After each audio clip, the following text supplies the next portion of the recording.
Liverpool, England is the setting for today's epic competition. We are here in the north of England, a city full of culture and football heritage. It's only fair that we stage the first FIFA eFootball Mobile Fame Your Game Cup 2024 right here. Their stage is set, as you can see. It looks absolutely glorious. My name is Harry Channon. I'll be commentating the action today, and lucky for you, it's not just me here. I'm joined by a couple of friends. The first and probably foremost is world champion of eFootball in the past, Alex Alguacil.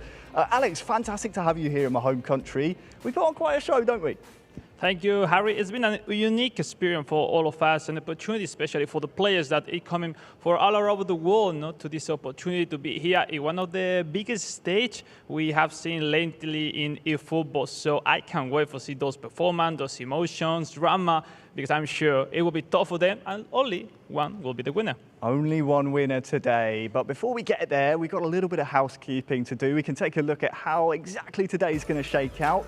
We have 8 participating athletes. They're split into 2 different groups. It's a round-robin format. Each athlete plays each other twice. 3 points for a win, 1 for a draw, absolutely nothing for a loss. So you want to avoid those if you can.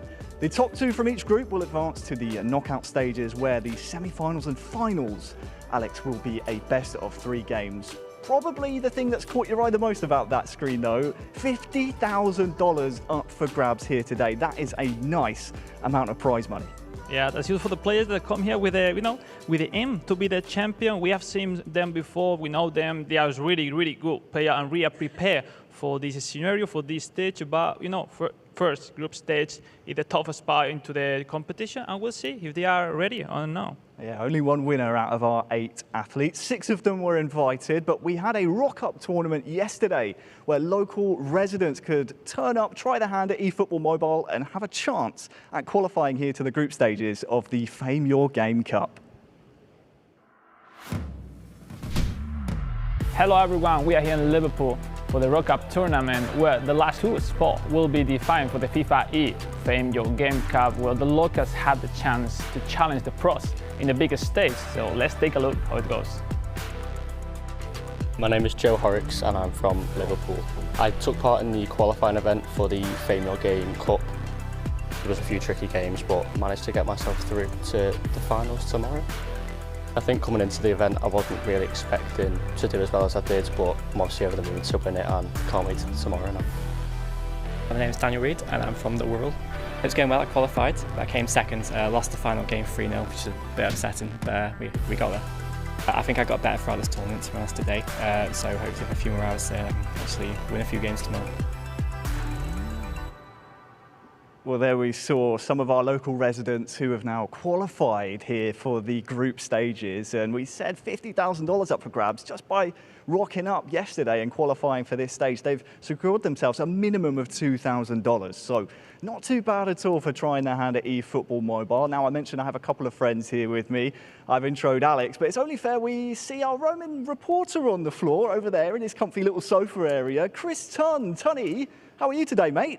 I'm very, very well, guys. So excited to be here with you two in Liverpool and all you guys at home as well. What a tournament we have today. And what an occasion as well. $50,000 on the line between 8 fantastic eFootball players. It's going to be super interesting to see how things play out. A very intense atmosphere yesterday during the play-in tournament. Locals from Liverpool getting the opportunity to come up and then come up against these guys in this wonderful setting. But what we are going to actually have a very quick look at is the groups. We do have all these two AA teams, I should say, coming through from Group A and Group B, and they are hotly contested, let me tell you. Looking at Gu from Japan in Group A as one of the favourites, AB Dutch in there and ready for it. We also have Joe, one of the participants from the Liverpool side of things, to rock up and represent his city right here on Albert Dock. Looking over towards Group B, Dennis Bernard is coming through as one of the favourites also, but this one is absolutely stacked. Brazilian Juninho coming through, and Talanusi from Thailand, as well as Dan Rido, who managed to make it through the Liverpool side of things as well in the play-in tournament. So that was a fantastic occasion. These teams now have the opportunity to go up against each other. The intensity of this competition will be ridiculous. Harry, I cannot wait for some of these games. Some hellish matchups. Yeah, some hellish matches. I think that's the perfect way to put it. I mean, we've got two incredible groups we've just seen. We're going to be splitting them into 2 sessions here today. So we mentioned the round robin format. We can take a little look first, Alex, about Group A.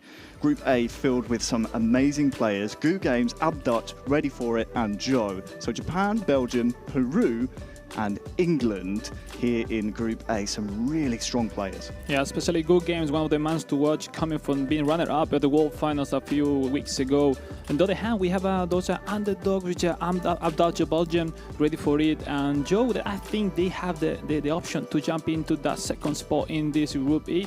But, you know, something is the favorite on paper. Now they need to perform into the competition, and it will be tough for Gu Games as well to face their opponent. But as we said, Japan with this unique 5 defenders formation he's famous for will be one of the men to match. Yeah, to watch. We'll keep an eye on Gu Games today. Another one I want to keep an eye on is Joe.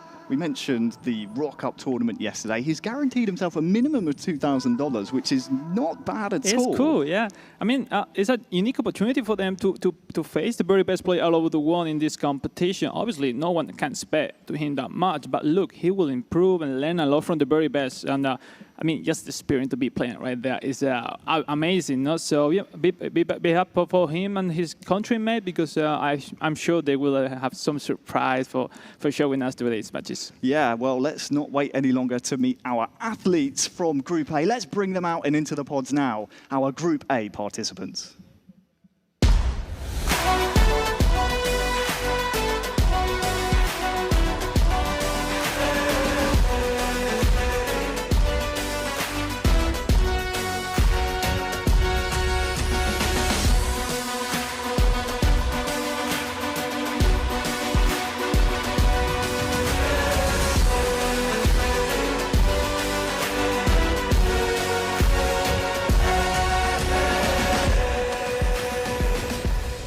Well, they are now locked into their pods, Alex, for the remainder of the group stages. It's an amazing set here, obviously quite intimidating. We've seen our players now walk out. We've seen the faces to the names. How intimidating is it coming to a tournament like this? You've been there before. You've talked the talk. You've walked the walk. How intimidating is it when you finally take your seat on that stage? Well, it is now because most of them haven't been in such a position as that one. The stage looks amazing, Harry, no? And it is true that they are now into their comfort zone, but they are not playing for home. They are not in his coach, in his room. Now in front of the light, the people, the viewers are around the world rooting for their countrymen of their favorite player, and we'll see if they can relieve the pressure and they can start to feel more comfortable with the pass of the game, over the games, playing their games that we are about to start. It would be so nice for see. I think Joe performed his very first game, and obviously good games as well. You can see here Gu versus Abduch. That's going to be Japan taking on Belgium. We haven't really had a chance to talk about the setup of the tournament here in terms of in-game. They're playing on eFootball Mobile, the free-to-play game, and they are using stat-balanced national teams. So a true nations tournament here. Gu choosing Japan and Abduch choosing Belgium. Yeah, I think it's the right mode to compete in this kind of competition. Though the strength of the team are equal, or even, but the player ID of the player, the skills still having a different between one to another. We see on the Japan side where they could be one of the stronger teams, looking for that Takefusa Kubo, Doan, those kind of players that are really, really famous for, Minamino as well. On the other side, Peru could have a really nice wings with that special striker, Paulo Guerrero, that could make him a lot of goals for the Peruvian. And really interesting, England as well, it was so nice. The player ID of the player was so cool in this mode. With Gareth Southgate, we see that maybe he's going to be playing out wide, but which is not usual, or let's say Lombard Conte could be the most usual game style in this competition. And as well, Belgium. Don't underestimate the Belgium, because it works so well, especially with Romelu Lukaku and Doku and those players that are insane.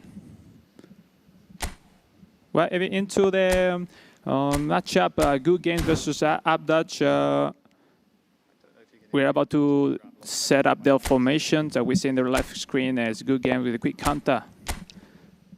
And the right side for Abduch, Lombard counter, which is pretty interesting to see, because just to remind, on mobile, Harry, the matchup, the tactics have a really important part into the competition, like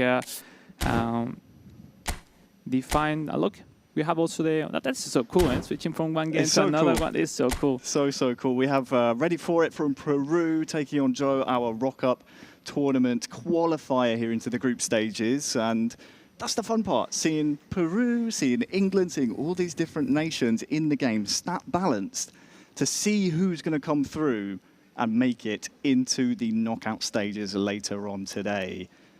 The fun thing about mobile as well, if it's your first time watching it, very quick, very fast-paced, quick games. So with that in mind, Alex, the top tip for these players here on the stage, they know it, but you have to take your chances when they come to you. Yeah, because especially at this level, there's no many opportunities to score your chances, so you have to be efficient in front of the goal. Especially we see the meta right now into the game is more about the approach, the wings, especially looking for those crosses, turning cross if you can.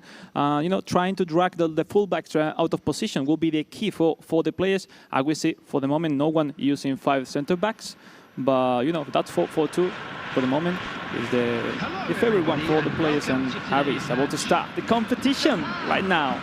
Yeah, here we go. The FIFAe Game Cup 2024 is now underway.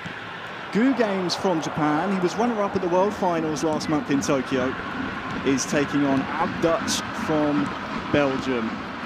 Japan and, of course, the all-blue strip, and then Belgium attacking the left-hand goal. The kickoff was close.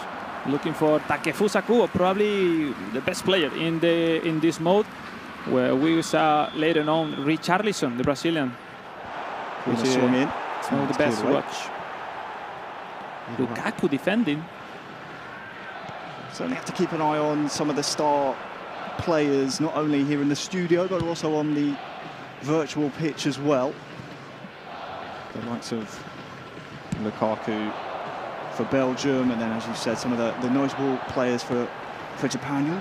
I mean, Gu will know them, of course. He'll have his preferred tactics, and we actually picked him out as one of the favourites, as one of the players of this tournament that could really go far, not only because he's skilled himself, but also the fact that he has some really, really good, I keep using the term weapons, but the players, the virtual players he has on the pitch here, oh, look at this one. The likes of Nakamura can really unlock the door of the defence. And if Gu has done his studying and his due diligence here, no doubt he will know exactly who to pick out. Yeah, for the moment, the Japanese looks to be taking the initiative on his play, possession as well, to make some pressure on his opponent. When now it's a chance for the Belgian player, for that with a chance, Lukaku with a face shot. Lukaku!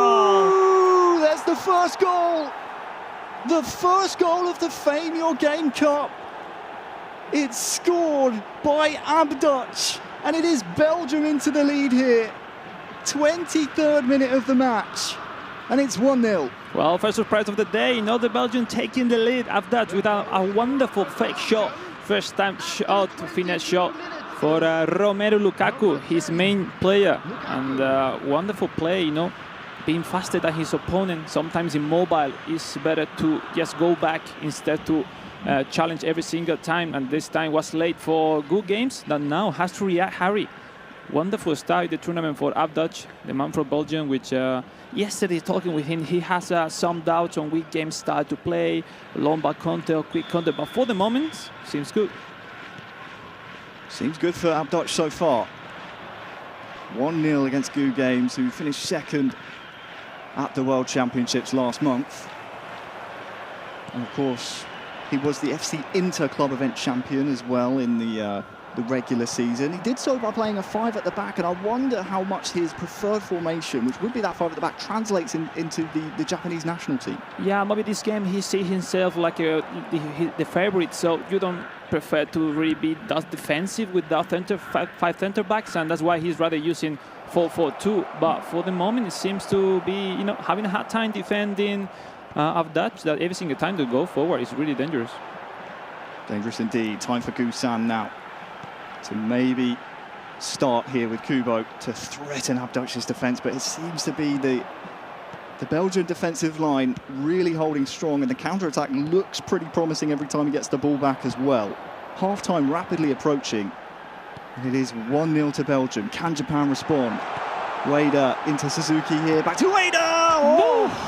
Off the stanchion. So close to an equaliser. Oh yeah, Ueda, the centre forward for Japan, goal poacher, and especially is really good. No, he's probably one of the most complete strikers. Do his skill, area superiority, first time shot. He's also good with long range cooler, looking for those finesse shot. But lucky for the Belgian, because he haven't conceded the draw from the Japanese, which is it's fine. But time is running. Time is indeed running. 5 to go until half-time. Ball lost in the midfield by Gu. Belgium, every time they come forward, they look really threatening. The space in front of that back four of Japan looks so enticing. De Ketelaere is able to get his strike away, but sadly a pretty tame effort in the end. In the other game, we have Peru versus England going on. 0-0 at half-time there. One final attack maybe in this game. Instead, the referee decides half-time. It's Belgium 1, Japan 0. Well, impressive by the Belgian. We will see, I think Japan switching some stuff, game style. Yeah, he's switching game style from long ball counter to quick counter. You're losing half-time. You need to now raise position. 5 center backs, so he's back to his main formation that he's famous for. It seems defensive, but with 5 center back, you make sure to recover any single action for your opponent, so you will gain a lot of options for send your contents. And here we go. Now switching to another game into this group A. I love this. Being able to swap between the games, Alex, is fun. And Peru is taking the initiative. I was saying with my right eye any single time that Peru was going forward, but for the moment, he's not able to score, Harry. And first game is always tough for every player. Oh, there's a real chance here for Peru. Oh, it's off the upright. Alexander-Arnold is on the pitch here to try and bring the ball out. And, well, I'll tell you what, for Joe, he'll be pretty happy so far, being thrown into the event against our 6 invited athletes here. Oh, look at the mistake now. That's a big mistake as Rivera scores the first goal for Peru. And that's it. You cannot concede those tough mistakes in your early play with your defenders. Nice time for the Peruvian, which his squad is not full of, let's say, having just the striker with a first-time shot or range cooler, those skills that give you a boost, no, on those finishing for your players. That's why sometimes we saw the post and this stuff. But 1-0, 30 minutes left onto the game. Great spot for the Peruvian. Now it's Joe that has to, come back for that mistake. It is a mistake, and I think Joe knows it. He's now going to have to break his duck here in the FIFAe Game Cup 2024 to try and salvage something from this first round robin match. Let's swap back over then to Japan taking on Belgium.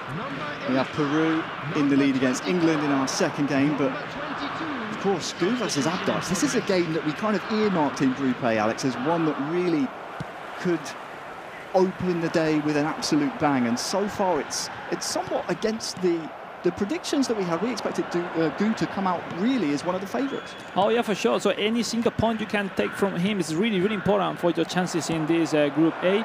Now Gu is going forward with everything he have, hype up the pitch, try to accumulate as much as possible people to outnumber the defenders of now with the chance. Kubo scores! There is that response from Gu. He's back to his signature 5 at the back. And the defence is solid. The attack is even better. It's 1-1 now. Wonderful play. It seems his formation is still working, no? We saw in the halftime and off camera that they were starting to do those mental games, no, Harry? It's good. Extending all the time he had in the pause to make substitution, new formation, new stuff. And, I saw Abdas comfortable with the same formation, but it seems to be tough for him because now it will be tougher to go through those 5 defender line that has the Japanese. Wonderful play. Take Kubo, once he controls inside the box, is almost impossible to save that chance. A fabulous response from Rei Noguchi, also known as Gu Games. The inter-club event champion was fortunate enough to win his group at the 2024 World Finals. We can take a look at the closing stages of match 2. As Peru still within the 1-0 score. 10 in-game minutes to go. Is there a response from our Rock-Up tournament qualifier here, Joe? Well, it seems really open already. The game, just one goal up is not defining to win your game, also especially in the football, no? So let's see. The Peruvian looking for the second goal to confirm his victory in this first match of his competition. Less than 5 minutes to go. Peru with the majority of possession. I need to see Joe try and get the ball back. That's a lovely ball into the box. Oh, the referee's my goodness, it's offside. Not blown his whistle yet. And let's see here, he is indeed offside. It is every single time that the goalkeeper doesn't make normal animations because it's offside. So we're jumping back to the actual draw on Japan versus Belgium. This Gu with the pressure. With that double touch finesse shot once again with Take Kubo, his main player. And now it's Abdas, Harry, that needs to react. And now look at the speed, Ogenda. Openda with the ball. So strong with the ball as well. And this stat balance mode, it's Trossard. Oh, he just scoops it wide. And you see the animated response from Abdas. He knows that one was very close. In our other game, it has finished Peru 1, England 0. So 3 points to Peru to start off the group stages here in Group A. Wonderful job for the Peruvian. And we just saw the action from Abdas. It went out for just a little bit. Not the timing when you push the shot button. It wasn't too early, and that's why the player fell into the floor and is not accurate as usually. Nice opportunity he just missed, and because only 20 minutes left, Harry. I guess 3-4 more action, and still draw. You will see in that top left corner, the in-game clock ticks down really quickly. So every chance you get, you have to make sure you are taking it. Openda is dispossessed. Gu Games, I mentioned earlier, runner-up at the World Championships. Had a really good run, won his group, but fell in the final to the world champion Rental. 2-0. He's come back from 1-0 down in this one. but has defending to do. Yeah, I would Dutch say here for Belgium with Tielemans into the feet, tries to feed Castagna, but That's it. Nakatomo quickly across. with the fullbacks really open there, it's almost impossible to go through on the sides. That's why he need to drag the centre backs on the center lines, because it's the only way, I guess, to overcome the strong defense from Good, and maybe we'll have the last one into this game. You can see that's what he's trying to do, retaining possession here for Japan. He would love to take home 3 points here in the group stages. You can tell exactly what you're saying, Alex, that Dutch is a little hesitant to try and pull the trigger because of how many blue shirts are at the back with that 5 at the back formation. Nakatomo's been key. 2 minutes added on. Is this the final attack here for Gusan? Tielemans quickly in, and I think the referee might have just seen enough. Maybe chance for one last attack. No, it will finish. Japan 1, Belgium 1. So advantage to Peru after the first round of games here in Group A. 3 points to Peru, 1 apiece to Japan and Belgium, and England with nil points so far. Really important 3 points for Peru to start with a footstep into this competition. On the other hand, the draw between Japan and Belgium is not that bad, considering that it's just the first game of the competition. It is true that Dutch was overcome from the start of the second half by the Japanese, but even with that, he had this chance. He had the right spot to score and that winning goal. But you can't miss your chances at this level of competition. If not, you cannot win. Question for you, Alex. We saw Gu start with the 4 at the back. He's famous for his 5 at the back. Half-time, switches it up, back to the 5-3-2 I think he was running. Do you think he sticks with that formation now going forward? Well, I think so. I don't see him facing England with that formation. Maybe he will be back for 4-2, but against Peru, I see himself following his main formation. It is true that formation is good, but it takes so much to reach the hype up the pitch with those lines that it needs time to go forward. So if you don't take the lead with that formation, it's not that good. But if you do, man, it's game over for your opponent. Quick question for you, because obviously in eFootball, esports, the last season we've seen club events, we've seen it be Dream Team.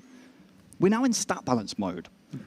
What is the difference between the Dream Team that we see with the leveling up of the player cards versus stat balancing national teams that we're seeing used here at the FIFAe Game Cup? Well, especially because they haven't practiced that much. So this mode is almost new for all of them. We have competed that on console before, but on mobile is the very first edition that they use this mode for compete. So for the players, completely new. They haven't practiced. They haven't had in mind every single stat of their players, because now we are into a format where the strengths are even, but we are talking about overalls of 85, 86, where we in Dream Team used to play more than 100. So, the players are completely different. Also, in terms of skill, you cannot have every single one with double top, first time shot, one touch pass, or those stuff that are really OP. In this one, just a few players are able to have outperform those movements. So it's really interesting because you cannot do the double touch with any single player. Yet you need to find, for example, Doku in Belgium or Takefusa Kubo in Japan. So now it's more, you have to be smart, approach what you have. It's true that some squads are more built for crosses, send crosses, and others for make more dribbling, like Japan, for example.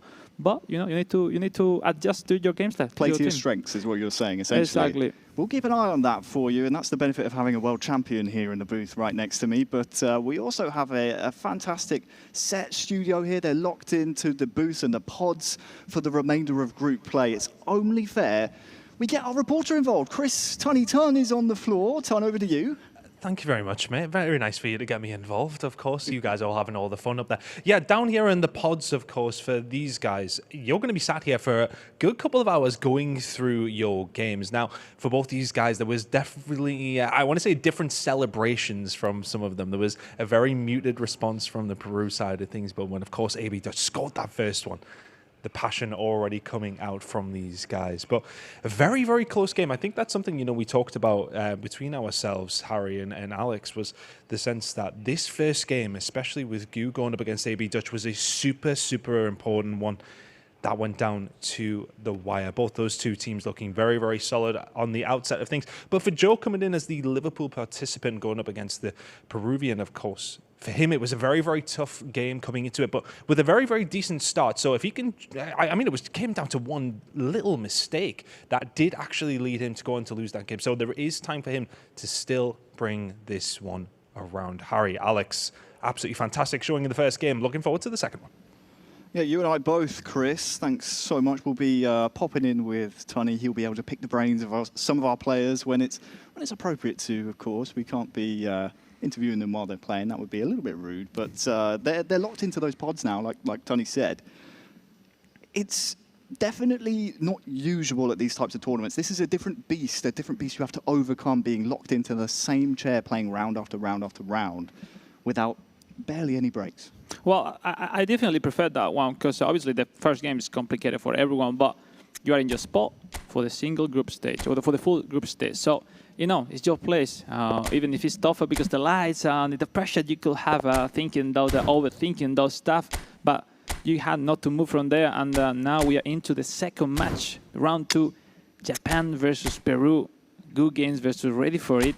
What a match. He's gone back to that 5-back. We were questioning it, wasn't it? It's 5-2-3 actually he's rocking, so just the 2 central midfielders. But Gu going back to that signature 5 at the back. It worked well to get him back into the game versus the Belgian Dutch. Ready for it. Top in the group as it stands would be a big, big win here for Gu.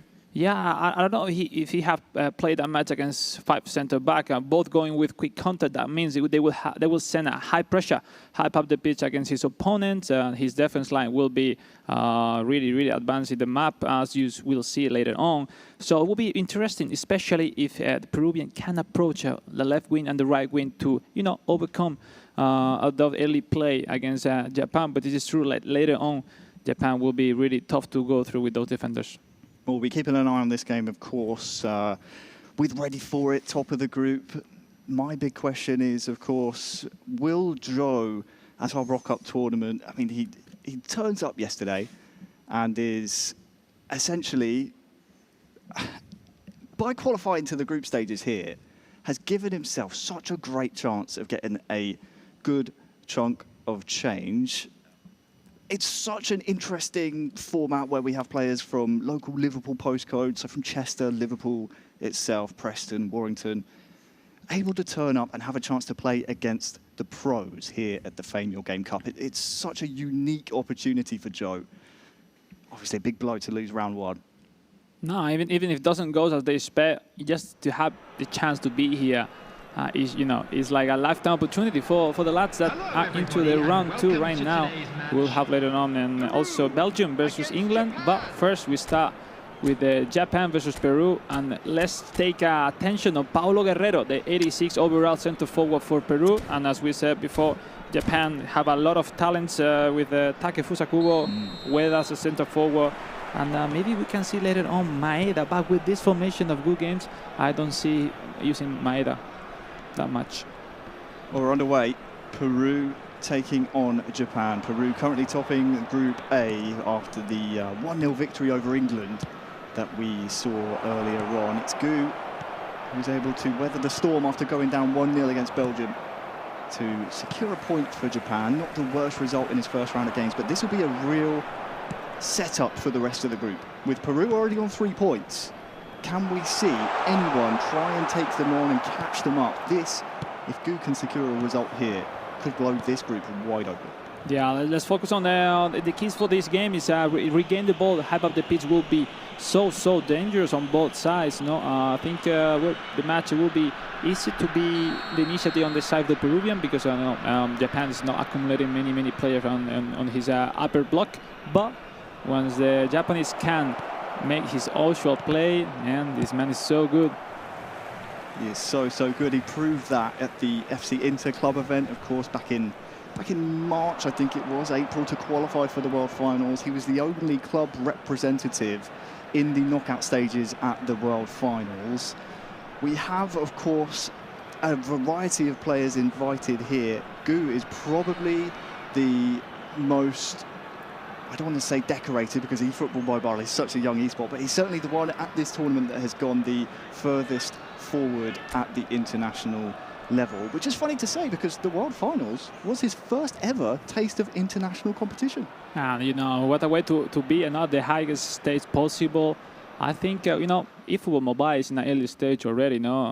In terms of esports, second, third year into having competition, high competition as this one. So mainly the players are already discovering what is esport means. Now, you know, unique experiences, traveling all around the world, enjoying what they like the most, which is playing eFootball. And that's a lovely experience that I know that most of you guys at home could live in a early future. You know, more competition, I'm sure, will come soon.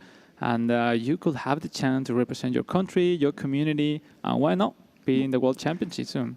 We're seeing it right here with Joe in our other match happening. Abdutch taking on Joe. That will be Belgium versus England, while we have our referees just having a little tinker and making sure that everything is as good as possible on the stage. Competitive integrity at these types of tournaments, Alex, absolutely paramount. But you're right. Keep an eye on eFootball. It's free to play. Yes. You can download it right now. So if you're looking at these guys thinking, I could do that. Well, these guys are rubbish. I could do better than this. You can prove it. It costs nothing. It's not easy, you know, especially the first game playing on mobile. It's like, you know, it's like audio your mind a little bit. But when we have the table for the moment with the Peruvian 3 points after that win against Joe, and well, you know, it's really open. Just to remind, 6 rounds to be played, and will be interesting to say. Yeah, we'll see now. We will join into the match. Belgium, England. They have.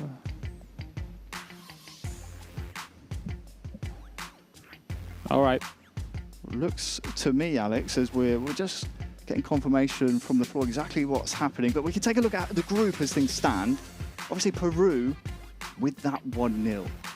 We say it so often with eFootball Mobile being so quick. And they go by so fast, and that clock in the top left ticks down really rapidly. The more the ball stays in play, the quicker that game clock will tick down. So when the chances come, you have to take them. It's exactly what Ready For It did. Ready For It by name, he was ready for it by nature and took the chance against England. I mean, overall, I'm really impressed by the level of Joe because, you know, you have no expectation playing against those big players in front, and just losing 1-0 is not that bad score. But obviously, I hope with the pass of the games, he will start to, you know, to be more creative on his build-up play and find out some chances to score and to put some pressure against his opponent. Just to remind, 2 games against each one, so you will have a rematch afterward to, you know, you can predict a little bit his game style. You have some stuff to think about, and yeah, will be pretty cool. Look, we have some good news from England, and as well in the match that we are coming back in a few minutes. We will keep an eye on that other game. I think we are just securing match 1 at the moment, which will be, of course, Japan taking on Peru.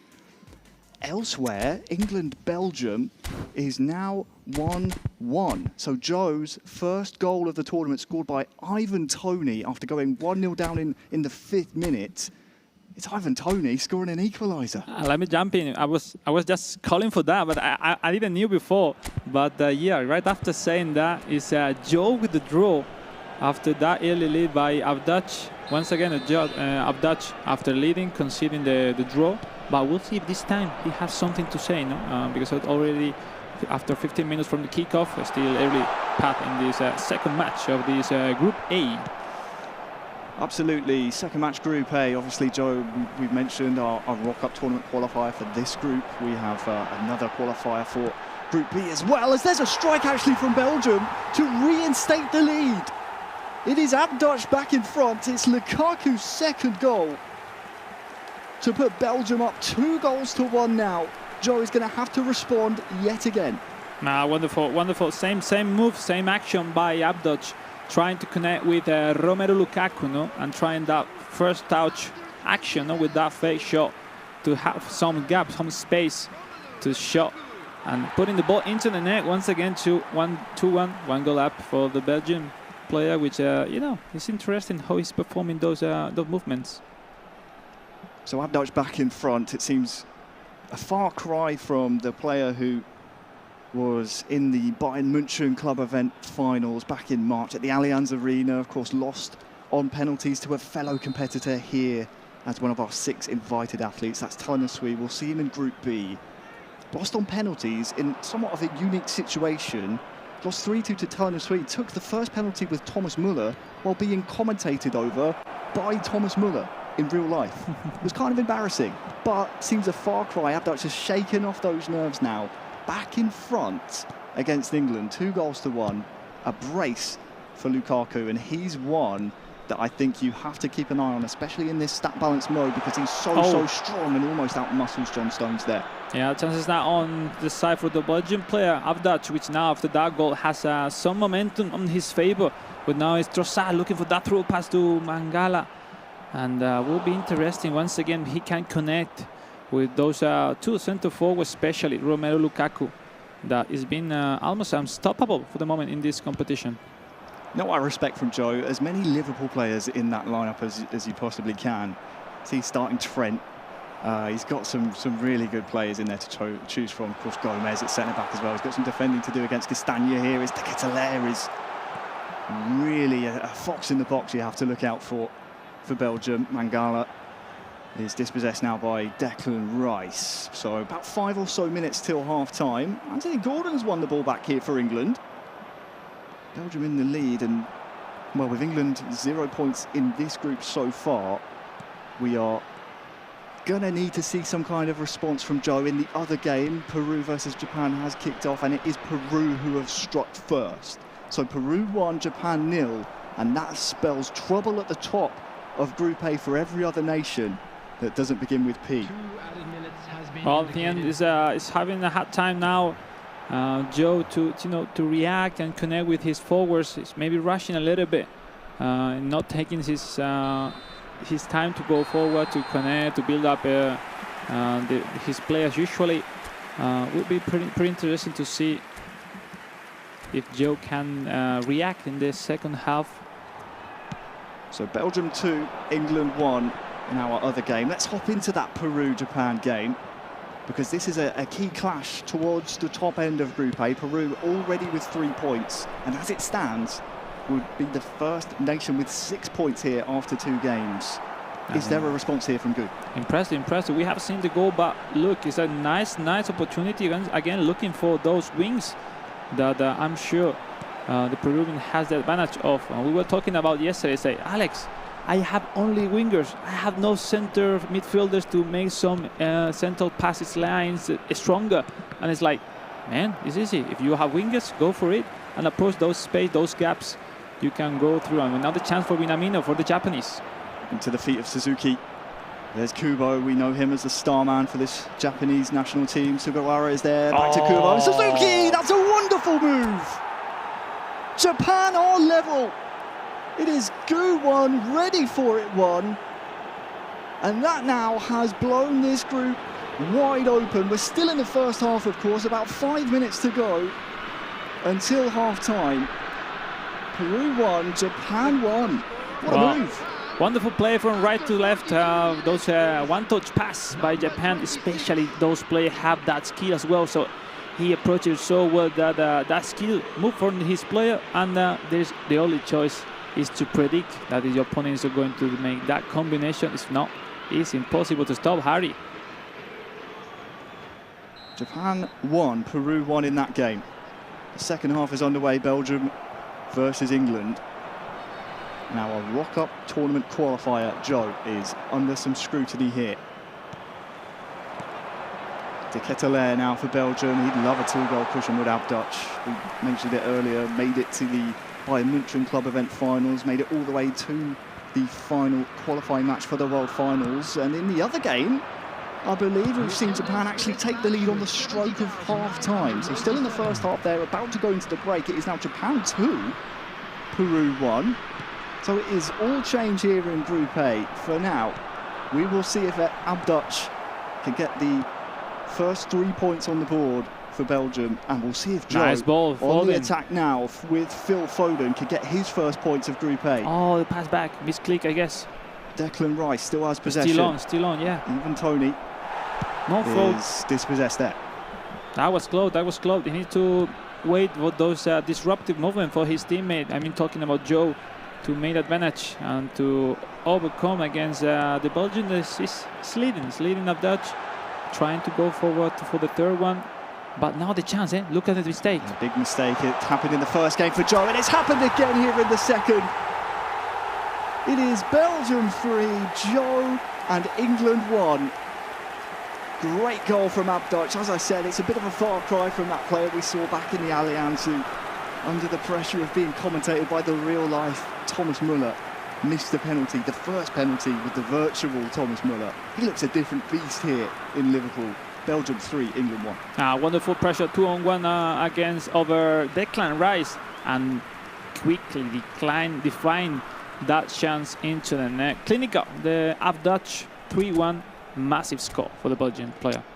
Massive score indeed. It's not often we see high-scoring games here on the mobile platform, and I think it's fair to say going forward for Joe, it's going to be something he has to fix, giving those balls away. He can't be doing that at this level. It's all well and good coming to the Rock-Up tournament and qualifying for the FIFAe Game Cup, but these are invited players and some of the best eFootball mobile players in the world. Let's hop over to Peru, Japan. That one is very, very close. We've just seen a chance for Gu here, and it is Japan 2, Peru 1. So as things stand, Gu would be joining, ready for it, at the top of Group A. And actually, Abduch will be up there with them as well, all 3 on 4 points. Yeah, exactly. It's important, no? Especially that that wonderful way that Gu Games has turned up the score in this match after the lead of the Peruvian, and it's, you know, how important it is to catch those rebound, those second chances that are really important, no? Because they are really good. They can play a wonderful combination and perform those action, but sometimes those rebounds, secondary action, are the defining between score or not, and these players are really smart to find those tough rebound in the box. And let's see now Peru with the ball. Peru with the ball, and it's ready for it with the task of trying to break down the defensive play style of Reino Gucci of Japan. Let's take a look then back over to England and see if we can get our first points on the board. Jude's come off, Kobe Mainoo's on, and it looks as if Luke Shaw has joined the fray as well. Some smart substitutes, I think, from Joe. We'll see if they pay dividends, but with 10 in-game minutes to go, especially considering how quickly these games can move on mobile, I think in this one is probably a result in the bag for Belgium. We need to see a score from this attack, ideally from Joe, to see any chance of salvaging some points. Well, we see a 3-1 score in favor of Abduch, but overall we saw those big mistakes from Joe's side, and I think what's the difference in between both in this match. Sad to see those mistakes, but you know, playing online at home, those mistakes are not that dangerous. But here at the biggest stage against these kind of opponents, man, you cannot concede them. You absolutely can't. We've got 5 in-game minutes to go. The other thing we have to keep in mind, of course, goal difference. As things stand, we have 4 at the top of Group A, and in the other game, we've seen a 3rd goal go in for Japan. So that is more than likely a secure result, as there was almost close. Another goal for Abduch. Origi with the header. It's looking like there will be 3 players tied on 4 points at the top. Only 2 go to the knockout stages, and I'm no expert at mathematics, but 3 into 2 typically doesn't go. It's another mistake from Joe, and it's 4 for Belgium. Abduch scores his 4th, and just as we're talking about goal difference, he goes and scores another one in stoppage time. Belgium 4, England 1. Yeah, it seems we went a little bit with that, rushing with that kick from the keeper, giving the ball directly to Abduch, which once again, clear mindset how to approach those situations, scoring the 4-1, putting him the first 3 points, the first win, in this competition for overall for the moment. And nice to him, no, to make this action into the net, because you know you gain confidence, and that's really important. A long group stage phase, 6 rounds overall. We are just in the 2nd one, Harry, but you know, wins are really important. It's the beauty of the FIFAe Game Cup. We get to bounce around all of these games. There is the final whistle. It is Belgium 4, England 1. That's 4 points now on the board for Belgium. As it stands, he will be joining Will Abduch, Japan and Peru at the top of Group A. Only 2 qualified from the group. There's a chance here for Peru here in the late stages of the second half to get one back. And hold on a second, because it's now Japan 3, Peru 2. Is there time here for an equaliser? Well, he will have the momentum. He will have some moments now with some advantage facing the Japanese. Maybe it's late to react, but, you know, it's a football. Now the kickoff is important to not to concede that one from the Japanese, and then I'm sure ULS will have one. It's a really nice cutback. Really, really nice. Those types of chances come at a premium at this level. So good work by Peru. As it stands, changes nothing. But there is still 5 in-game minutes to go, and Peru have the ball for now. Gusan says no. Nakamura. Kubo dispossessed, and there is still time on this clock. Can Peru fashion an attack here? It's the moment now. No, it's not. Endo's able to wrestle the ball back in midfield, but we're in the 90th now. We'll see how many number is added on. It is 4 added minutes for Gusan, who likes to play a defensive style. He said that before the 2024 World Finals. Really has to play keep ball. Let's run down that clock. A little bit of clock management here. Wonderful. And I think Nakamura is going to have a chance maybe to pad that goal scored tally. But there it is. The final whistle is blown. Japan 3, Peru 2. And it is, after this second round of games, a 3-way tie at the top of Group A. Now, really was a way to end the match by good games. We are seeing clearly why he's really experienced in this kind of competition. It's really impressive the way the last goal, the Peruvian has the chance to become the Japanese defender by the wings, where it's more tougher to go through. But, you know, it's the only way to play for the Peruvian with those 4-4-2 formation. And let's see how many players are putting this 5 center-backs formation in today's competition.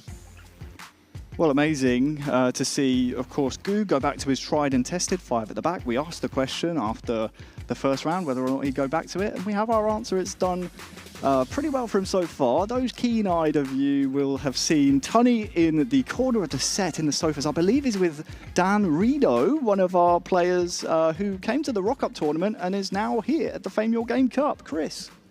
Thank you very much, Harry. You've got eyes like a hawk spotting me all the way over here. Yes, I am here with Dan. Dan, congratulations for making it up to this stage. Obviously, you came to the Rock-Up tournament yesterday. And how was that for you? It was a great tournament, to be honest. Loved the game. There's quite a few tough games. I didn't expect to be here today, to be honest, but just kept on winning, and I've ended up here. Now, you made yourself over into Group B. Obviously, you're going to be playing this afternoon. You've looked at some of the players that are kind of coming through. How do you fancy yourself? Because you're coming in as the unknown for these guys. They'll never have played against you, seen you play. So how do you feel about your chances going into it? I fancy my chances being with England. There's been a good few players. I played some good formations yesterday. A little nervous, but I reckon I can get through it. The nerves will carry you through. How does it feel, though, representing sort of the Liverpool side of things here as well? It must be a nice feeling being one of the only 2 guys, yourself and Joe here, representing the city. Yeah, well, I think Joe's done really well this morning. So if I can kind of keep my own, maybe get a draw or a win, then yeah, it'd be great. Never know what could happen. But, well, good luck for Dan. We're very much looking forward to see how things go. But, Harry, back to you and see how games 3 are going to go. Yeah, thank you very much, Tunny. It's great to have him here. I mean, he's able to go pick the brains of our players, figure out where the mental side of the game is, Alex. I mean, again, you've been there, done that. You know how big it is. Having that mental game is huge.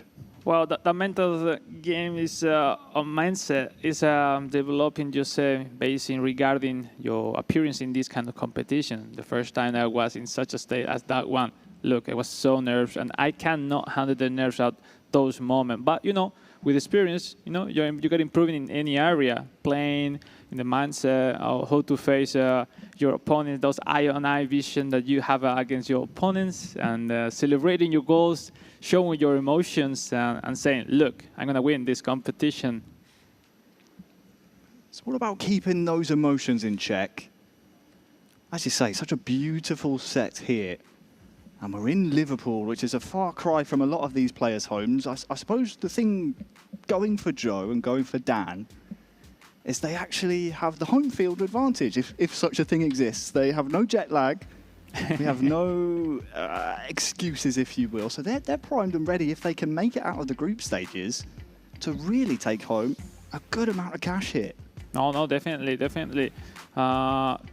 It's a long competition. You can start to not test, but see yourself if your staff are working on. Here we go, Alex. Yep. Here's the group as things stand, and I actually completely just forgot how numbers and maths work. It happens. I mean, it was never my strong suit in school. We now have 2 at the top of Group A, Belgium and Japan, 4 points.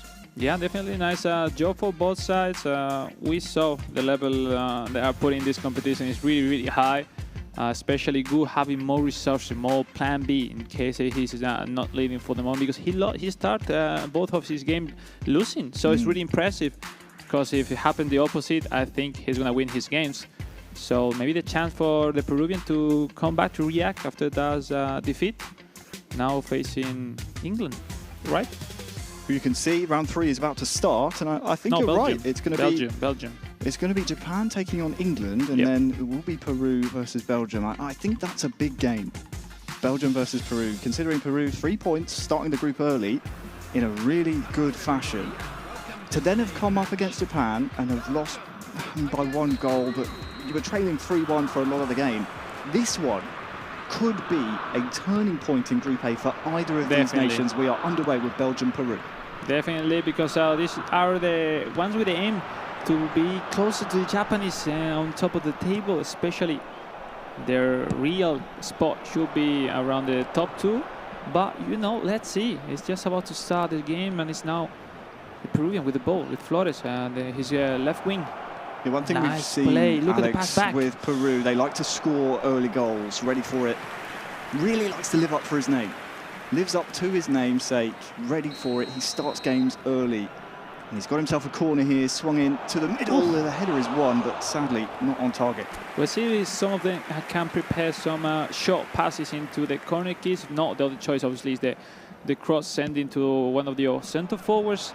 It would be pretty interesting if Abdach can have solution for those play by the side, let's say for the Peruvian, which has been really, really strong so far for the moment.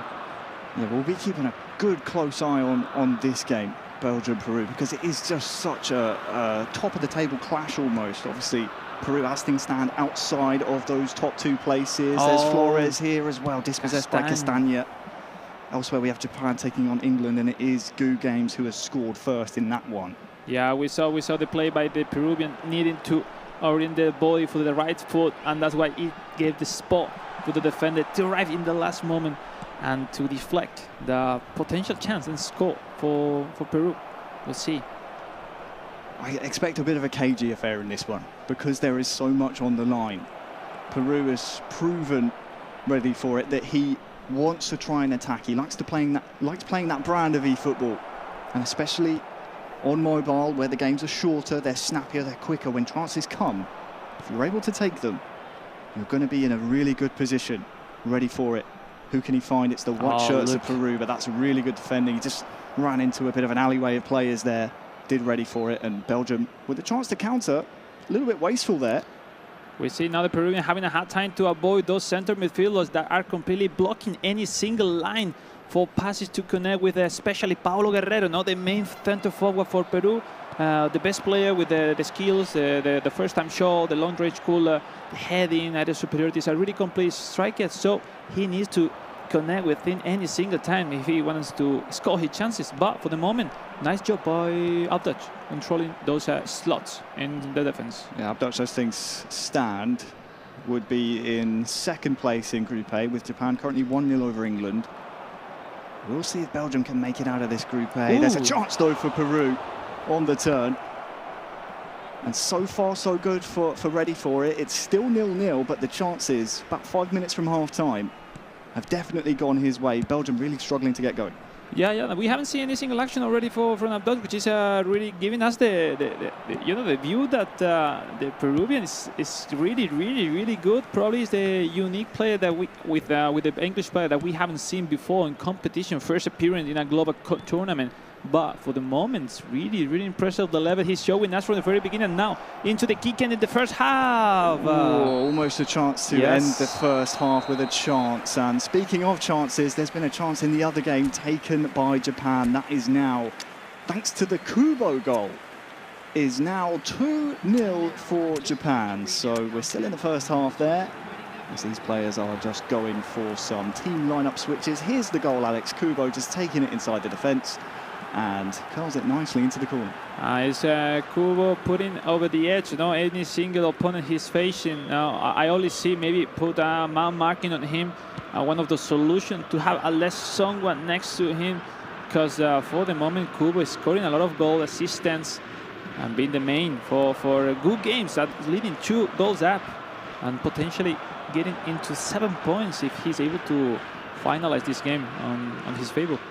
It looks like Kyle Walker and Saka on the far side for England, seeming to be a focal point for Joe. That's to a try nice and one get for things Joe. going. Oof. We'll see if Jude Bellingham can wrestle his way through the midfield. Unfortunately not. So good passage of play for England, but as it stands, Japan 2, England 0. Back over to Peru, Belgium. Oh, the chance for There was Peru. a chance for Peru to open the scoring here in the second half. It seems to be keeping the same pace as before. He's taking the initiative, looking for chances. Another great save by the goalkeeper of Belgium. Isaac Dutch really having a hard time to connect 2, 3, 4 passes. And look, he's getting closer. The lead by the Peruvian with now having a really important corner kick. As you said, corner kick to come. We need to see from Abduch a bit of a response after this corner. First has to defend it and it's cleared away.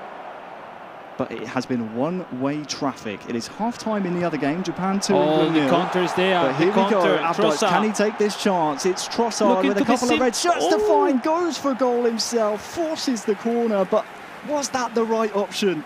He had many opportunities to do. He can turn them, looking for the finesse shot, the through pass to the top. It was a Lukaku almost there waiting for the ball. Really egocentric a little bit. Trossard, having the chance for his own instead to rather pass at the last stop. Well, there's the response we were asking for from Abduch. Has the corner now to Carrasco.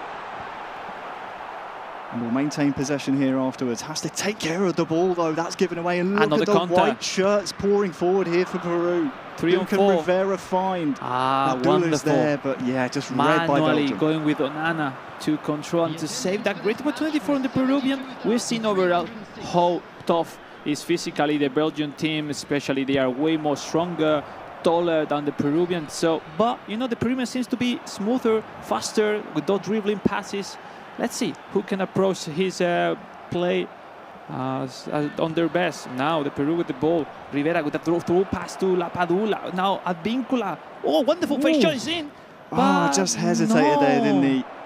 Just hesitated, had a real chance. And it's interesting you picking the brains of the Peruvian, try saying that 5 times fast, saying that he has a lot of wingers, but not so much in the middle. It's almost fire versus ice here with Belgium versus Peru, because Belgium's so physical, they have the height, but ready for its game plan naturally lends itself to try and get those crosses into the box. We'll see which one will win out in the battle of attrition, while these guys just go over their tactics. Let me say that for the Abduch, it's not that bad, the actual situation. Even if he hasn't created any single action already in the game, we saw in that context, he doesn't really need that much to create his chances.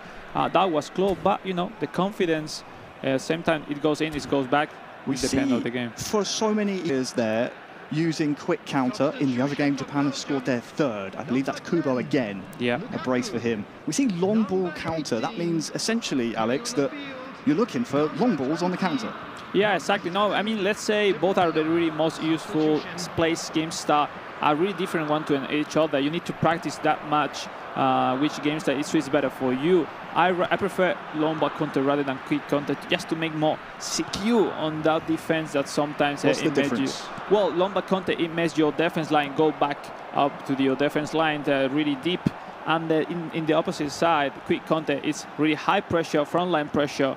And, it's different. Some players use it both. Like if you are winning, you play long ball counter. If you're losing, you go half up the pitch with a quick counter.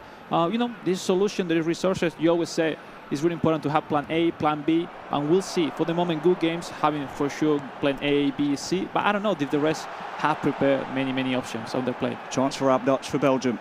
Currently 0-0 with 10 in-game minutes to go. Speaking of Gu, he's licking his lips looking at this result. 3-0 Japan over England at the moment would see him top outright of Group A. If this stays as it is. shot. Trossard trying to find a Pender.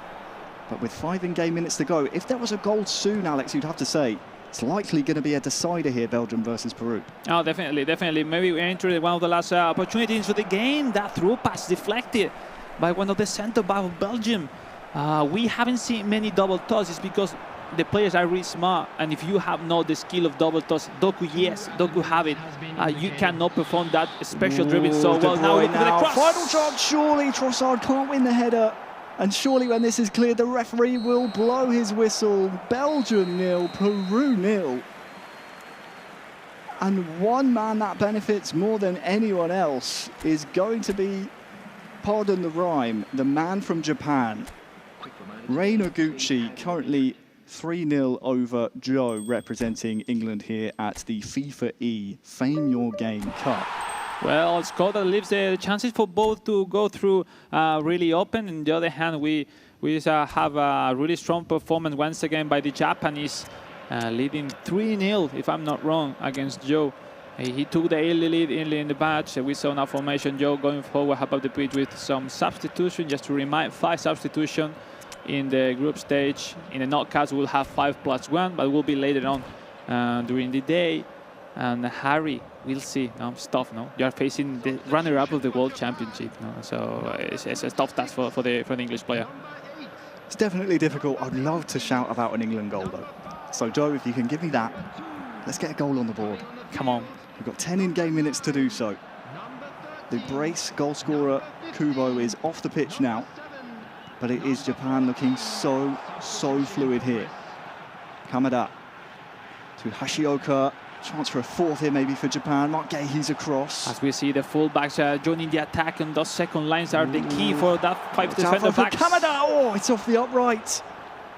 Hashioka keeps it alive. Luke Shaw's called in to defend. Once he's able to connect those passes and then wait in the, hold the left back and right back going forward, help up the pitch, it's really, really difficult to defend on those numbers position that the Japanese is looking for any single time. Nakamura near side. Has the overlap here as well. Towards Kamada, who wins the header. Is he? No. Walker. Kai Walker. Pickford called into action there, but yeah, Walker across. But it's such a tough group to be thrown into for Joe. I mean, you have Gu, who, as you said, runner-up at the World Championships, was so unfortunate, lost in that final 2-0 against the Brazilian Rentao, current world champion, of course. And let me say, this formation, Harry, if you want to practice again, this one is really... Oh, I hit a 1 and it's Jude Bellingham off the line. Bellingham. So unless you are on top of the ranking of the ladder inside eFootball Mobile, you will not see people using that 5-3-2 formation. So I'm sure Joe hasn't practiced that much against that kind of opponents in terms of formation, in terms of level. But anyway, he's doing a great job. His only this game was really, dominated by his opponent. He needs to keep forward 3 remaining games on his side. So let's see. Well, let's see some of the goals from Japan, England then. We didn't get to see too much of the action just purely because there were so many goals and it was such a tight affair in Belgium versus Peru. The first one scored in the 5th minute. And then, of course, just before the half-hour mark, it's Kubo. Of course, one of the focal points of the Japanese attack, scoring the first of 2. And here's the second to complete in the second half to pad the goals scored column here for Kubo in Japan. And, of course, Gu Games after the first round of games. I mean, that's not a bad scoreline at all. 7 points, that is, from a possible 9. That's pretty good. That's pretty good, Alex. Well, no surprise. Right after the first game against Abdaj, where he was like maybe with some doubts how to play his gameplay. Now we see at the table. Yeah, here's the table, Alex. Screw at the top. That's it. That's it. Well, it will interesting the second spot into this Group A. Sorry, it will be really interesting if Peru and Belgium can take some point against Gu in the away games now later on. And Joe, we are expecting him to get some points. We're gonna see on the screen for sure later on, and we can celebrate his goals. But yeah, no surprise from Gu Games that it seems solid with that 5-3-2. And after that, I'm ready for it. Are the ones that now need to step up. Come on, the last 3 games. Come on, Joe. We definitely want to see it. Let's hear from Chris Tunney, though, on the floor. Chris, we're in such a lovely place. Why don't you give us a little walkthrough? Well, I mean, look, I think we're in a lovely place when it comes down to the group stages as well. Everybody really starting to step up their game. Now, for Joe, his back's against the wall. But I think for me, there has been some possibility for him in both those games, especially in the Peru and Belgium game. So let's see how he can do. But the group is positioned so well now. We know that, of course, for the side of Gu, he's looked fantastic, as we did expect. He has now started to put his foot down just a little. Now, that's going to cause some concern for the other competitors. But looking over towards how these other games are going to transpire, it is very much still all up for grabs. You need to be in that top 2 position. That's where you need to be. Guys, it is super close. 3 more games to go in Group A. Yeah, 3 games to go. We're at the halfway point, and I think Tony there has just summed it up perfectly. We're in such a delicate point of the group. We have 7 points for Gu, 5 for Abduch, and then 4 for Peru. We're essentially looking at Gu in the driver's seat in this group. It's not impossible for him to be knocked out at this point, if my mathematics is correct, which honestly they're not reliable 100% of the time. That's why we have referees here. But we're essentially looking at Belgium and Peru muscling it out for that second spot out of Group A, because, Alex, 3 into 2 just does not go. Yeah, that's it. Now we're into probably one of the most interesting match in this Group A, Abduch facing Gu Games. I mean, just to define that even if Gu Games is playing with a defensive formation, it's the one having more resources to score goals, so it's really wisely to play in that way. And now we're getting the run for Japan versus Belgium. It's the rematch from the first game of Group A. And in fact, Belgium is the only nation so far that has taken any points from Japan. It was 1-1 in the opening of Group A. We've seen a different Gu Games turn up, though. We saw him at the Inter-Club event finals. We saw him at the World finals with the 5 at the back. He started here at the FIFAe Game Cup with 4 at the back, conceded early, switched to the 5 at the back at half-time in this game, and has since gone on a roll. It's difficult to see him stray away from that 5 at the back as Lukaku almost steals in around the back. I think Gu now has settled into this group stage, and I think Abduch is going to have a bit of a trickier task here in the rematch. Yeah, we see Abduch really getting in a strong way any single game that he has played already in this competition. I think his chances goes over take the lead and then defend any single action that Gu Games is putting into his play. It's a tough task for the Belgian player for sure, but he has proved before he can take the lead, as we saw in the first game, but now keep secure, defense any single time. Like, look, the back, wonderful combination. Oh, it's offside, I think. You see the reaction from Gu. He knew it was such a precise movement, but it was flagged as offside, so still 0-0. Now, it's impressive how with just 3 forwards, he can build up those actions. Really wonderful. No, it's not that easy. No, mainly the players try to accumulate as many players as they can to make it easier, not to connect with those passes. But look, Gu Games just with 3-4 players is able to make a wonderful play. Now the chance for the Belgian player. Stunning cross into Lukaku. That's it. It is 1-0 to Abduch. He opens the scoring as he did in the first round of matches against Japan. It is now Gu Games trailing 1-0. Our current group leader concedes a header to Lukaku, 1-0. Well, when the Gu Games was slightly thinking about the previous chance, is the Belgian player Abduch with the reaction. Wonderful cross of Romero Lukaku. Really easy for the striker. We saw it, didn't we, Alex? That purple power bar looks different to every other power bar you see. That's because it's a stunning input. Yep. Tell the people at home, if it's their first time seeing eFootball, what the purple power bar means. You can have it on shots and passes. Exactly. Add a little bit of zip. Yeah, it's basically how to count overpower your action. Now the mistake from... That's a big mistake there. Japan trying the rebound. Yeah, try and get a little chance there. That was close. A big mistake at the back from Abduch. We can't see many of those, but stunning input, such an important part of the game. I'll come back to you, Alex, as Lukaku now with the strength to hold off Tomiyasu. Yeah, we see there Tomiyasu, one of the best defenders so far in this game against Lukaku, which is so good, but you know, that speed, that acceleration, it's not that high as normally. Lukaku with the ball, turning back, Meunier with a wonderful tackle. Is it? No. finally is able to clear the chance. The Japanese. Oh, there's no time for analyze. Sorry, Harry. This is not hectic pace into the game from both sides. This is now the Japanese going forward. How about the pitch? Out for Kubo, out to Sugawara, but there's a little too much power. You're right, Alex. It's so back and forth here between Abduch and Gu Games. I think, yes, coming back we to get that, a chance to breathe. The purple power bars, Alex. So it's one of the most important action, skill to put into the game, but it requires more time as usually. The animation, it takes longer than any single action. Those purple lines, it means the standing pass, sure, it means it will be overpower, it will be more accurate, but it takes more time. So you need to regain or to clear those slots, those spaces, to have enough time to not to be deflected by your opponent. But especially if Lukaku had the chance to make those stunning shots, that will be so difficult to stop. So, Alex, we're seeing now some tweaks being made from Belgium. We're seeing the two contrasting play styles that you mentioned earlier, quick counter and long ball counter. Big Tielemans is on the pitch. I believe we've seen a goal as well in the other game, Peru. 1-0 over England. But quick counter, long ball counter, they're the two more popular ones here on mobile. The difference you said earlier is just that your backline gets up a little bit quicker. Yeah, so Belgium is leading once again, as we saw in round one. So now he needs to be more safer back in the defense. So the formation could be nice, but look at the chance. No, it's not. Wonderful play. Not for the first time today. The talisman from Japan, Kubo up top, tucks it home for Gu Games, and as it was in the first round of fixtures, Belgium took the lead, and before half-time, Japan find the equaliser. Kubo with his, I think that's his 6th goal today.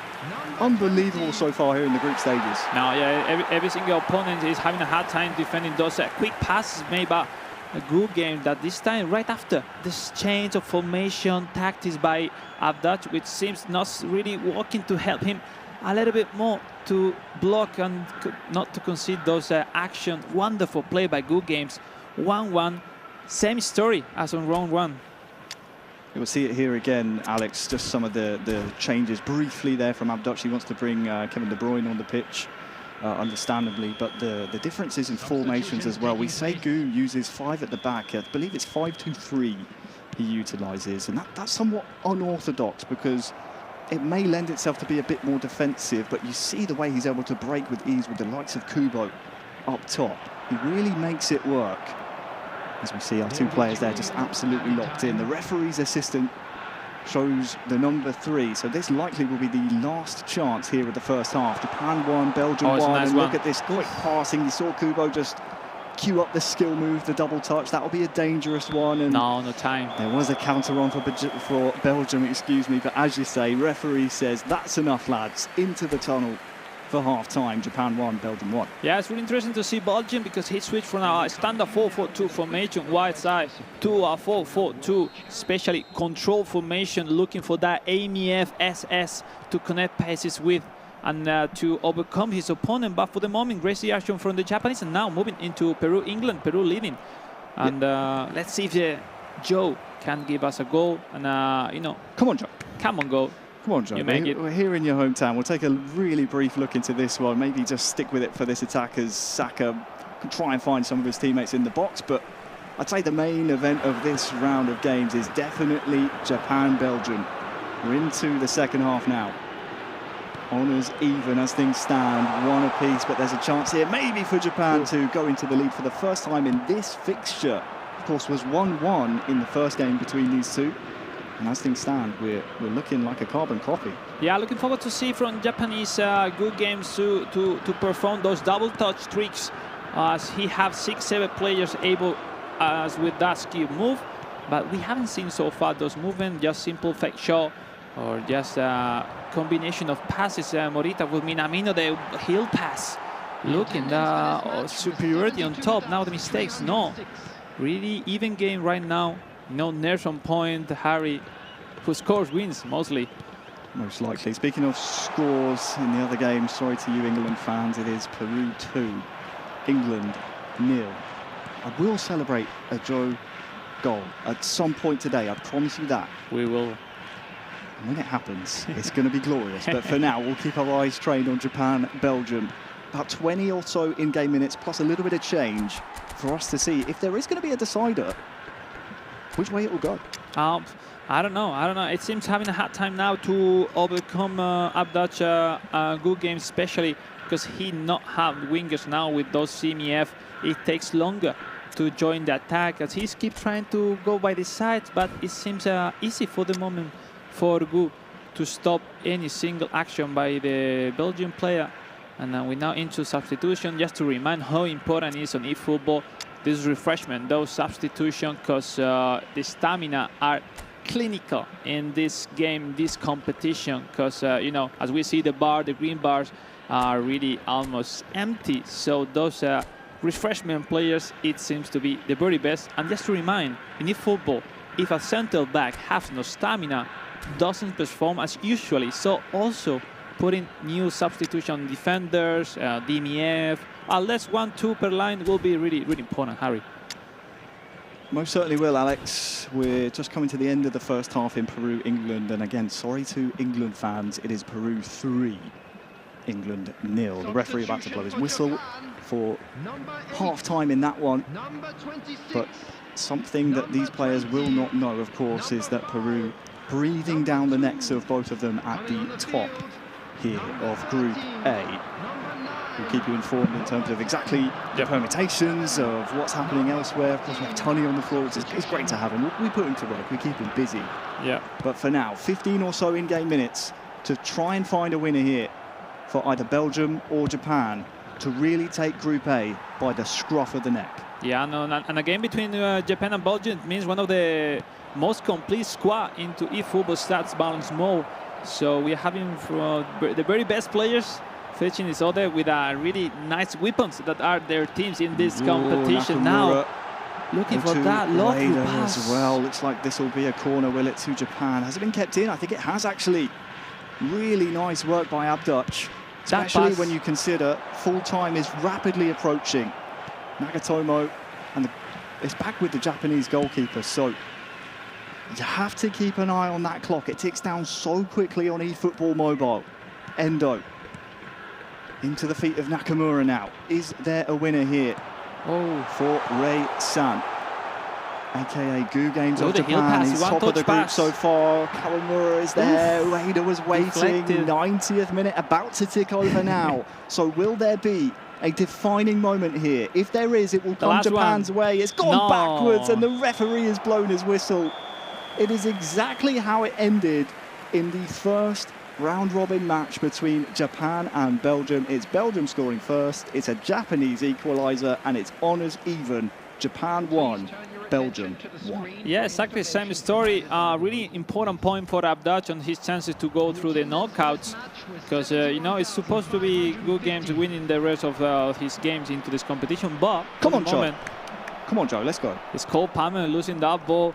We will need to see, you know, maybe Phil Foden with those finish shot will be really important. Approaching his long-range cooler in front of a Peruvian, which seems, you know, really into the match. You know, Harry not conceding that match, going for straightly to the for the 3 points. Lapadula with the shot. Forces the save out of Pickford. And Luke Shaw is on the pitch as well at left back to clear away for Joe. Of course, our Rock Up tournament qualifier here into Group A. Just to remind, the first round was 1-0 for the Peruvian against Joe. But this time it seems performing way better. The man from Peru having his very first appearance in an international competition here in Liverpool, England. He looks comfortable. He looks really comfortable. He's very comfortable. Such a character. Yesterday talking with, like, he's really calm person, confident in his play. He knows what to do. And look, those profiles maybe have less pressure when they are into this stage, no? We'll see. That's a mistake, though. Cole Palmer can't quite connect with this striker, Ivan Toney. Jude Bellingham, again, just seems to be a little bit sloppy in the key moments here for Joe. Can England score a goal? We want to celebrate one. Kyle Walker is there to intercept. That's a nice one. Cole Palmer now into Ivan Toney, back to Luke Shaw. Maybe a missed input there, and this could be really dangerous here for England, as ready for it is trying to prime himself for an attack, but you're right. It takes a little bit of time sometimes for these players to warm up to the group stages. That's the benefit of having a round-robin format where you play each other twice. Some of the slow starters can maybe start to move through the gears at the right time. Ready for It has certainly done that. Only 1-0, I think, in the first round of fixtures. It ends Peru 3, England 0. And we can take a look at some of the goals that we missed from Peru versus England. Well, we see clearly that once the player has set it up his comfort zone in terms of play in this competition, we are seeing really the strength of every single player. On the other side, we see Joe having a hard time to be precise on those passes, on those play, connecting those action from the midfield, especially to his center forwards, that his opponents are performing so nice. Look at the mistake. Not for the first time today. Yeah, sometimes it's really important to spam the clear button to not to concede those things. Anyway, we are having left 2 games already for this group A. It's gone quickly. Still open, still really open, because now Peru is into top 2 of this group. That's how quickly things can change here in the group stages. It's so on a knife edge. We said before, it's delicate here in the group stages. You play each other twice, you get 3 points for a win, 1 for a draw. And we will see exactly how things stand as soon as we can in the FIFAe Game Cup Group A.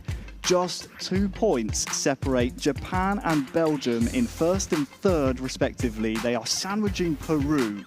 And as you said, Alex, 2 games to go for Gusan, Ready For It, and Abduch. Sadly for our Rock Up tournament qualifier, Joe, I mean, he secured himself a minimum of $2,000, so it's not too bad at all. No, it's not. But he is now mathematically eliminated going into the 5th round of games from making the knockout stages. 2,000 is not too bad at all for coming into it yesterday, qualifying for this stage. 2,000 is very, very nice. Yeah, and we see the chances of going through the knockouts to get at least 10 points, potentially could put into the semi-finals. It's really close to the Japanese that has to play already with Joe, so potentially he could clinch 11 points. That could be enough, but that has to be in the last one, because now if the Peruvian can beat the Japanese, the runner-up of the World Championship will be wide on open. A difficult position facing the last round. So look, no one has already done the job, which is mathematically going into the semi-finals. So still open the chances for all the 3 players. It's really open, really, really open. It's so delicate, on a knife edge. However you want to put it, it's so intriguing to see exactly which way this one's going to go. Our players have been locked into their pods for the last hour or so, and they have been grinding away throughout the group stages. We still have Group B to come later on this afternoon as well. But for now, we have 2 rounds to go. 2 more heats between our 4 players to decide which one of the 3 remaining eligible players that can still mathematically qualify for the knockouts later today, which 2 of those 3 will make it. And if nothing surprisingly changed, it seems to be the round 6, the decider for this Group A, as we will have in the very last round Peru versus Belgium. Ooh. That will be the decisive match to see who goes and jumping into the semi-final. But first, we jump into the round 5. We're gonna have Peru versus Japan and England versus Belgium.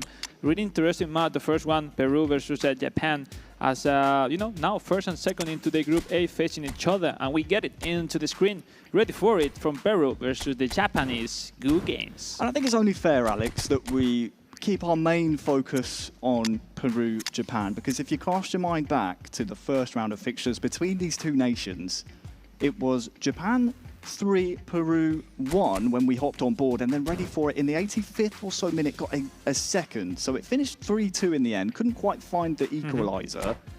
My question is, will Ready For It start a little bit stronger this time around? We've seen it in comparison to his first game against England, which finished 1-0 the first time round, made the adjustments, drew into the tournament, was able to secure a 3-0 scoreline. If that trend is going to continue, we could see a much, much closer affair here in Japan versus Peru. I see over the games playing better and better the Peruvian, and potentially who wins this game is almost into the semi-finals. So tough match for both, and a massive athlete test for the players to be the first semi-finalist of this FIFAe Game Cup 2024. Well, now the kickoff for the Peruvian. Nice defense by Good Games with the ball now. Yeah, Peru in the all-white strip. And we have the current group leader, Gu San. Gu Games in the Japanese blue. Very fitting for the studio setup we have here. It's almost blending in. Lovely for branding. But while we speak about this game, we'll keep an eye on it. Of course, we have Belgium versus England running concurrently.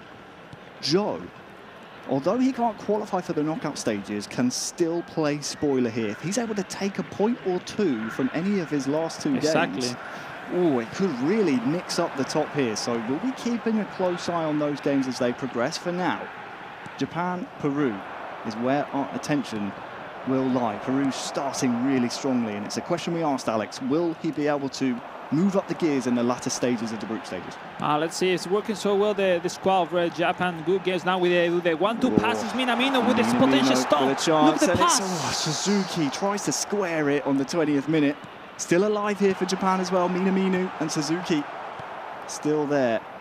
But ideally, you're looking for Kubo to get involved. There he is on the ball. Lovely pass to Sugawara on the overlap. He is dispossessed though off screen, and Peru will survive that attack from Japan. Yeah, next to Takefusa, Kubo and Minamino of the main forward for the Japan teams with Ueno. It's really important to take a look on Endo, the DMF anchorman. The best role for a DMF into this game, and not every single team has that role into his squad. So that's why it's really important the Japanese working with Endo and Morita, box-to-box CMF, jumping to the attack any single time, joining as a secondary line, is working perfectly for Good Games. For the moment, he's not finding solution, but he's really into the game. Here is Peña for Peru, ready for it. Oh, look at that. Really nice starting strategies, and started the game off well, but you always have to be wary of Japan. This is a nice one. Really nice chance here, maybe to Cueva, but really was able to cut out in the vital moment. There was Gu-san. Rei Noguchi, of course, runner-up. We keep saying it. He's probably the most experienced at going far in international tournaments, despite the World Finals last month being his first ever international tournament. Made it to the final there, was one game away from being world champion at his first bite of the cherry. Half-time rapidly approaching. The ball stayed in play quite a lot here in Japan versus Peru. Lapadula. The cross looks nice to Lapadula, but can't get his finish away. Good pressure from the Japanese defense. Yeah, ready for it. Need to avoid especially Tomiyasu, no, the center back, yes, which is well, so difficult to go through. So that's why he's maybe focused more into the right side, avoiding him. But it seems to be comfortable for the moment, the Japanese, with that 5 center backs to not to let any single slot for the Peruvian. Now jumping to Belgium, England. Harry, could be the game for Joe to get the first point into this competition. I've been keeping my eyes on this, just out the corner of my eye, and it's, as things stand, of course, just 0-0. We've seen a couple of chances here for England. Of course, Belgium on the front foot now here, about midway through the first half. We can call like a defense. Have a little look to see how this one finishes off. Maybe we'll see Cole Palmer, who's starting this match actually, to Phil Foden. No, it's wide. That was close. Nice move. So close. Abdul was expecting the pass, and he rather turned looking for that shot. That was really, really close. Well, we're back over to Japan and Peru at the the chance is in. At the top of Group The A. advantage That's a dispossess for for Peru! Yes! It's ready for it, into the lead. Peru 1, Japan 0 to take the advantage at the top of Group A. That could be a vital goal to see who can qualify for the knockout stages. Are you seriously? Have you seen the same as me? It's a mistake from Good Games, conceded that quick counter from the Peruvian that drastically made him perfectly into the net. It's a collector's item for Japan. Yes, it's it, because now we put in on top of this Group A, the Peruvian, with that virtual victory in this game. It takes a long time until we have the whistle of the referee at the end of the match, but it's once again Good Games. I don't know, but probably the 4th or 5th time that he start losing his games. So, well, it's time for React Champ. It's time to begin on the path of this game. That's one thing we've seen in the past from Japan here in the group stages. Happened twice against Belgium. He's able to respond and come from behind. But we're in the second half here. Minamino looking to try and feed Suzuki. But really, really good start from Peru. We saw on top of the screen that the players send the players to be all out defense for the kickoff, and then once the kickoff ends, you move forward to a standard or less one blue bar in the case of the Peruvian, because it's leading. He tried to be more conservative, concede at least not few chances to the Japanese, but 30 minutes left, still open the chances for both, and we'll see if the Peruvian finally can take a point against the Japanese, and why not 3? In the first heat, of course, Japan bested Peru 3-2. For now, it's advantage to first Peru. time. We got about 20 or so in-game minutes to go. In the other game, it is at half-time. Belgium 0, England 0. So some good adjustments by Joe. But for now, we will see. What can Japan conjure up? It is Minamino to Suzuki. Yeah. Minamino there just can't quite. Those low through passes are really difficult to perform. Now with the counter is Carrillo Diaz with the ball, the Peruvian. Look at the run, Carrillo Diaz! And the goalkeeper's come. He cannot make contact with the ball. And about 15 in-game minutes to go. It is Peru 2, Japan 0. Now, yes, 2 goals up, and now it's a massive score for the Peruvian, Harry. We haven't seen between tough opponents having that much score in your favor. Look at the chance. It was the keeper leaving his box, leaving his goal, to try to have less angle for the striker to go through. It's but always look, a gamble when you do that, isn't it, Alex? Under the legs, it's Carrillo Diaz putting the ball into the net. Wonderful counter. And a massive, massive score for the chances of the Peruvian that now will be closer to get into the semis. Well, unsurprisingly, given the amount of time left. I love his formation. We haven't mentioned that before, but that 4-3-3 is really more packed in the center. Now he switched back. He will say, you play with 5 center back. I will go now with 5 center back. 5-4-1 for the Peruvian. 5-2-2-1, yeah. But he needs to be safer. Makes longer, Harry, his action, gain some time, make the time still running, because the Peruvians so close to go to the semi-finals. 15 in-game minutes to go between Peru and Japan. And the clock ticks down so quickly here on eFootball Mobile. In the other game, we have Belgium 0, England 0. So as that stands, it's not that bad for the Belgium Japanese, maybe starting to drop some points. We'll keep an eye on that as that progresses. But for now, we'll see if Gu Games another one can survive the onslaught Carrillo, for look at the speed. Peru. We had Diaz in one-on-one again. He scored last time, but he's taken it too far.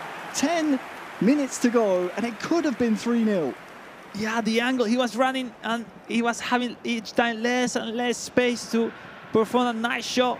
And this time only the post was able to stop that massive chance again for the Peruvian, for Carrillo Diaz.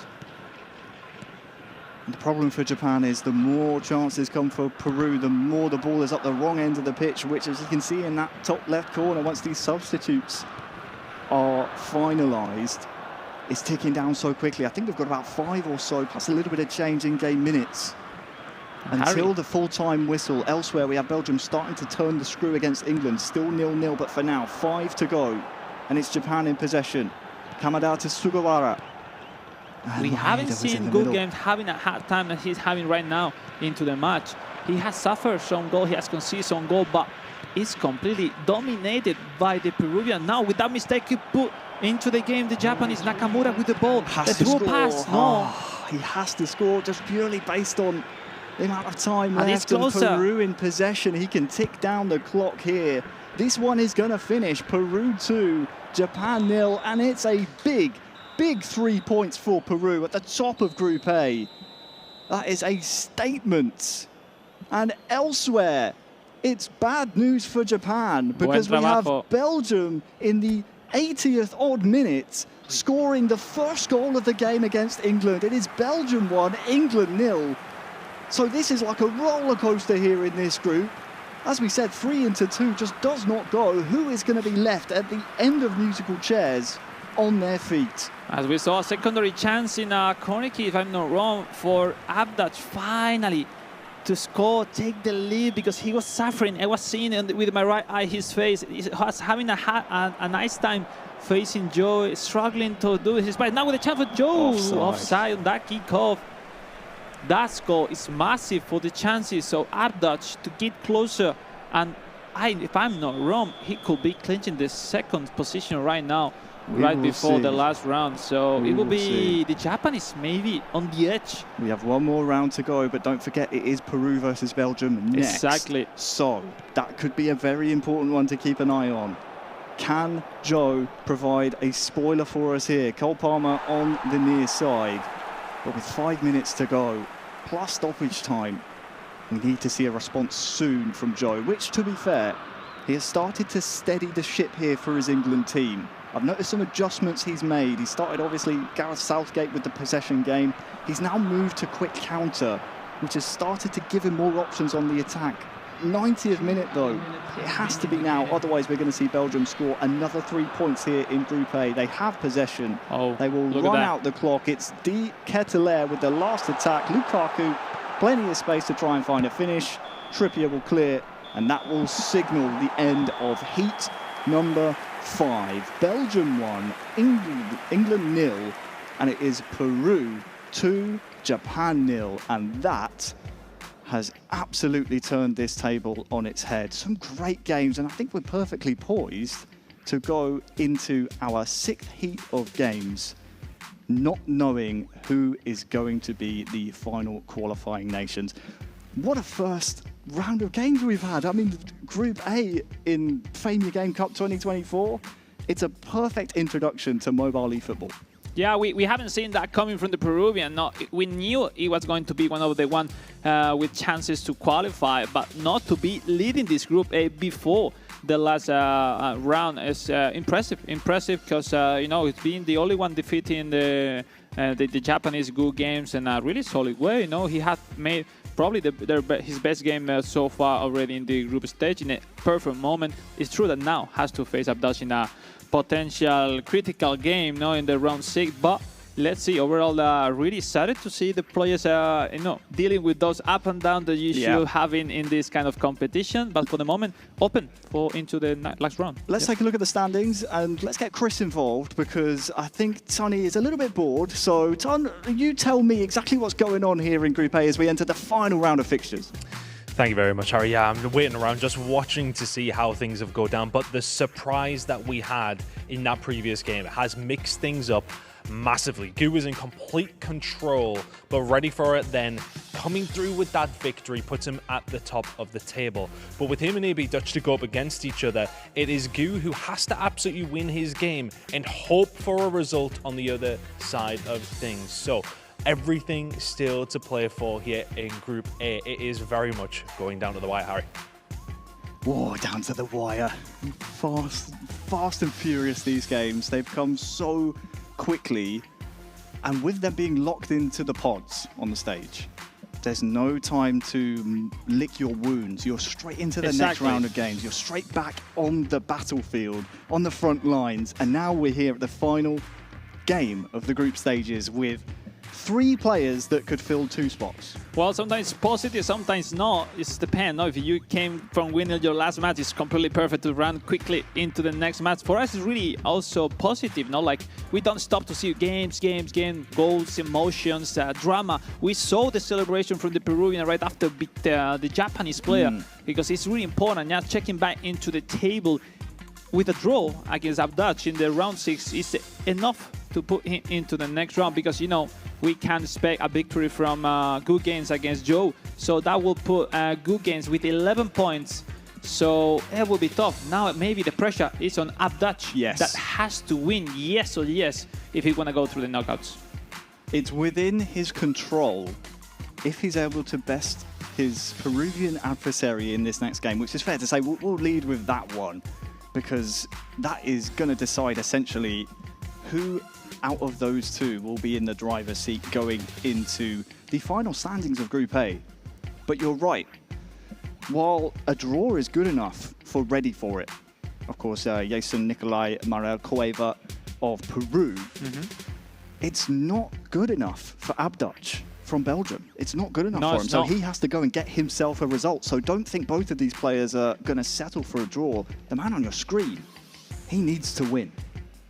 And will be a massive, massive match, Peru, Belgium. And we will see, because it will be really interesting. Already, I'm getting some notes before you're going to see on the screen. We saw the player now setting up all the takers for free kick, penalties, joining, the defenders join to attack for the corner kicks. You know, setting as well the advanced tactics, because one of the things that recently had in one of the latest update on mobile, same as we have from always in console, is the advanced tactics defensively attacking. Because, for example, if you have not many strikers, Harry, you could put content target from, for example, Lukaku to make him have enough stamina, because counter targets mean he will not participate in defensive roles. So that's really important. Or, you know, to send a message to your player, for example, to not to join the attack with defensive on him, will be pretty interesting. For what we see on the actual screen is 4-4-2 from both sides. Quick counter versus quick counter, which means mirror formation. So even for me, it's really tough to predict what's going to happen in this game.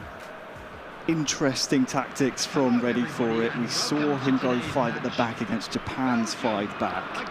He's now, as you said, mirroring Belgium's formation as well. We are underway in our final round of fixtures in Group A. There are 2 spots still to be decided. It could be one of these 2, it could be both. We don't know, but for now we'll focus on this one. It is Peru in all white against Belgium. That's a really nice 1-2 here in the 5th minute. There's the purple power ball. It tracks just wide. Really good start from Ready For It. We'll see here from the replay. Maybe we're going to have a corner kick. Looked like it just took a little nick. Yeah, that was close. That was really close. Nice counter in the kickoff by the Peruvian. We saw the kickoff that we are expecting a lot of goals, but they are playing 4-4-2, so they have no a direct combination by the center. That's why we are having not such a stronger action on those kickoff.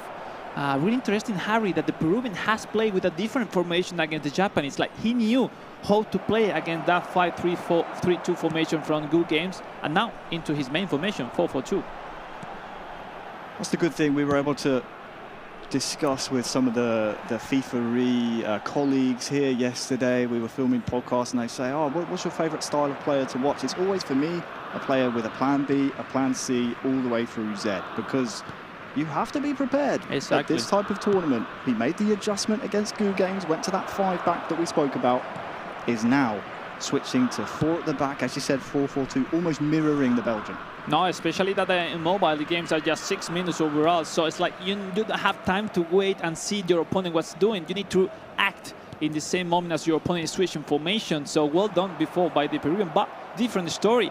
Last match of this Group A for both, and now the chance for the Belgian. It's up touch with inside the box. The Ketelaar almost shooting in a really nice spot with keep the pressure. Is the Ketelaar with a fast shot, the pass. Chance to Lukaku now, just inside the D.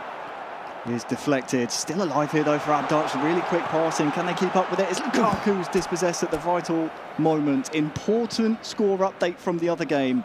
It is Minamino who has scored for Japan. It is Japan 1, England 0, and that is not good news for the Belgian here, who's on the attack, cross cleared away. But as things stand, Abdach, if I'm right in saying, would be out in 3rd place. Yeah, only exactly. the top Another 2 chance. go to the knockout stages. Here come Peru. Lapadula here through. Can he finish? He can! Absolutely he can! It is Peru 1, Belgium 0, and as the score came in from the other game, it is from bad to worse now for Belgium. Oh, the celebrations, come on.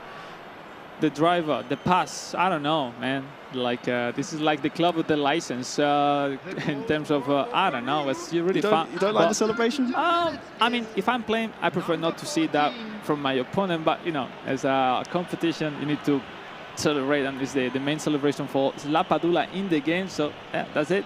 Really important. Coming back to the game, Harry, massive situation into this Group A, because now is the Peruvian leading the group.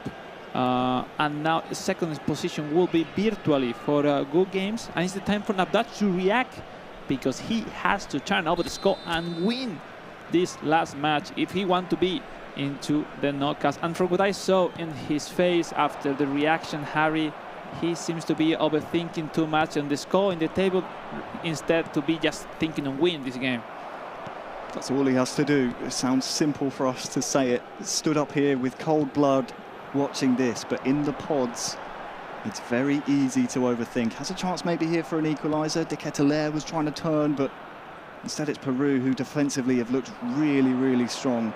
Ever since that 3-2 loss to Japan, ready for it, has made the adjustments he's needed to at the back. And I tell you what, he looks really good at this point in time.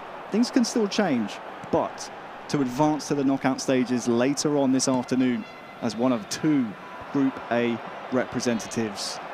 Half-time approaching. Yeah, probably the last one. Lukaku, Mangala, maybe looking forward, yes, connecting with Leonardo Trossard in a nice spot for the stunning cross. But no one was able to connect that header. Kept alive, Oh, the and is mistake there is in. maybe a salvage job here for Belgium? The referee says no. And you see the emotion and response the from Abduch, intensity, really yes. nervous, really... I mean, he's aware of what's at stake. Elsewhere, of course, we've been keeping an eye on Japan, England. Japan's still holding the 1-goal advantage, which is good enough for Gu Games. That's a really nice strike from Kubo. Half-time approaching in this one as well, to see Gu into those top 2 places. And again, feature in the knockout stages. That's where the big money is. Well, I think Gun had made the job, no? I think he was playing wonderfully last day on round 5. So he will fully deserve, in case he wins this game, to go through the semi. At the end, in this kind of format, Harry, you need to be consistent, no? From game 1 to 6, it's not about to have some highlights, just to be really, really solid any single match. And I'm sure, as we saw, you guys at home saw that the Good Games is one of the favorites and putting closer to the knockouts. Peru starting this second half really, really quickly. That's confirmation. Japan 1, England 0 in the end of the first half. So Gu Games on point so far. Our eyes, though, will be glued to this one. Belgium versus Peru. We need a Belgium winner. A draw, not good enough. And as things stand, he's losing the game 1-0. So this has to be attack, attack, attack here from Abduch to see him keep his tournament alive at the FIFAe Game Cup. Yeah, it seems the formation of Abduch is not really working that much, because he's waiting his teammate to join after that. Now the mistake, and the counter could be if he connect those passes. No, so it's really dropping lines so quickly, the Peruvian. It made him more comfortable to stop any single action from Abduch. And Abduch, I think he needs to move forward. Maybe the formation is just 30 minutes left on this last game of the group stage, and he needs to, step up. It's the time. You cannot keep playing like that till the end. Well, bad news for him as well. Elsewhere, Japan have scored a second against England. So Abduch is, as you said, going to have to rectify some of the mistakes. There's a chance for a second, and ready for it, has scored. It is Peru 2, Belgium 0. Both games now 2-0. As we've seen, ready for it, really make the adjustments he's needed to here in the group stages. Really came into his own, stepped up the gears. He won his first match and looked like an early contender. He's proved he's a contender here, making it now Peru 2, Belgium 0. Talk me through this goal, Alex. It is said well on his nickname, ready for it. And yes, the Peruvian, probably the most important goal he has scored today, to put 2 goals managed against Abduch, which seems to be having a hard time to take defenders back, not to concede that 1-on-2 passes now. 5-2-1 for the Peruvian. Time to approach that advantage, to kill the game, kill the score, and take the 3 points. Well, I think the action was pretty simple. The key counter of it gives you the pressure on your defender, so you manually has to switch quickly to your players that you want and take it back to predict. That's a through pass rather than the short pass. No, but that time was not fast enough. Abduch, and conceding the second goal on the favor of the Peruvian. That I say hello, hola a toda la comunidad peruana que está aquí apoyando a nuestro jugador, porque I know how big is the Peruvian community every single time, creating more talents on their tournaments, and I'm not surprised to see them on mobile also performing at this level. Mi español no es muy bueno, It's amigos. not that bad. It's not that bad. I'm trying, but as things stand, Peru and Japan will be advancing out of Group A unless we can see 3 goals in about 20 in-game minutes here for Abduch and Belgium. We need to see attacks, and we need to see, most importantly, clinical finishing here from Belgium. But he struggled to break the lines of Peru. Look at that. Look, Peru are through here again with Guerrero. Paolo Guerrero, stunning shot!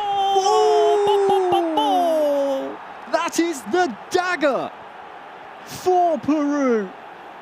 They have sunk it into the chest of Belgium. And it is now confirmed, because elsewhere we have Japan almost in sync, scoring their 3rd against England. And ready for it. And Goo Games surely now will be advancing out of Group A and will be featuring for the big money later in the knockout stages. Yeah, we got 3-0 on both games at the same time. Wonderful rocket from Paolo Guerrero. Finding the ready for it, enough space, enough gap to perform that stunning shot that we were talking before, to the post and in. Massive, massive goal once again. It's killing it every single counter. The chances of the Belgian player of Abduch, that it seems to be, you know, with no solution to get it back into the game. Now once again, Paolo Guerrero one-on-one. Could be the 4th, could be the game over for the chances. No, the chip. It's off target. What's going on? What was that? He knows. You see from his reaction, it won't impact the scoreline or the implications of the result here, but he knows he wanted to do a little bit better. It was fun seeing the 2 goals side by side, because we had the replays simultaneously here as Japan scored a really delicate, intricate volley. And then we saw the purple power bar from Ready For It, just one-on-one, absolutely rocketed it into that far corner with Guerrero to make it 3. And I feel for Abduch. He's got a long career ahead of him. We've seen him at tournaments in the past come so close. It feels like, again, a similar story here. Has to go back to the drawing board. Has a bright future, of course, the young Belgian. Well, I mean, we saw before he had time facing Joe in the previous game, having not that usual solution on top. He usually creates the chances, and we saw in this game practically the Peruvian hasn't let any single opportunity for Abduch to get closer into the match and potentially win the game. So really solid game, dominated once again for the Peruvian, that right after beat Goo Games will be on top of this Group A. Will there be a 4th here for Peru? That would be the cherry on top of the icing. That is the final whistle. Ready For It is ready for the knockouts. He bests Belgium. And you see Abduch's little look over to see what the score is in the Japan game. There is sadly no respite for him. A draw would not have even been good enough. He needed a win. We now hop over to the final closing moments of the group stages here in Group A. We still, of course, have Group B to come. Japan, England. We're joining it at Japan 3, England 0. My question is, Joe, come on. Joe, I want to celebrate an England goal. I mean, it's tough, no? He's playing practically 4-5-1, quite defensive. He needs to connect somehow with the center forward and then wait everyone surrounding him joining the attacking 2nd and 3rd line. It's not that easy with that formation. But unless he tried to be most, you know, safe as possible with that one, but now he needs to go forward. And now the corner kick. And also to mention, Harry, we have just defined finally the 1st position overall in this competition. Joe will be 7th, 8th in this FIFAe FEMJO Game Cup, and Abduch will be top 5, 6. So will be, interesting. It's not that bad for Abduch. I mean, just the chance to be in such a big competition as this one, representing his country, is huge. So, as you said, you have seen him many more competitions soon. I'm sure of it. I'm sure of it too. Japan looking to try and just roll and ride that goal difference, call them up a little bit. This one's a formality, but as we said before, the Rock-Up tournament yesterday was great to see. Of course, local postcodes were able to turn up and register, of course, Chester, Liverpool, Preston, Warrington. So local areas around were able to and eligible to register for the chance to make it this far. Credit to Joe. He's got himself a nice little bit of pocket money for doing so. But Goo Games has bested him here. Gomez on the tackle. Is there a final hurrah here in the group stages? England can try and pour forward here. There is 6 minutes added on for either side to add to their tally. Or rather, England open their tally. But it looks like Gu is well oiled as he has now his sights set outside of the group stages. He can start to think about the business end of the FIFAe Game Cup 2024. He was one game away from being world champion. He fell then, but he has survived Group A. He is now into the knockouts. We say goodbye to Joe and England. We say goodbye to Abduch and Belgium. Here's what we missed. Japan 3, England 0. Now, the Guga doing his job, winning his last match, securing his spot into the knockouts, but not as we were expecting, winning his group, because it will be second, because it will be the Peruvian ready for it, winning his group, and for me, being the surprise initially in this competition, because it's not just to qualify to the knockouts, it's just win his Group A facing, Go Games, the actual number 2 of the world. And but at least we will have the Japanese into the semi. Look at the standings, Harry. Group A into the books now, Alex. Exactly. We have our final results. Here's how things stand. Starting at the bottom, Joe, 6 played, 6 losses. We thank him for turning up and representing England in a respectable way. Abduch was in and around the conversation. He knew what he needed to do into his final round of games. Sadly was bested by the eventual group winner. It is Japan and Peru who survived Group A. Go Games, ready for it. We'll see them later on this afternoon. Those are 2 very, very strong players, Alex. We will see exactly how that pans out. Alex, those 2. Well, we have to keep an eye on them. Yeah, for sure. No, if we analyze the first game, 3 on point for each, for the Peruvian and the Japanese, the defining it was the games against Abduch, where we saw Good Games drawing both games, and we saw the Peruvian taking more points. But overall, there will be a huge knockouts later on. But first, let's talk with some of the players of today. Later on, we will move to Group B.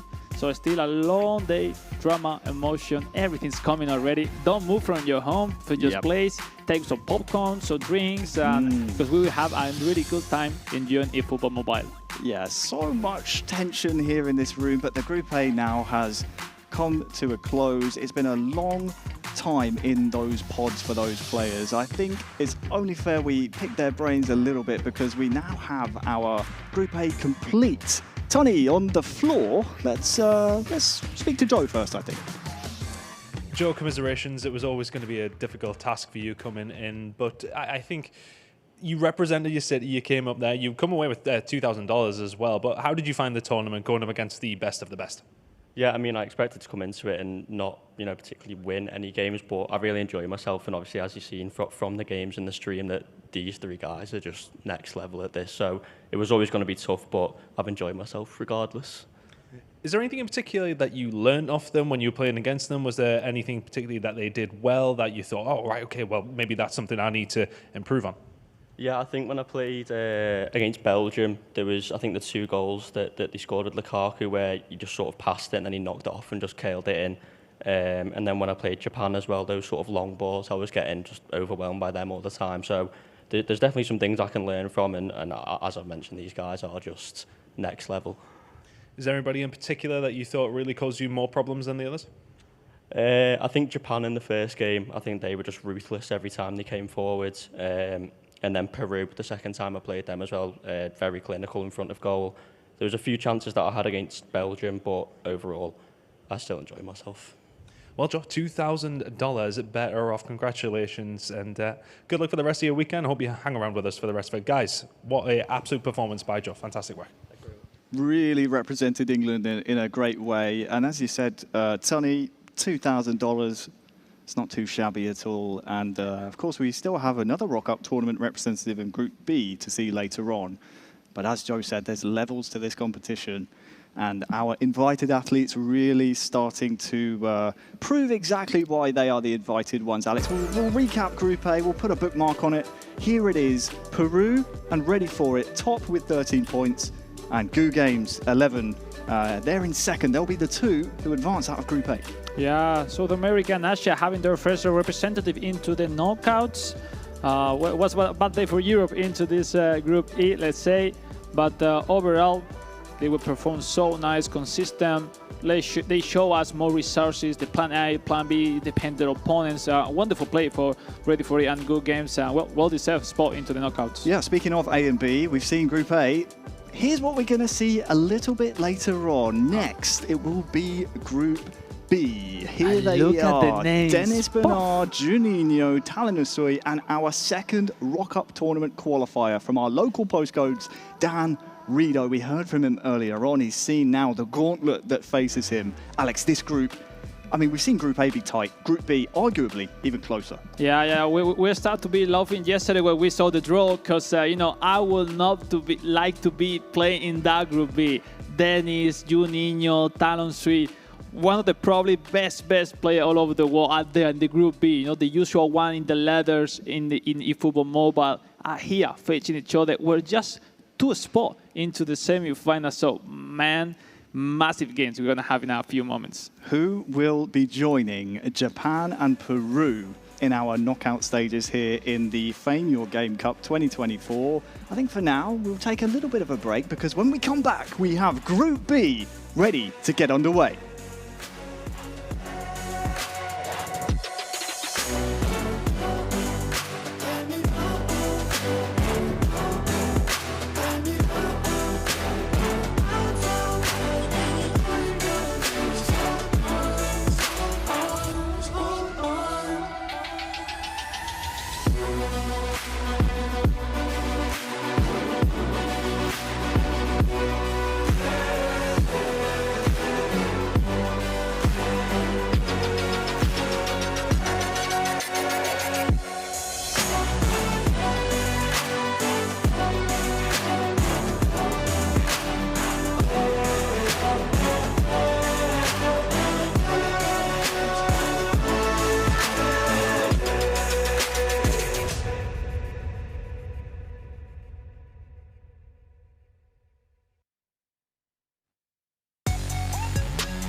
Well, we're here in Merseyside and things are hotting up in the FIFAe Game 2024 Cup. We have had Group A done and dusted. That's in the history books now. But here in Liverpool, we still have two more semi-finalists to find in the eFootball mobile competition. Welcome back. It's Harry Channon here on the microphone, joined by former world champion, I'm just going to call you world champion, Alex Alguacil. Alex, great to have you here. Thank you, Harry. It's been a massive start of the competition with that Group A, with those first two semi-finalists into already that knockout phase. But now into the Group B. Probably I was waiting a long time for that moment because one of the most important players are taking part in that group, and only two will go through. So I don't know what will happen. Even then, they cannot predict what's going on because, you know, the nerves, intensity, drama is coming out in this Group B. There's so much to keep an eye on, and if you're just joining us now, maybe a little bit late, we can take a look at exactly how the FIFAe Your Game Cup plays out. We've seen Group A already, so we've got our 2 semi-finalists already. We've got 8 participating athletes, and it's a round-robin format. So Group B is about to take the stage. We have 3 points for a win, 1 for a draw, none for a loss. Everyone plays each other twice, and at the end of the group stages, the top 2 will advance to our knockout stages, which, by the way, are best of 3 games. $50,000 prize pool. An incredible chance to get a good chunk of change here in Liverpool, Alex. It's a fun time, and the stakes have never been higher. It's a lifetime opportunity for the players to take part in this competition, especially that group with that format will be fairly say the best player will go through, because after that 6th round, you know, they have enough time to put your game start into this competition. But we'll see. You know, it's not that easy to perform on those spots next to us because, you know, the pressure, the lights, you know, everyone looking at you from home. Yeah, it's not that easy to deal with. It's not that easy. Group A, have already found that out. We can see how things finished up there. We had England and Belgium sadly in 4th and 3rd, and then Peru and Japan, the 2 strongest players from Group A. They survived the gauntlet and they will advance into the knockout rounds. There is a spider draw, so we'll see exactly where they land within the semi-finals. We'll see Group B in a little bit, but for now, we'll see the Group B winner take on Japan, and the runner-up of the Group B that we're about to see will take on Ready For It from Peru. Absolutely unbelievable scenes already in Group A. If that's anything to go by, Group B is going to be explosive. We've also got a great reporter on the floor. Tony, over to you, my friend. Good to see you. I'm just getting gassed up on every transition here, Harry. Very, very welcome to Group B. We are very excited to get into this one. If anything to go by what we've seen from Group A, everything is closer than when we maybe expected. We've seen even, I want to say, Joe came through and provided a potential upset in the sense of that he did prove competition for these other players. Very, very interested to see, of course, if the player did come through on the Liverpool side of things for Group B, whether or not he can compete. But let's have a look at that Group B and how things are going to work here. Now, there is plenty of players within this group that can cause problems to absolutely anybody. And as mentioned, if Group A is anything to go by, then we are going to have an absolute banger. Dennis Bernard, of course, at the very, very top. Janino Talanusi, and then Dan Rito coming through from the Liverpool side of things. It is another 6 games to come from Group B. It's exactly the same of what we've seen over towards Group A. Fantastic morning that we did have, and I am very much expecting a fantastic afternoon. Yeah, thank you so much, Chris. We'll be utilising him. He'll get to pick the brains of some of our players. We heard him earlier on, getting a chance to chat with our players. Once they get locked into those pods that you saw on the stage, they are there for a good while. Group A's in the books, Alex. We now turn to Group B. Well, a group that is really difficult to predict. They're going to be the favorite because all 3, especially Indonesia, Brazil, and Thailand, start on paper as one of the favorites, not just for this Group B, for be the champion of this competition. It's a tough task for Dino, the man from England that has to have in front one of the very best players that you could ever have in this game. So we'll see. We have some up and down from the players, having some doubts on which formation, playing recently in the practice room today and yesterday night. We'll see. I think I'm really excited to see how those squads perform and work into this game. As you say, start balance. It start Brazil with initially superiority a little bit, but it will be really even overall. So let's see. Even overall, we've seen the permutations, how it can play out in Group A. We've met those players. It's our first time to take a look at our athletes from Group B.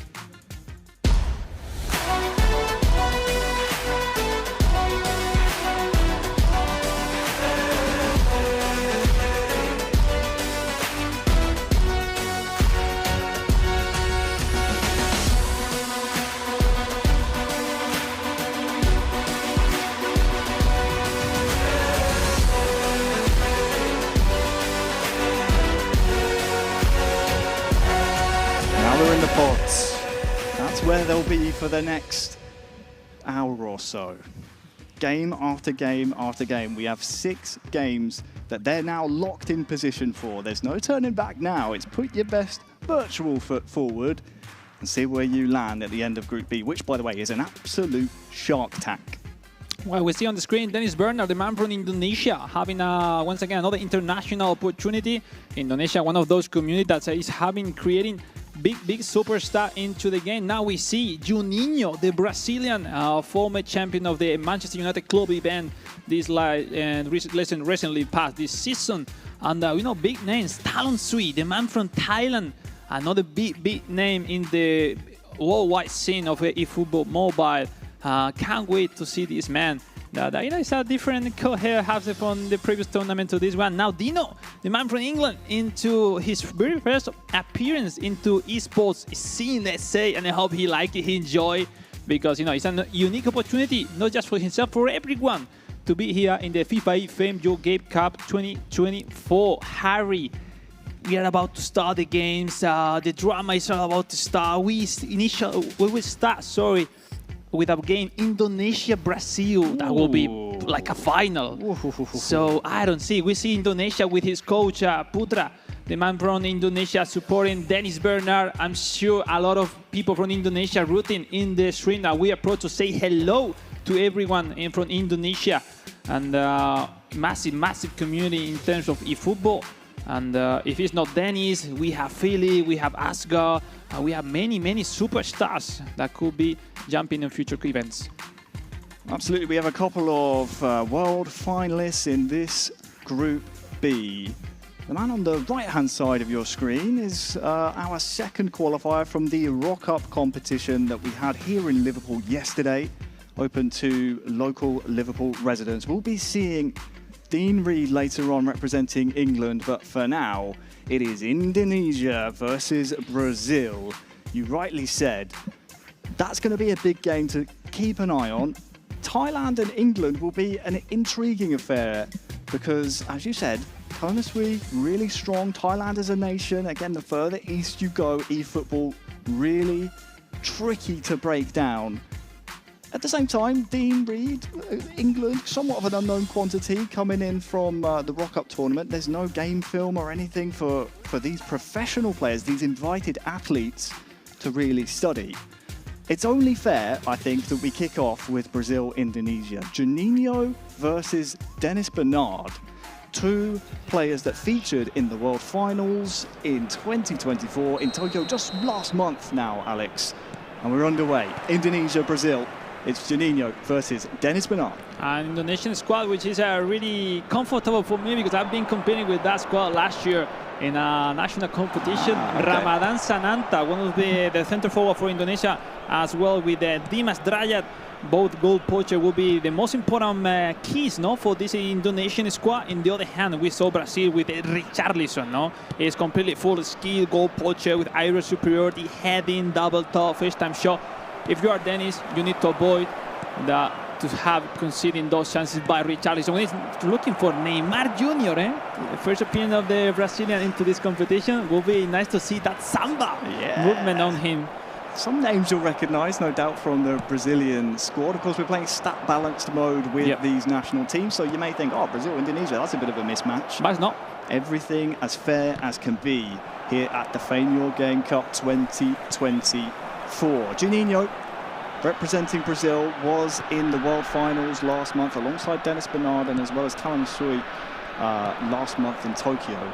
Was unfortunate to get drawn in a bit of a strong group. There was a couple of groups of death there, and the unfortunate thing about the format, especially for Juninho, only one player from each group was advancing to the knockout stages there. So it was really cutthroat. In the end, he was drawn into the group with the eventual world champion, fellow Brazilian Ren Tao.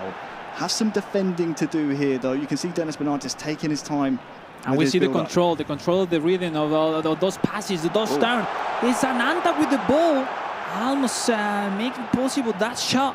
It's Bahar, the right back which doesn't go forward to attack. And the opposite than Arham, the left back of Indonesia, that every single time going forward, hype up the pitch to make those superiorities really important for Dennis Bernard. Now the chance for the Brazilian with Fred and especially Ronnie. Ronnie, the second center forward, is really important, Harry, because he's almost the fastest player in this mode so far. So any single through pass to the back will be game over for the Indonesian. But let's see, it's not that easy. It's not that easy. Well, first 35 minutes here in the first match of Group B has been fairly even. Both players just feeling each other out. That's a nice cut inside, but can't quite carry the ball and ride through the challenge. And so for now, Juninho, he will survive. Dennis Bernardo starting to move up the gears here as half-time approaches. Misplaced pass. Danilo will grab that one quite handedly. And now we're going to see the best of both men, I feel, as this game and this group stage goes on, as they get used to their pods, they get used to their environments. We saw the stamina of the Indonesian players we saw on the screen is almost empty. We're about to end the first half, especially players as the AMF, Marcelino Ferdinand, the whole player, which he jumps to attack every single offensive attempt from Dennis. That's why his fuel, let's say, is almost finished. Now the last one, it will be for Arthur, for the Brazilian, for Juninho. For Arthur, he can try and find the header of Richarlison. Still alive, it's Richarlison who scores first. It's Brazil with the first goal of Group B. Juninho, at the stroke of half-time, there was absolutely no time left. It was the last attack. That is clinical for Brazil. Now, we said before, it's so important to connect with Richarlison. Kick in favor for Juninho. As a pro, you need to have on your favor the kick in any single time, because this time he got the rebound. So important. Connect with Richarlison with that aerial superiority and heading. He's every single time so close to win those headers. In this time he got it, but he got the rebound, and that position was really easy for Richarlison. From Juninho taking the lead, we saw the celebration. Really important spot for the Brazilian leading at the halftime. As you said, leading half-time, Brazil 1, Indonesia 0. And in the other game, Thailand, England, that is also at the break, at the interval, that is 0-0. So we're seeing Dean Reed, also known as Reedo. Yep. He's come through the Rock Up competition. He fancies his chances here. I wonder if he's been watching a little bit of Group A and maybe been learning some of the lessons that Joe had to go through. He went through a bit of a blender there in Group A. I'm sure he did, because 0-0 against Thailand is a massive score for the moment for Dino, for the English player, which now has to try forward something. If he can create some chances and maybe surprise his opponent, we will see later on Talons with the 5-3-2 formation. But we keep going. Second half, Brazil-Indonesia. Brazil leading. Brazil leading, but never count out Dennis Bernard. It's the reason he's one of the favourites for every single competition he's in. You said it yourself, maybe a missed input there from the Indonesian, but I expect a response from him here in the second half.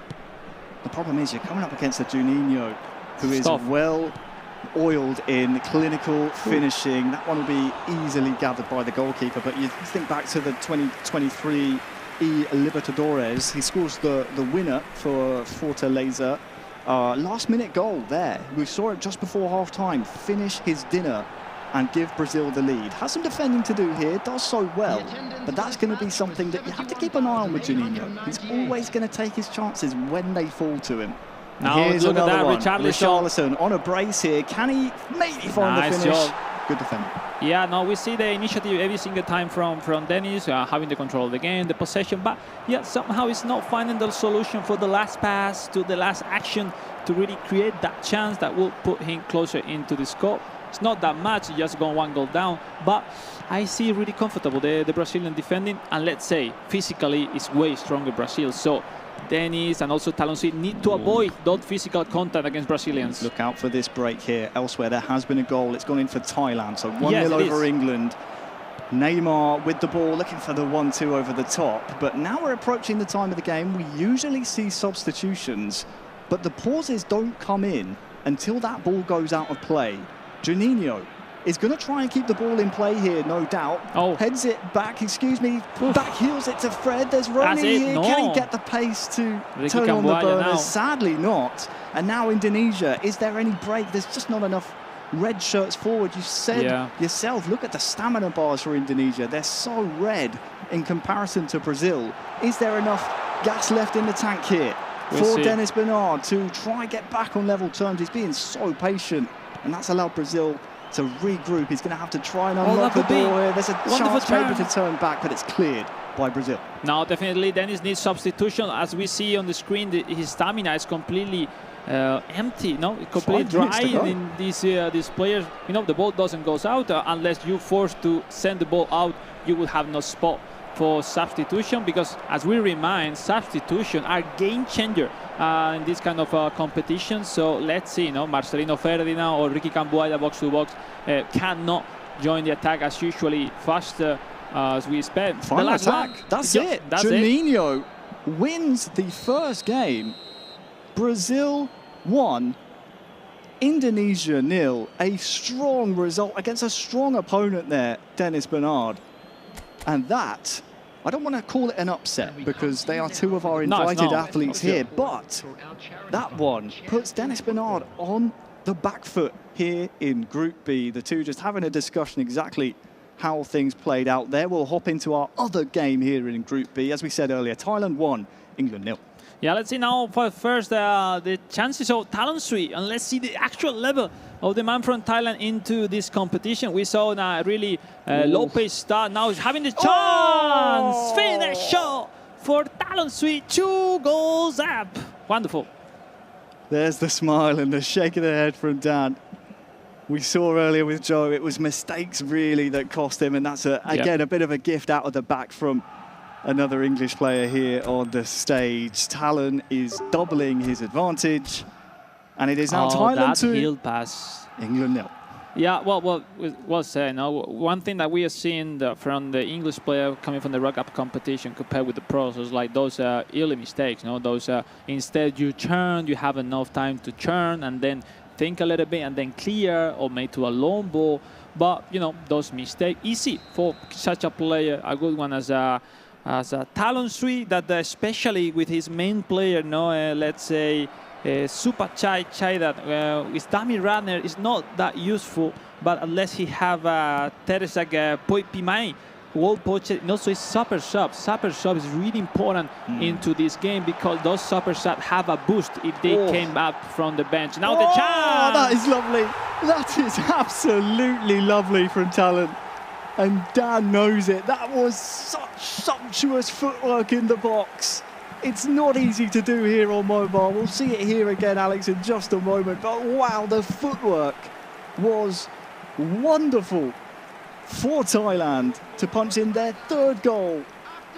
Take a look at this. Lovely double touch. Yeah, it's Thailand only having two players with double touch, but he knows well which one are, and he approached it wonderfully. We were asking for those moves. Double touch, probably the best skill into the game, or let's say the more efficient into the game at this highest level competition game. Wonderful play. Thailand 3 goals up, and no surprises. Thailand 3. The whole world of eFootball knows him and how good it is. So yeah, let's say it's just the first game, but he's close to get the 3 first point on his stance.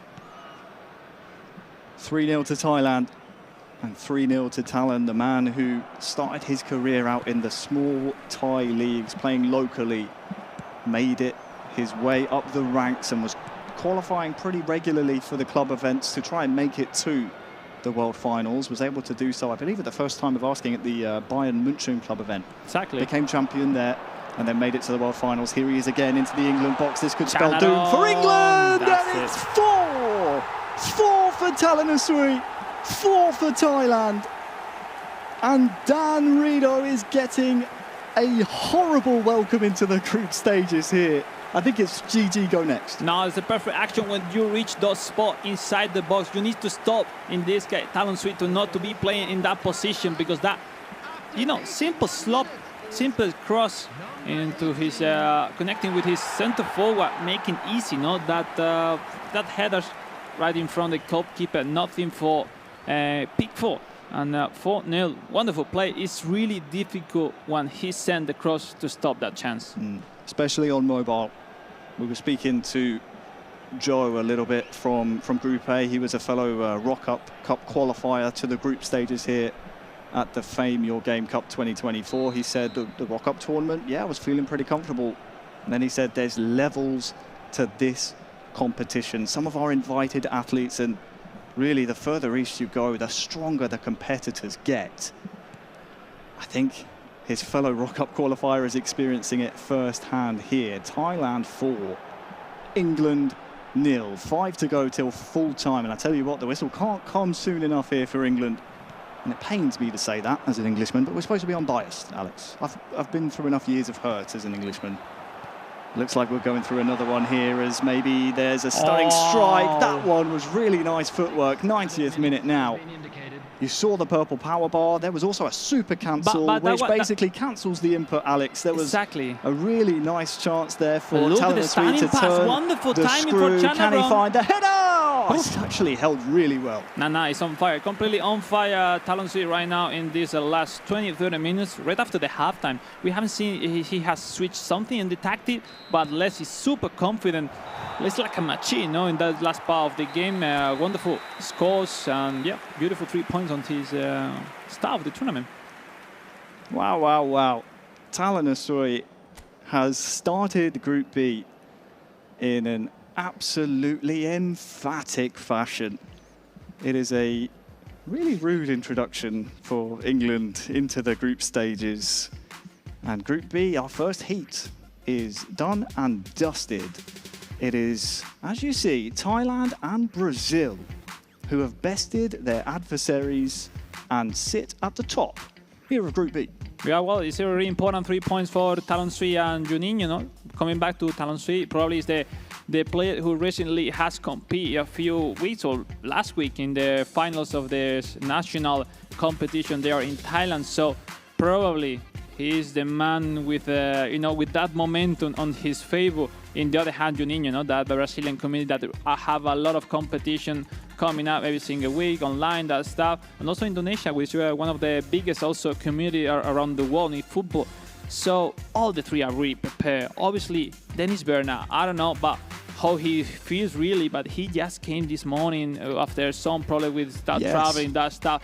I don't know. I have seen him well, clearly awake, ready for.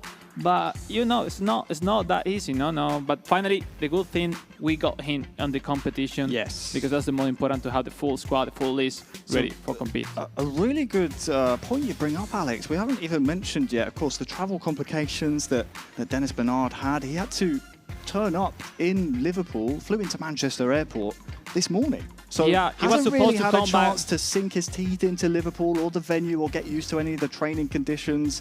He's straight into the venue, straight into his pod. Well, the worst part, that he haven't practiced the same as his opponent in this mode. He's a really good player. He can adjust quickly, but that part he missed it. He was supposed to come here to Liverpool 2 days ago, as everyone, but things that happen. We all have trouble anytime in our lives, so we know traveling things happen. But the best is that he's here with his coach competing in this Group B, and now in the second match he's gonna face Talon Sui.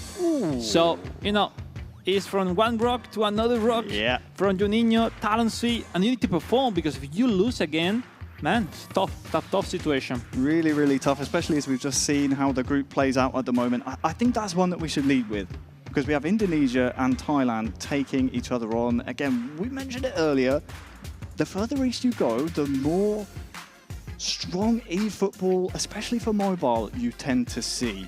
So with Indonesia and of course Thailand being two of those nations with more provision, more leagues to compete in and ply your trade, I would love to see exactly how the differing play styles go, especially seeing Dennis Bernard go. Essentially, he lost his first game. He's got no points on the board. Yeah, I mean, talking about Dennis in terms of his gameplay, compare what he had on his squad. It's like his Indonesia squad, it doesn't suit that well on his usual game style, because he really loves to have the control, possession. He don't really have that skill on his player for double touch, for short pass, for through pass. So, that's why I believe he need an extra, find out somehow with the tactic, because the player doesn't give him that much. So tactically, he need to find an improvement. Now facing Talon Sui, where now we'll have more equal condition, because Thailand are really good, they are really fast, dribbling, but it's really similar than the Indonesian squad. So Let's see, because what a match, Harry, we're about to see. Yeah, really, really tough. Of course, we've had a little look at Group A already. We're now here in the afternoon to see Group B really go head-to-head. Here's the first games in the books, and you can see the happiest of the two players will be Talanasui from Thailand, winning 4-0, and of course, Juninho going up against one of the favourites, 1-0, was able to take down Dennis Bernard. So Juninho, I would say, is one of those players to keep an eye on. We saw him at Old Trafford, qualifying for the World Finals, was very, very happy there. He fancies himself as maybe a winner of this competition. Well, Juninho is kind of those players that you don't really see him putting that much into the game. It's not the one who can create many action, but any single time he creates his chance, I'm sure he will score, or maybe almost scoring his chances. He's really dangerous on the attack, especially. He's really solid, not concede that much. So overcome him, man, is one of the most difficult things in eFootball Mobile right now. Yeah, it really is. And one of the second most difficult things is winning a Rock-Up Cup, qualifying for the FIFAe Game Cup, and then being thrown into a group with some absolute demon athletes. Let's hear from Dan Rido now. I believe Tunny is down there with him in his pod. Thank you very much, guys. Quick one with Dan. First game in there, how did you find that? The first half went pretty well, to be honest. I think the game was fairly steady, and then he just switched completely up, and I just got annihilated in the second half. Anything to change up, though, when you going forward? Is anything you learned very, very quickly? I think 3 of my mistakes were just trying to pass the ball out from the back. I think just clear it, play old-style English football, and just boot it out since stands. Excellent. That's what we love to hear. Well, I'll let you get on with your tactics. Good luck in your next game. Thanks. Yeah, thank you very much, Chris. We were just having a little drink, but I love to hear that. Let's go route one. Let's boot it up. Let's play some Allardyce ball, Brexit football we call it, but we'll just boot it up. I like that. Well, you know, as same as the player into the game with substitution, we need some refreshment, no? Harry, some water a little bit to be ready for the full day, for the full coverage of this FIFAe FIFAe Game Cup 2024. But let's say it just have started a few moments ago, because, you know, we are already in the group stage. Yes, we saw the first 2 semi-finals, but we're just into the Group B with emotion, drama. We saw like the first game didn't went properly as they were expecting from Indonesia, just from Brazil and Thailand. And we saw more or less different game plans where we saw Brazil as the only one going with quick counter. In the other hand, we saw Thailand and Indonesia with those long ball counter game style, and England with out wide, which is the main tactic for Southgate into the game, but maybe it's not the most useful in terms of meta, in terms of high competition. We saw that from Joe in Group A. Yep. We saw him start with possession game, I think is Southgate's tactic, and that's something we haven't really touched on yet. You get managers of these national squads that play into how your team affinity works. So if you have a manager that is proficient in one play style more than the other, you tend to kind of try and play towards that. But then midway through, we saw Joe in Group A start to have a bit more success and closer score lines when he moved away from possession game towards more long ball counter. And well, it looks like one of the games is underway. It's Brazil-England, and off the rip, I believe it's a Richarlison.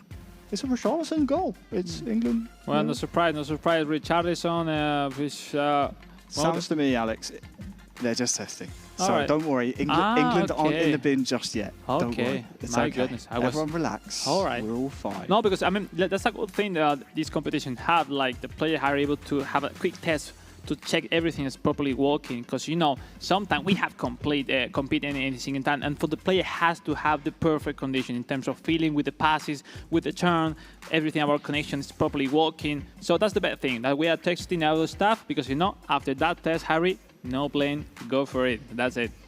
We want to make sure competitive integrity is absolutely paramount. So we love seeing eFootball. So when we see it out the corner of our eye, we're like, oh, look, that's eFootball. Let's commentate that. We're just going to have a little relax here. Harry. Let's take a breath, and we can think now about our highlighted game that we said, Thailand versus Indonesia. Thailand, obviously the happier of the two nations, winning 4-0 in game 1 of their group stage campaign. Dennis Bernard of Indonesia, he lost his first game. Well, now it's time to react. It's time to react against Talon Sweet. They know really well each other. So that's why it's going to be a really tough match, a really defensive match, I predict, in terms of low score, close gap between both, because maybe the one leading will have a really high advantage to win the 3 points in this match. And it's time to go. Indonesia, Dennis Bernard versus Thailand, Talon Sweet. Kickoff for Indonesia, a really important one. Harry, let's see if he can connect with Dimas Drayat, and for sure for Ramadan Saranta, those center forwards. Mulana with a double touch, reminding, if we got the pass to Mulana with that double touch, he could be really dangerous for the Thailand player. As you said, Alex, Indonesia versus Thailand, it's going to be a very important match in the scope and the outlook of this group. Two of the strongest players we have here throughout both of our groups are going head-to-head. We're seeing Indonesia in the red strip, and then we will see Thailand in the all blue. So if you're looking for Talon Sweet to try and repeat his incredible performance against England here against Dennis Bernard, first of all, wouldn't be surprised if Dennis Bernard has something to say about that, but you have to keep an eye on those blue shirts, because Thailand attacking this left-hand goal look to be finding success here early on. 15 minutes have gone, and it's been mostly Thailand attacking as the goalkeeper's called in to intervene, and the ball will come now Indonesia's way. Time for them to attack. Yeah, well, we saw more aggressive center lines aimed for the Brazilian Juninho. In this time, the Indonesian and Thailand players with that really wide formation try to approach the secondary lines on the sides with the right back, left back, depends if they have defensive or no. But pretty interesting, no? Ricky Kambuaya, the box-to-box midfielder for Indonesia with the ball, losing the ball, and now Dangda with the counter for Indonesia. No, sorry, for Thailand. Sarashap looking for Bomantan, the left wing, with nice speed. But you need to figure out how to go through those lines, and that seems to be really packed of people, of defenders on both sides of this game. They're really congested in the middle. That's how Indonesia have set up their stall at the back here, at least in the first half. Half an hour gone. It is Indonesia 0, Thailand 0. But Talon is really in the ascendancy here. We haven't seen, apart from that early attack, I think it was one of the first attacks of this game, Dennis Bernard start to really put his game plan into fruition. The Indonesian, of course, IFE League success, so he knows what it takes to get it done at high-level competitions such as these. And his Indonesian national team are starting to play forward, just not enough power on that through pass. Had a man over and maybe a cut-back opportunity, but Thailand survived. And sometimes when you have the easy spot with the easy pass, you miss that because you're like not that focused, Harry. But that was a nice opportunity for Dennis Bernard, really close to connect that pass that would put him inside the box. But you know, you need to be precise. You need to be really accurate on your actions, because at this level you cannot have many. That's those one to score your goals. 5 minutes to go till half time. Indonesia 0, Thailand 0. Between these two heavy hitters of Group B, wouldn't be surprised to see both of them try and make it out in the other game in this group, which we'll dip into a little bit later on. It is England 0, Brazil 0. But for now, is there a final attack of the half? I don't think so. The referee's blown his whistle, and it will finish 0-0 at the end of the first half. We'll keep an eye on if any tactical changes happen, if any personnel changes happen for either national team here. But let's go over to England-Brazil. That's still in the first half. 20 minutes gone, and it's 0-0. Brazil, though, starting to really attack the England goal. Neymar has really nice feet. Arthur has the pace as well, but it's cleared away well by Dan Rido for England. Yes, he needs to find out how to clear the ball easily, looking for maybe Foden or Maino, or it's not Harry Kane, which is on top of this English squad. Harry Kane at the same time is not that fast, but once you connect with him, he's a really complete striker, and could make him, to get closer to his chances to score a goal. Come on, Rido. I want to shout about an England goal. We saw Joe score in the group stages? I think he scored against Japan, he was telling me. Oh, no, Yep. excuse me, Belgium. Exactly, yes.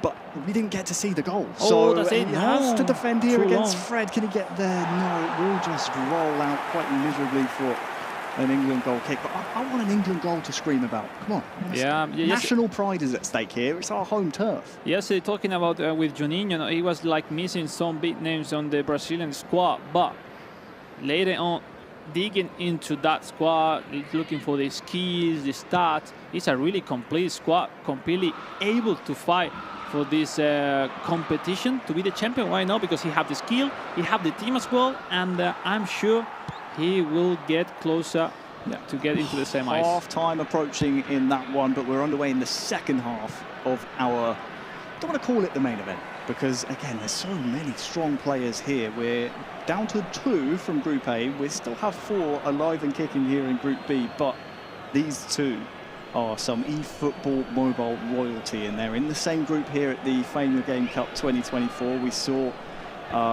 in the 2024 World Finals, we saw Dennis Bernard knocked out in the group stages. As we're seeing, actually, just before half-time, Brazil have broken the deadlock against England. So Brazil 1, England 0. But Dennis Bernard had high hopes at the World Finals, was drawn into a bit of a group of death and was knocked out in the group stages. And once again, another group of death here in Liverpool. No, it's, you know, sometimes it's important, not the draw. No, there's always everyone is so good here in this competition, but between players, they always know who is better or worse. It depends your game style, because you know these two, Talon Sweet, Dennis Bernard, they have played each other many times. So that's why this game becomes really complicated to face, because they know each other. You need to be creative, find out something new that your opponent cannot expect from your play. So that's why we are entering in the last 30 minutes with 0-0. No surprise, one of the 2 biggest players around the world facing each other. And you know, let's see if any mistake can define the score in this score. But looks now with the ball. Yes, it's a wonderful one. Dennis Bernard takes it on his chest, and wow, what a goal for Indonesia! Dennis Bernard scores his first goal here in the FIFAe Game Cup here in Liverpool. That is a wonderfully worked goal, Alex. He takes it on his chest so well, and then the finish, sublime. Harry, it's not just a goal, it's one of the most difficult chances of action to perform, because that low through pass we have seen trying many times from I don't know, from the Peruvian, from the Japanese, but it's the very first one performing in a perfect moment with a draw, putting the lead for Dennis Bernard. Perfect timing. Look at the calm to control the ball with Dri Mastraya. Dri Mastraya is a good striker with good speed, but it's not that good in terms of skill. He only got first time shot, but even with that, he preferred to control rather than look for the first time shot. Wonderful play. Now the pressure for the man from Thailand, for Talon Sweet, that has to react.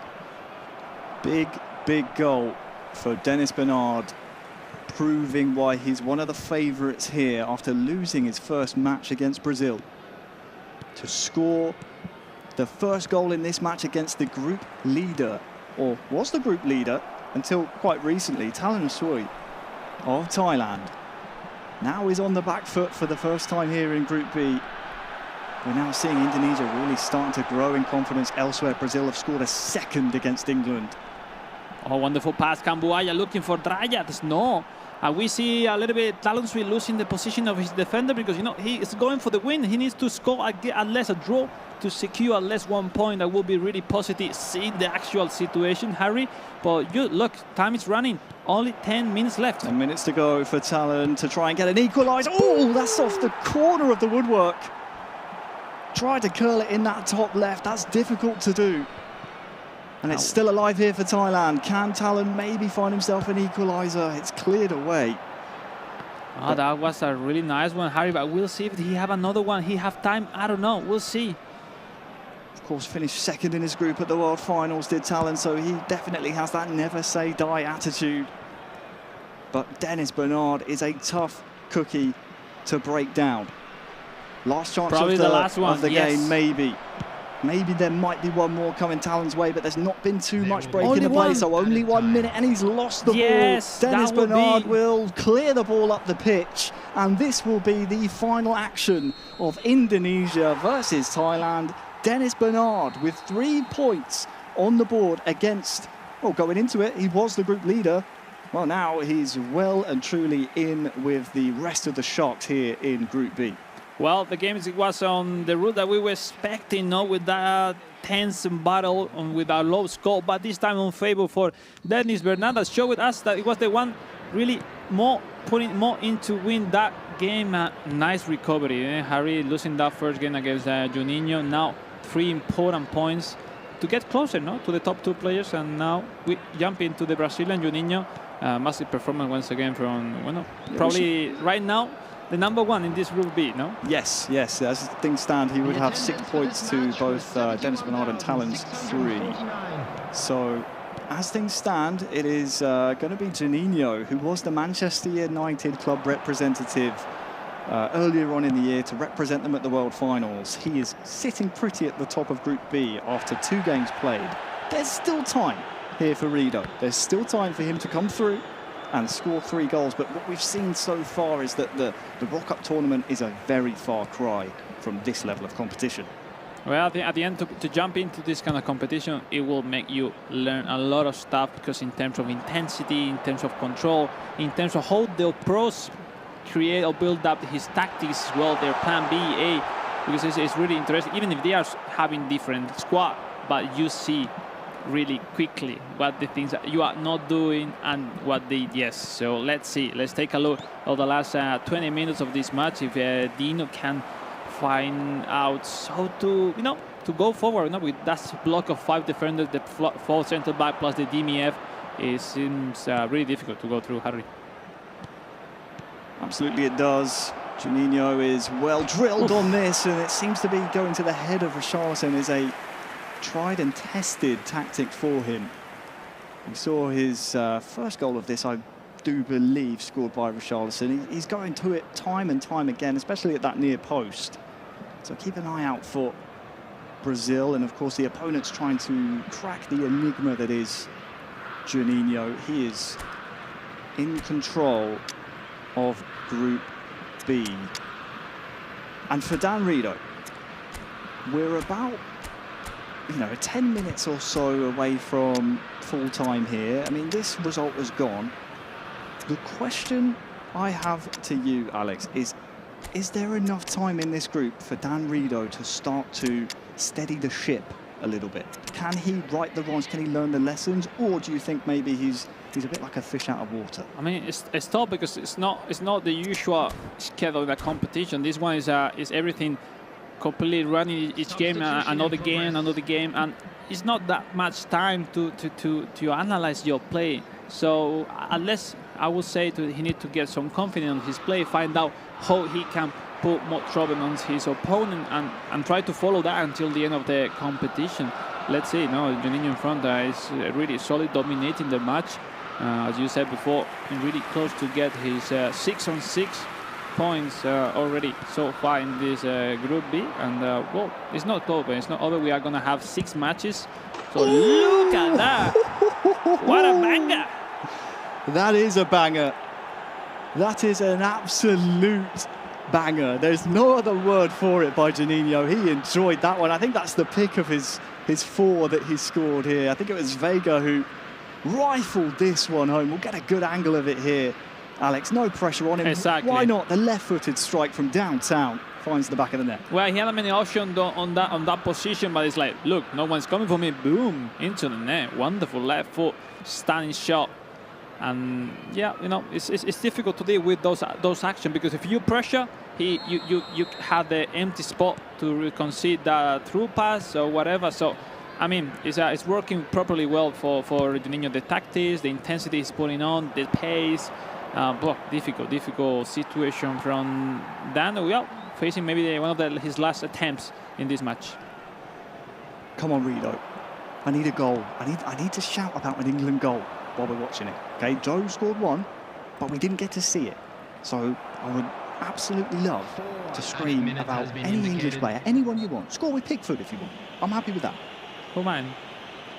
Would you mind a penalty? It would be crazy. We got a penalty. Stick Pickford on the penalty? Why not? Come on. I wouldn't mind that. You think we can make that happen? No, we're not allowed to interfere, Alex. Let's focus back on the game. 4 minutes added on. Juninho, the star after the first 2 games here in Group B. 6 points from 6, the only player left with an undefeated record. Full-time, Brazil 4, England 0. We can see exactly how that has impacted our group standings very shortly, Alex, but it's fair to say Juninho is one to look out for. No, that's it. I mean, a pretty confident person, like his character as well, the way he plays is really solid very well and really confident in himself. We saw at the table the rankings 6-on-6, where Talon Sui and Dennis Bernard just face each other with that victory of Dennis Bernard, which keep on 3rd position, but now way closer, no? Because a potential second victory for Talon Sui will make it really, really difficult the chances for Dennis to go through. Already 4 games remain for all these 4 players. Potentially everything will be possible, but it is true that Juninho that now will face Talon Sui in the 3rd game will potentially, with another victory, gets really, really close to be into the semis, Harry. Of course, if you're just joining us, this is Group B. Those players you see on screen are now locked into those pods until group play is done. We've had Group A, we have 2 waiting semi-finalists. Now it's about who leaves those pods as a fellow semi-finalist. And that's where the further you get, obviously, Alex, the more money you get, and it starts to sweeten the wallet out a little bit. Juninho, with a win in his next game, is very, as you said, very, very close to mathematically securing himself. Well, let's say, because we'll be really interested, because now we have Juninho with that quick counter offensive game style, with that center line forward, accumulating many plays, versus a 5-3-2 from Talon Sui. His main formation, his most remarkable game style, tactic he's used normally. So I can't wait to see the matchup, how works each other, because I don't really see that man advantage from Juninho, but it's true that Talon Sui, we have a hard time defending those midfielders that Juninho will put into the game. So, well, I think it's a nice counter, the 4-4-2 for Juninho versus the 5-3-2 of Talon Sui. But, you know, that's only on paper. Now you need to perform well. And especially if you ask to me, Harry, my favorite formation is that one of Juninho when I play mobile.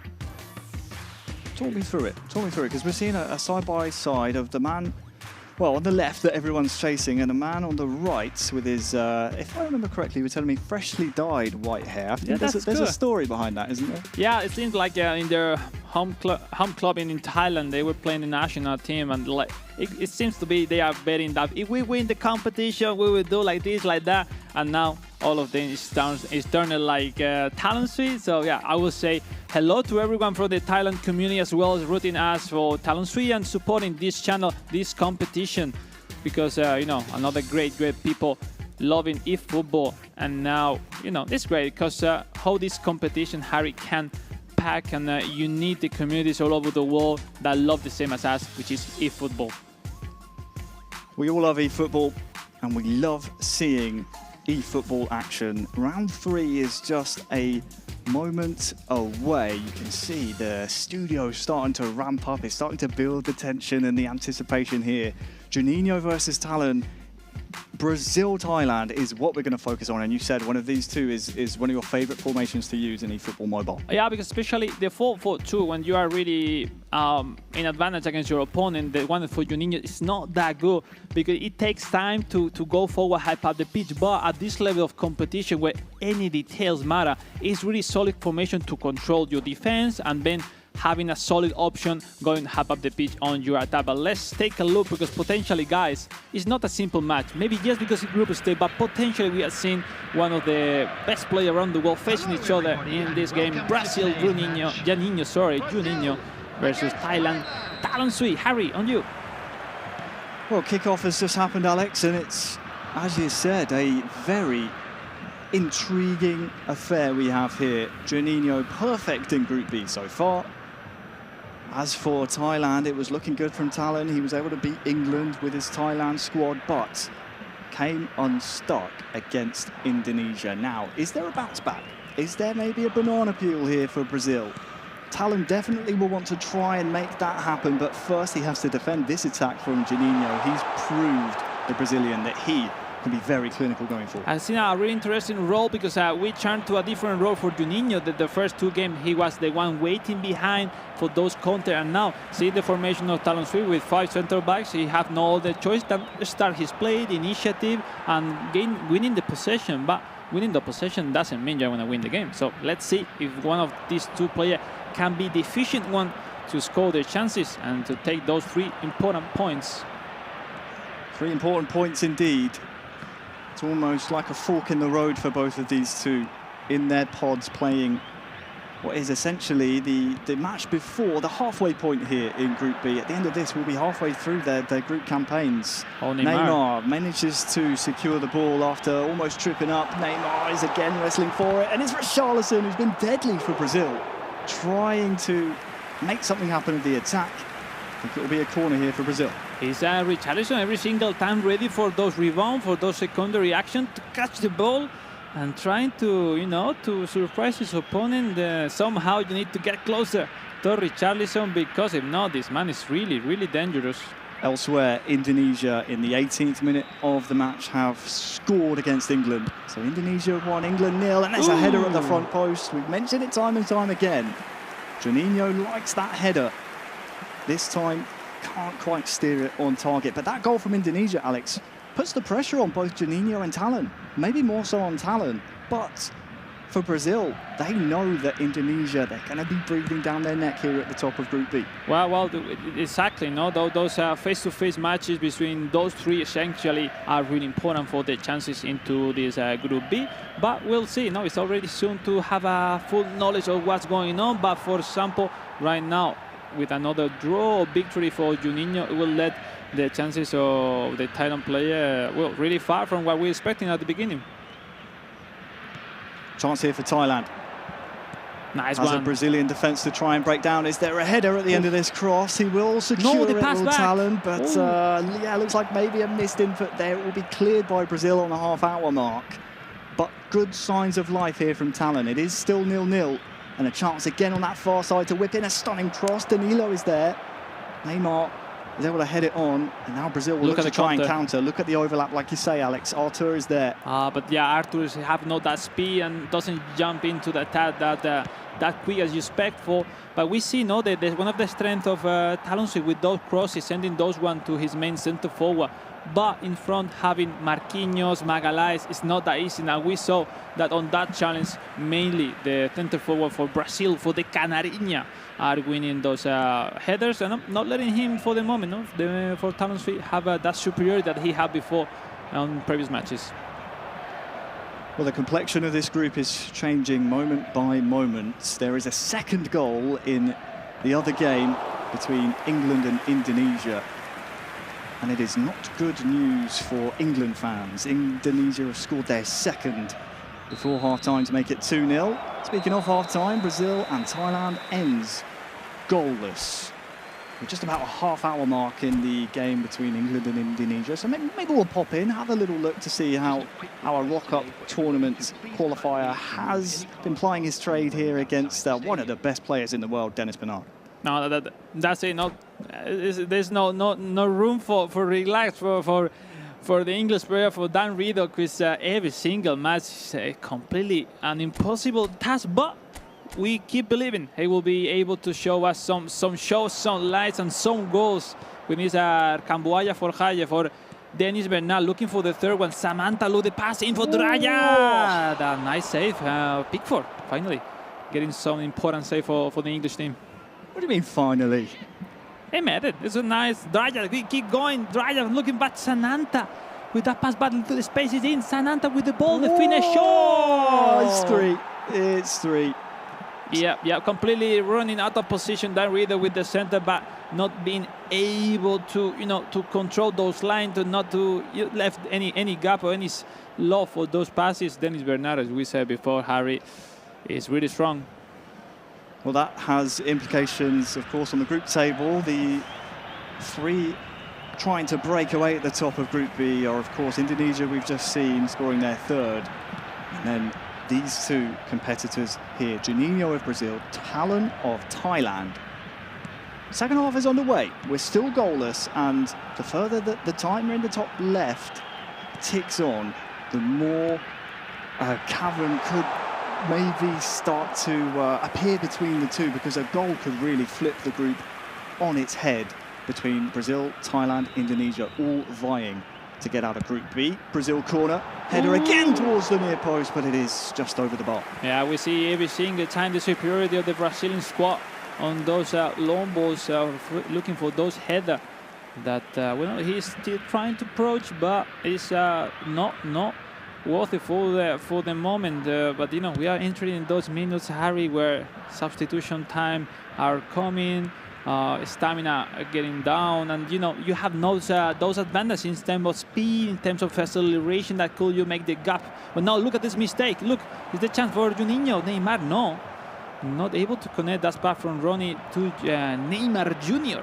The MVP, the key player, let's say for on paper for the Brazilian, but it's not, because it's been more Richarlison, no, the main weapon for Juninho so far.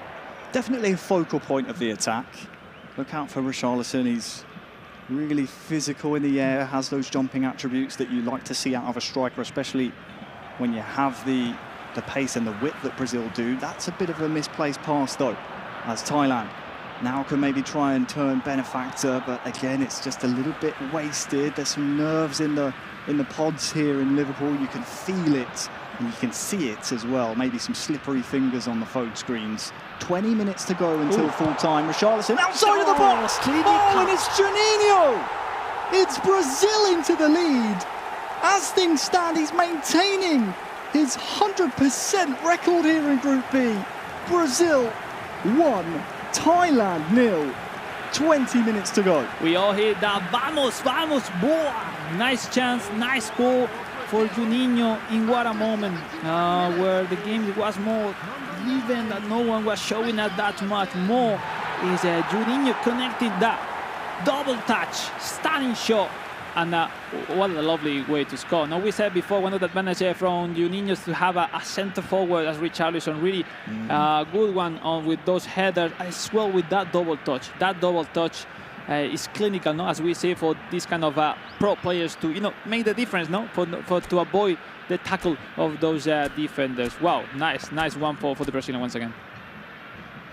Unsurprisingly, there's going to be tactical changes that came at a very beneficial time for Juninho and also for Thailand and Sui. We've ticked over that 70th minute mark now, Alex, and the important thing is that the super sub tactic, you said, they have the player traits. The super sub is able to give you that extra bit of clinical nature on the pitch. So if you have a player on your bench with super sub, they can really make the difference around this 70, 75 minute mark. Well, it's something high into the game notes, but we know well properly the players, like that super sub skill give them a boost in any single stat on his player. So yeah, it's not that you should have many on your squad, but if you have a few, man, you need to put them into right after the 60 minutes or around, because that will make a huge impact into the game. And we see, no, that 5-2-3 for the Brazilian, for Juninho, somehow try to be super conservative, no? All of defense for this last part of the game. Yeah, you see on the left-hand side, Juninho, as you said, gone to that 5-back. He started the game, if you remember saying, your favourite formation, that was 4 at the back. So he's clearly supplementing this 1-goal lead with a bit more defensive capability. In the other game, we have Indonesia scoring their 4th. So Dennis Bernard is playing catch-up in this group, but certainly not in the game against England. 4-0 for Dennis Bernard. Juninho, though, you said it, Richarlison, he's a great focal point of an attack. Yeah. He's not only strong in the air, but as you said, he's finishing. Yeah, and we saw he's playing with counter-target of Richarlison to make him play in the full game, because, yeah, overall is his best centre-forward. He put in Rafinha, the FC Barcelona winger, which is really fast, really talented, nice skills. Any single contact with him will be really, really dangerous. Now the spot. No! He got the spot to show Harry, but he rather chose this pass. Yeah, I think we My all goodness. saw exactly what the intention was, but as you said, the input just wasn't correct. Looks like it was a pass instead of maybe a strike. Another as chance well. for the Brazil, no. Juninho can't quite capitalise off of a mistake on the other side. You know what happened, Harry? Sometimes you made the dribbling or the tactics and you don't expect to be just alone in front of the keeper because maybe, you know, the movement of their opponent is not the right one.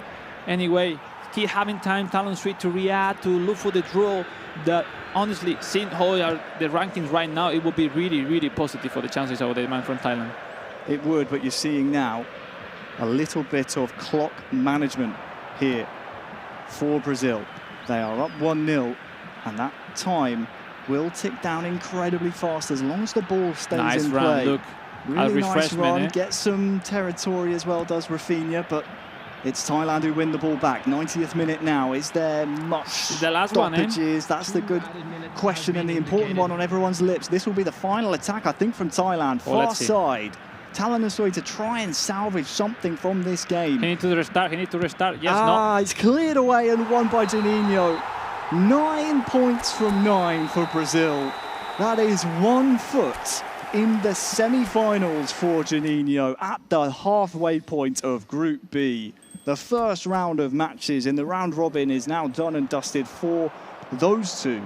We still have the game going on between Indonesia and England. Come on, Dan Rito. Give me something to shout about. Come on, England. Unbiased, by the way.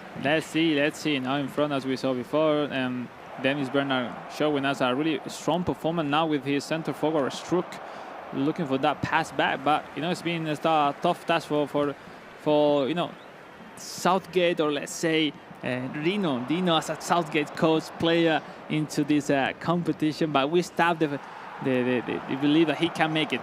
Oh, you see Dennis Bernard there trying to feed the man in the box, but at this point the result is absolutely official. There's just not enough time to get 4 goals back here as we approach the 90th minute, but I think Dennis Bernard will be quite happy with how, after losing the first game against Juninho, his group stages have gone. He's done everything he can to try and chase down the Brazilian at the top of Group B, and this was a real statement against England, winning at minimum 4 goals to 0. We'll see if there's a 5th here, as this will be the last chance of the game for Dennis Bernard. He's playing with his food here. Can he get his strike away? Left-footed, he can! It's 5-0 for Dennis Bernard, and that is a statement.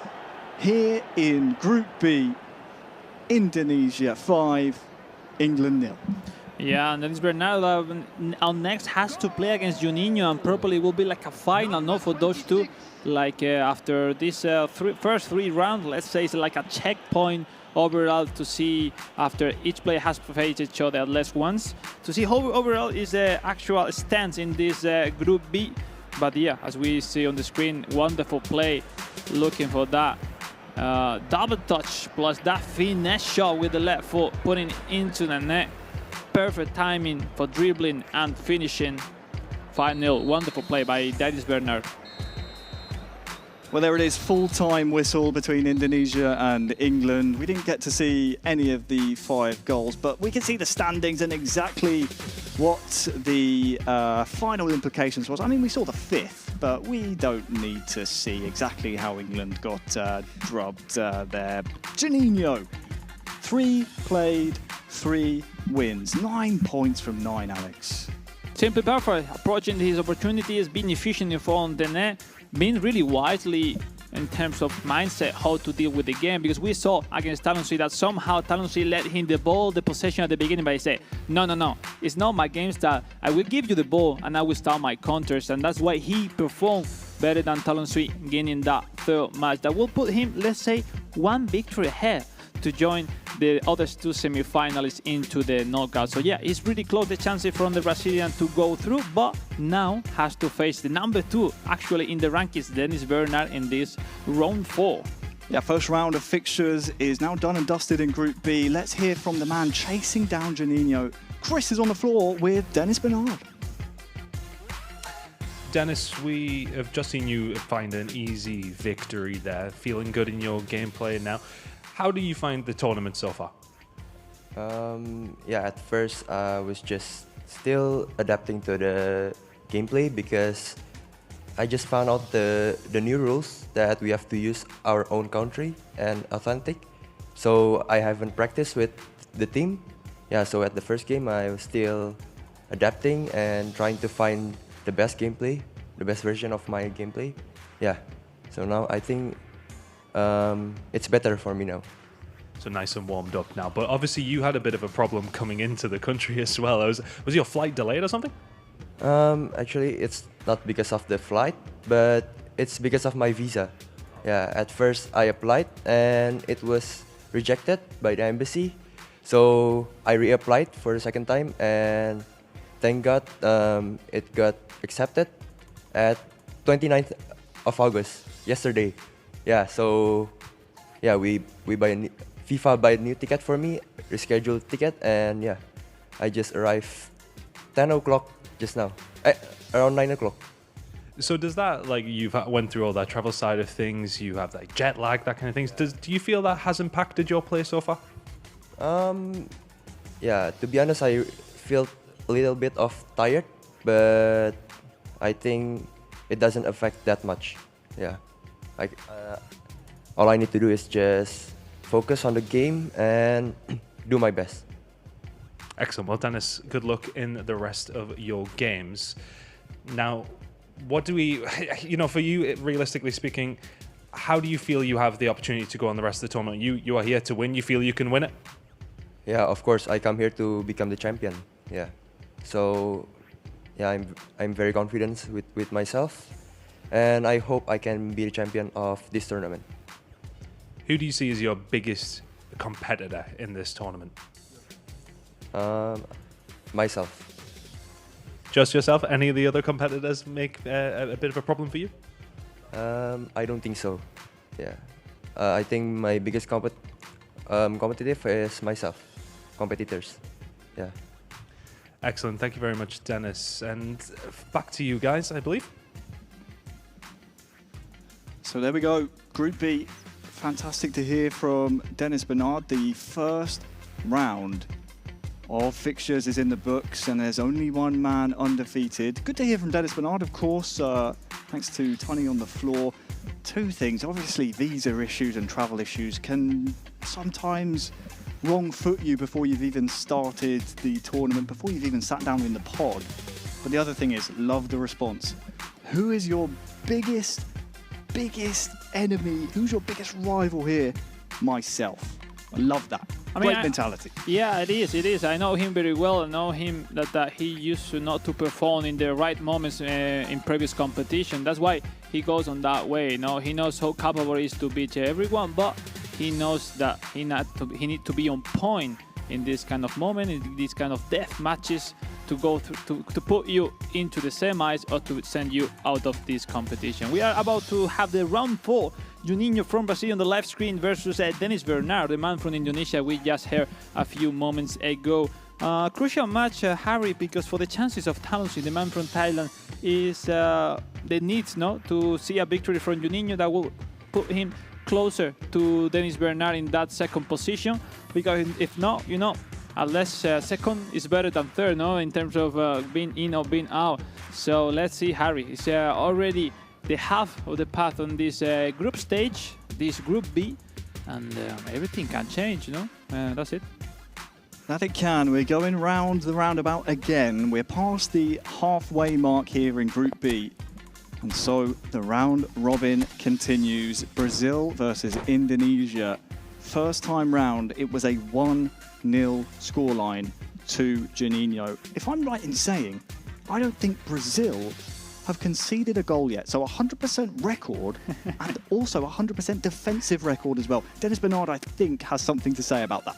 Well, I've scored a goal against him yesterday. You? So yeah, in the practice we were playing because there was nobody to practice against him. I said, let's practice. But obviously it was his first game from a few days. So I see. Probably today he will smash me 5-0. And who are you controlling in that match? See Indonesia? Japan. I was using You were Japan. I was using Okay. Japan. All right. So it was pretty cool. It was pretty cool. You know, yesterday we haven't know every full squad to practice that it, and it's a good backup to make them practice. Here we go. Run for Harry on you. Indonesia versus Brazil. At the halfway mark, it is Juninho sitting pretty at the top. Not 100% sure, but I'm pretty right in saying a win here for Brazil would see them into the semi-finals. Elsewhere, we have Thailand versus England. Thailand 1, England 0, a goal scored, and I think in around the 10th or so in-game minute. Our attention really is seeing who, if anyone, can catch Juninho and Brazil at the top of Group B. Well, coming back to the first game, I think between these two, Dennis was controlling the game, but somehow he lost the control right after that kick-in goal in the first half by Richarlison, if you remember, with that rebound. So that's the defining, everything seems to be close between these two. Now the chance for Dennis, no. But we'll see if those rebound this time goes from favor of Dennis or keeps on Juninho. Because, yeah, as you said, Juninho at the moment has been the best attacking and defending. And overall, that's the most important thing. We've seen him in some very closely contested contests so far between his Indonesian and Thai rivals in this group. 1-0 wins in both of those. We'll see exactly how this one plays out, whether or not Dennis Bernard has downloaded the information of his opponent enough to try and find the missing piece of the puzzle to take down the current group leader. But no one's been able to score a goal on Brazil just yet. We'll see if Indonesia and Dennis Bernard can change that. The rebound is in. No, deflected by, I think, Magallanes. And now Arthur sending quickly the counter, looking for Fred. Pass back to Neymar. Look how aggressive could be the attack of Juninho, connecting those quick passes. But the last one to Ronnie, probably is the 90 speed acceleration is really fast. Obviously, he has not good finishing. That's the good thing of this mode, which because it's a stat balance. If some players are really good in terms of speed, they will have some lack of passing, dribbling, or finishing, as is in the case of Ronnie. Richarlison there, not able to get the ball under his spell. Elsewhere, Thailand have scored a second goal. It's a Kieran Trippier own goal from good pressure from Taman Suya, Thailand. So really is a three-horse race for the two spots here out of Group B. Our attentions now are on Brazil and Indonesia. These two really fiery opponents. I love the confidence we see out of Brazil. Juninho clearly happy to fire the ball into the feet of Fred, the feet of Neymar. You can do that when you have players that you're confident in their control and have those skill moves that allow you to get out of trouble, such as the double touch. When you get into those tight alleys, real chance here is there's maybe an opportunity, but yeah, half-time approaching here. It looks like it's going to be 0-0. I will say he was looking for the fake shot just to gain some time, waiting his former teammates to go forward, hype up the pitch. We have seen Juninho sending a lot of players running forward with those blue arrows that you see on the screen. So it's like you can make pass and run, you pass to the player, and then it depends if you want a simple pass or the actual pass and run, holding in the buttons in your right screen and make them running forward. And it's one of the easiest way to outnumber your opponent and to make him on some troubles. Well, the trial by fire for England here at the FIFAe Game Cup 2024 continues. It is Thailand 2, England 0. And Rido has some defending on his hands here. Talon has proven that he can put together intricate and quick passes like that. It is now 3-0 to Thailand. Talon is providing us a very strong third man in this group. He'll be in and around the mix at the end of play in this group. Has two tough games to round out the proceedings here. But for now, Juninho, Dennis Bernard, locking horns again. We'll see, a really tactical game. It's really similar compared with the first one today, early on, but the defining, if someone can take the lead, will play really comfortable after that moment. But for the moment, 0-0, we are about to see substitution, maybe. So I bet it will be the game changer for these players into this round 4. On the hour mark here, near enough. Indonesia 0, Brazil 0. Elsewhere, Thailand have scored a third. So if you're keeping an eye on goal difference, that may well be a tiebreaker for now. Let's take a look at Juninho. Oh, And the rebound. Richarlison there. He just gets off balance at the wrong moment, almost able to pounce, but Indonesia, they survive. And there's actually some red shirts forward here for Dennis Bernard to try and find. Arthur is there though. And as quick as anything, Thailand have scored a fourth. I really love the way he is playing Juninho really wisely with those pass back to the keeper, taking his time. Now in that role, dominating the possession that we haven't seen that much playing early on these previous games. But wonderful play for the moment. And he's trying to get closer with the box of Dennis Bernard, because if he's able to score one goal, he will win the game and putting himself into the knockout. So into the box here. Richarlison forces that save. Ball still in play. It's cleared out by Indonesia. But Dennis Bernard has had some really close calls here. The time is ticking, and we are about to cross the final 10 in-game minutes, and those can go as quick as anything here on eFootball Mobile. So whoever scores next, we're entering next goal wins territory for either Indonesia or Brazil. Yeah, we see we have Dennis has to force somehow substitution, because he's really having a hard time to make any single action right now from the last 20-30 minutes. So look, there's no stamina, no one close to Maulana to connect with. Now finally Bahar, the right back, and the only choice is to goes back or no, finding again the midfielder, but it's no. And yeah, really poor attack this time for Dennis Bernard, because yeah, in front, as you said before, no one has scored any single goal against Juninho so far at the moment this tournament. Yeah, I think he senses that a clean sheet is all he will need against Dennis Bernard. It will round out proceedings. Indonesia 0, Brazil 0. The 100% clean sheet record for Juninho continues. And a fun fact about that match, of course, Dennis Bernard and Juninho's pods right next to each other. So while the interview with Tony would have been going on, and he would have heard Dennis Bernard say, the only adversary I have here, my biggest enemy is going to be myself. Maybe Juninho took that a little bit personally and maybe wanted to put the fire out of the Indonesian. He's Brazilian, you know how Brazilian passionate are, and even more if they are talking about football. On this case, eFootball, no? We have seen emotion on his side celebrating his goal. That passion that Brazilian have inside are wonderful to see in this kind of competition. And I will believe that it will be higher and higher, because the chances of Juninho to be in the next round are really, really high. So let's see. Thailand almost getting his another 3 points. That will put him on 6.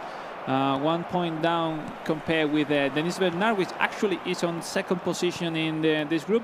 Talking back to the game Brazil-Indonesia, I think it's a really positive score for both sides, because I think less the defeat, any single point was really positive for both, because next game it should be Thailand-Indonesia. Well, we are in a moment, Harry, that any details matter. Now the chance for in Thailand for the 5th one. Stones really strong. Harry, come on, let's root for Dan Reader for a less of 1 goal. I'm England till I die, but we need to see. I want to see a goal, okay? Joe scored one. Come on. For us, our rock-up competitor from, again, local postcodes here in Liverpool. He scored one, but we didn't get to see it on the stream. And that's tidy passing from Talent. And Thailand threatened to run up the score. It could turn into a cricket score by the end of it. He had a spot to control and then finish a shot maybe, but somehow he found out that that was the right decision. But it seems that no. 25 minutes left in this game. Really strong score by the Thailand player that, he's getting closer. And, I don't see him out of this competition already, so he will have something to say on the upcoming 2 games versus Indonesia and Brazil. So he's still depending on himself to qualify. 20 minutes to go then, Thailand, England. And you can see just how comfortable Thailand looks. The double touch, the finish is absolutely sumptuous. Perfect. That is something that you cannot learn without grinding the game and knowing exactly what inputs you need at the right moment. That is instinct right there from Talon, and he makes it 5. Now, for the moment you concede that last pass after the double touch, you can find a solution to stop that finish shot. Wonderful play. Talon C once again looking for more, maybe, to gain some confidence, especially for the upcoming matches, because it's about that. In 40 minutes, let's say, this Group B will be end, so you don't have no much time to think about. Just go on, do your best, and go for the win. That's it. Well, that's what we'll see in the final 2 rounds of Group B. We will see every nation leave it out on the virtual pitch. They've been in those pods for around about an hour or so now, playing game after game. The games keep coming. You don't have time to lick your wounds and try and bounce back. You have to be mentally ready as soon as you enter those pods, and that's something exactly that Talon has done. He's playing catch-up in this group, but this result would be very healthy for his goal difference. As well, yeah, that's it, because potentially we are about to see a dramatic end of this Group B, where they could finalize tie on points, and we will need to check those things, face of head-to-head matches, then goal difference. And that a crazy section is hanging on. Look at that. Get rid of it. Brexit football, remember. Come on, clear the ball, that's it. Well done. And finally, that's a critics moment for the man from England in that lately chance. Much better. That's what we like to see. Allardyce ball, hoof it up the pitch. Let's play territory. Good to see from Rido. But we're approaching the 90th minute now. And again, credit to Joe, credit to Dan. They qualified through the Rock-Up tournament yesterday, and they've secured themselves a minimum of $2,000 just by making it to this stage. The game finishes Thailand 5, England 0 here at the FIFAe Fame Your Game Cup 2024. Let's take a look at the standings. Juninho up top, leading the way with Brazil. Dennis Bernard in second with 7 points, but you can see how close, Alex, second and third are Indonesia and Thailand. Something tells me the head-to-head between those two is going to be very telling going into the final round of fixtures. Yeah, already nothing decided. No, maybe Juninho now closer because he's gonna face the English player Dan Rido in the upcoming match. But we have the game because again between the second and third in this Group B, Dennis Bernard facing Talon Sweet right now in a few moments. That game is decided match. That game is decided match. Just to come in back the round 2, it was Dennis Bernard, the one who won that match 1-0 over Talon Sweet. But right now, different story. Once again, the pressure on point for those two players. And now is the moment to show up, do your best, and bring home those 3 points that could be clinical to jump in on the standings and getting closer to go through the semi-finals. It's really close here in Group B. If I had to put you on the spot, Alex, Indonesia, Thailand, who's going to be joining Juninho? I mean, it's really difficult. Like we saw a really close match between Dennis and Talon Sweet before. I speak the same in the next one. It is true that we haven't seen Talon Sweet already playing as he usually plays because his opponents are doing a great job on it. But different story, new match. You now need to be creative, and it's like a final. It's like a final, basically, the next game. Well, here's how Group B stands. I want to make sure Tony on the floor is still awake. Tony, are you still with us? Oh, the action is keeping me very much awake, Harry. Been really enjoying what's happened throughout Group B. It's been super interesting so far to see, especially the competition over the top 3 teams. It was the same in Group A, and we now have it in Group B. And I think one of the most important things for some of these teams coming into this, of course, the prize pool. 4th place in that group, walking away with $2,000.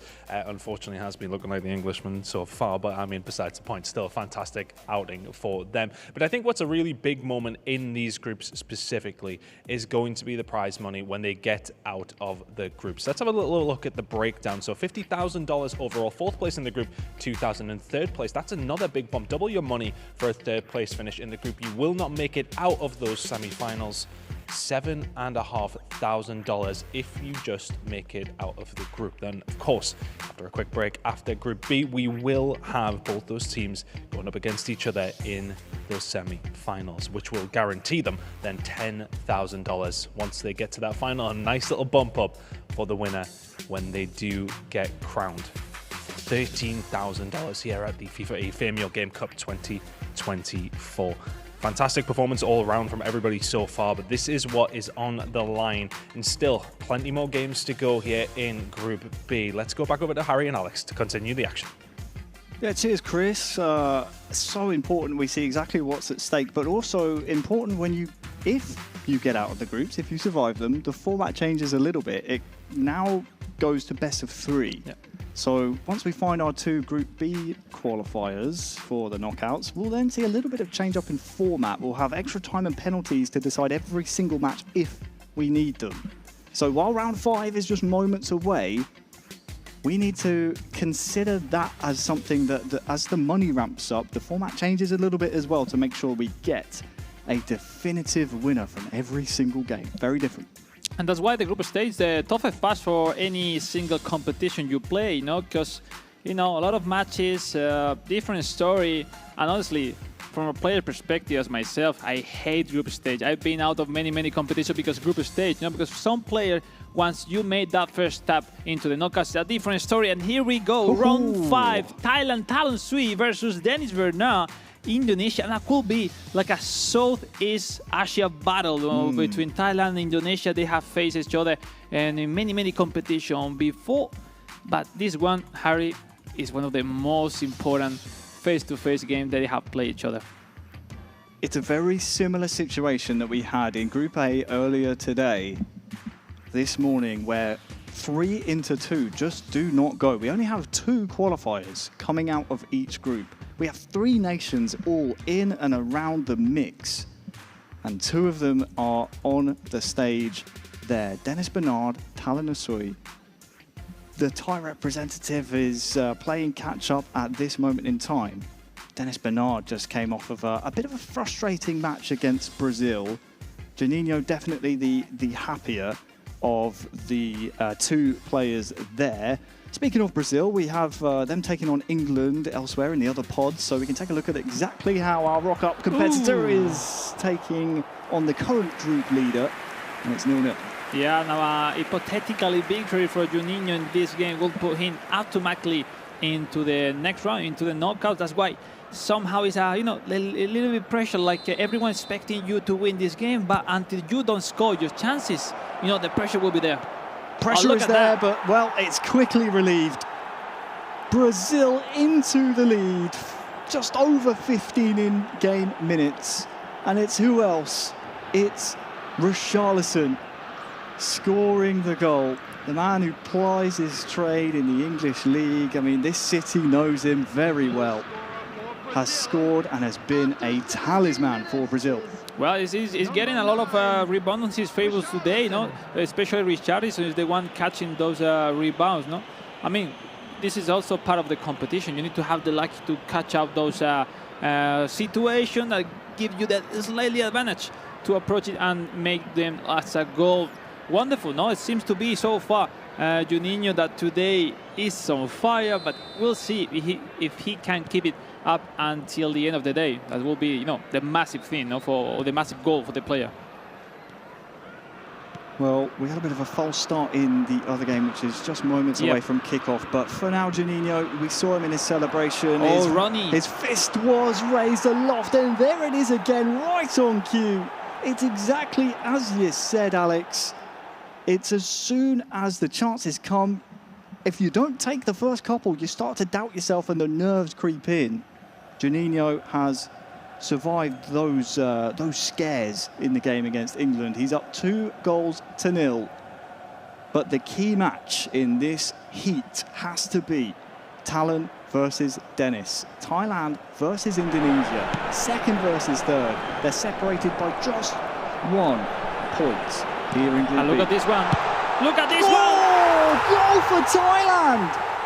It's Talon who scores, and an early goal is exactly what this fixture has called for. They've had some close games in the past, really, really tentative, but this goal in just the 11th minute, Alex, you called it, absolutely on point for Thailand. No, it's a critical moment for Dennis, because right after regained that ball, he missed that pass, and that counter by Thailand was clinical, looking for that first-time shot, perfectly executed, 1-0, and look, massive turn into the chances for both players in this Group B.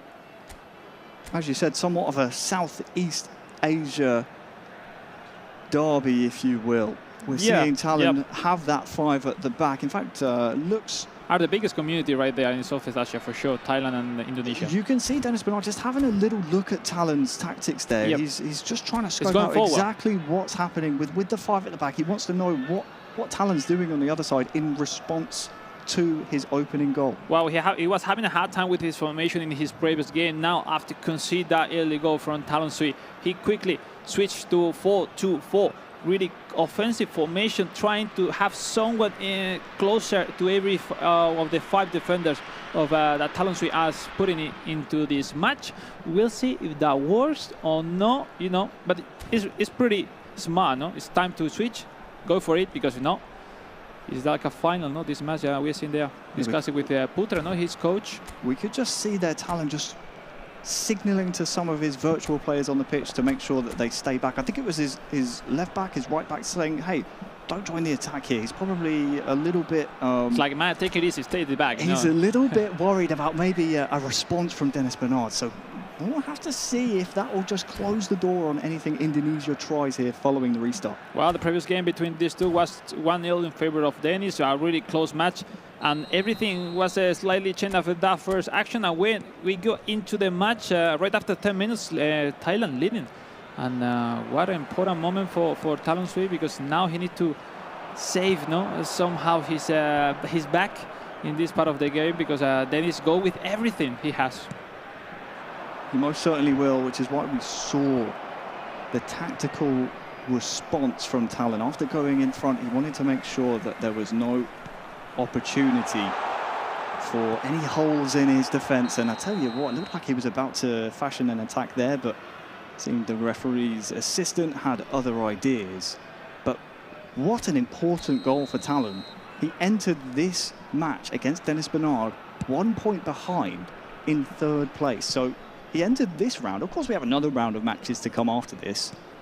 He entered it outside of the top 2, and it's those top 2 places, Alex, that will feature later on this afternoon here in Liverpool, England, in the knockout stages. No, that's it. Even if the chances are, I will not be over after this game for any of these 2 players, but it's a massive match. Unless a draw for Dennis will be clinical for his chances to go through easily, and Talon has to win. That's it. And for the moment, he's doing that job, winning and putting that pressure for the young Indonesian player, Dennis. The most important thing as a competitor, you want to enter that round of fixtures, that final round in the group stages, with your destiny in your own hands. For sure, because now in the chances of Dennis, he's gonna have Dino in his last match, and Talon has to face Juninho, already qualified probably, but let's see afterward. First focus on to this one, Harry, but yeah, you say the destiny always has to be in your hands. If not, that situation is really difficult to deal with.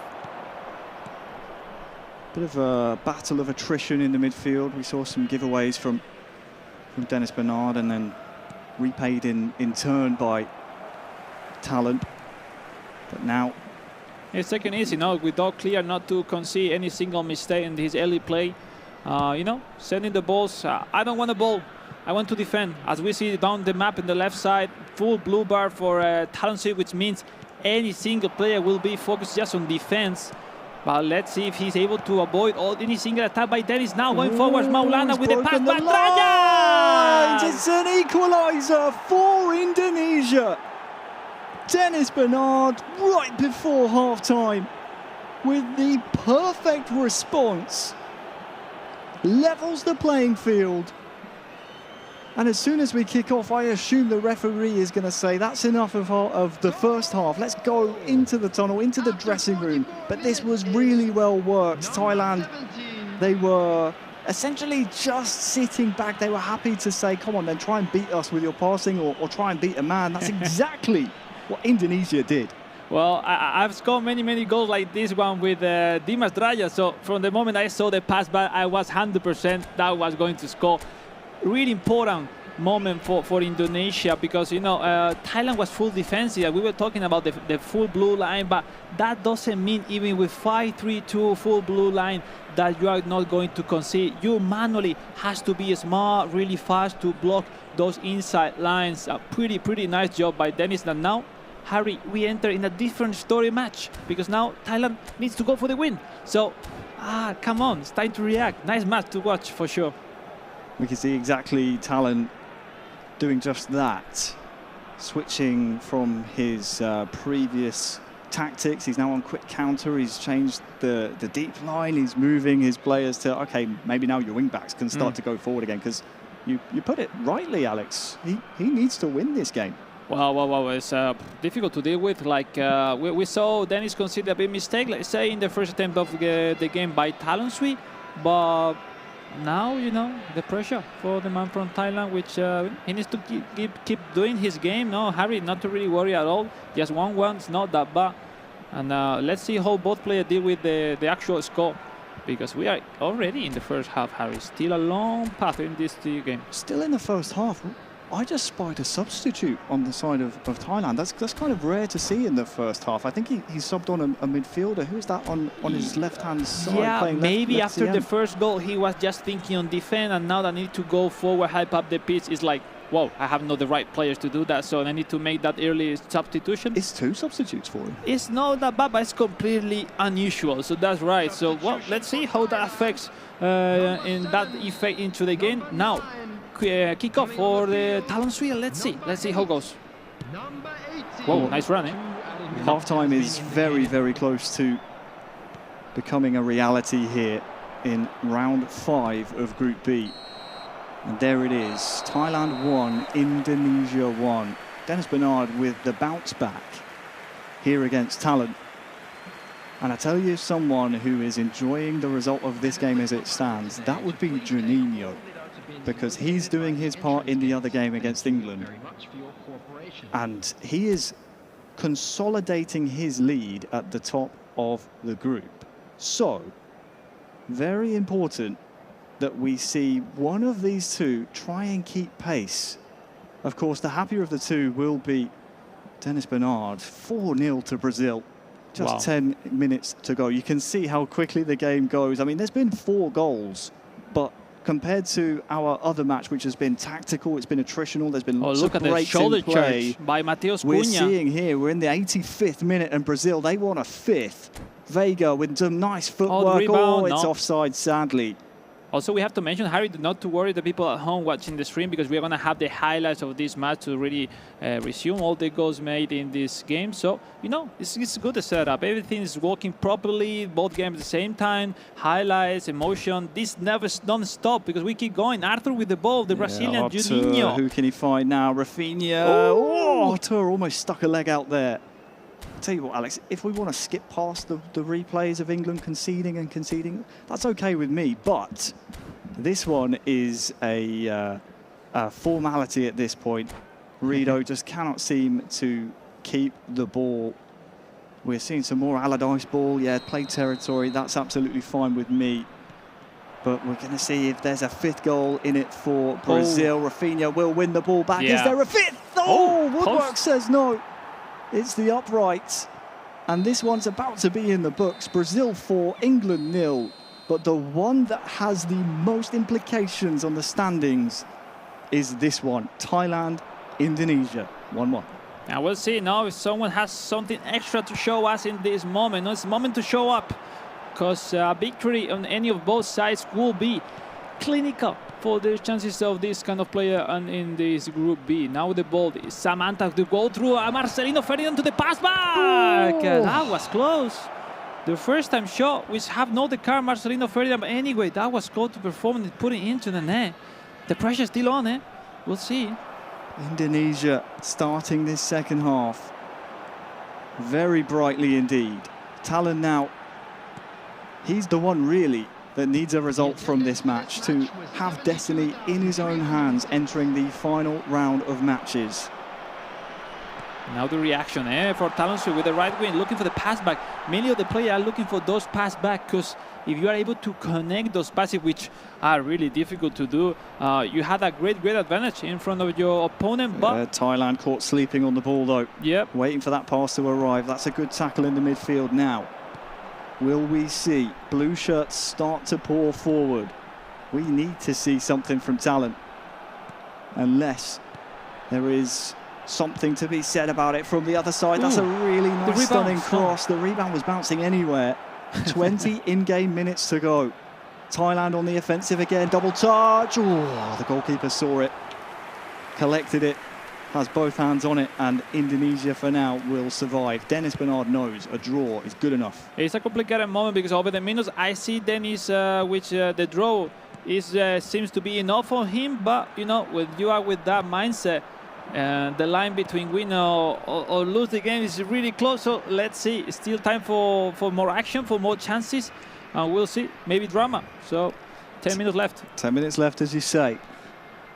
And for Dennis Bernard, it's keep the ball in play. Let's keep that fast in-game clock ticking down. Let's not have too many breaks. Let's not have stoppage time to try and give Talon of Thailand a chance to get the winner that he so desperately needs. Oh, that's a good one. Chance here for Thailand. Oh, in the D, that's a really, really nice turn on the ball, and it'll win himself a corner. If he scored after that one, that would be one of the best goals so far of the day. Oh, lovely little, is that a roulette? Yeah, exactly. I think he was maybe trying the double touch, but even he did that one, but it was pretty brilliant, no? So that was slow. 5 minutes left, Harry. Oof, it's getting closer, the end of the match, and this actual score for Thailand, look, it's not good. It's not good for the chances of the player, not for Talon Sui. It is a vital moment for the outlook of Group B. Dennis Bernard, if things stay as they are, would have destiny within his own hands entering the final group match. All he would have to do is win against England to secure knockout stage play.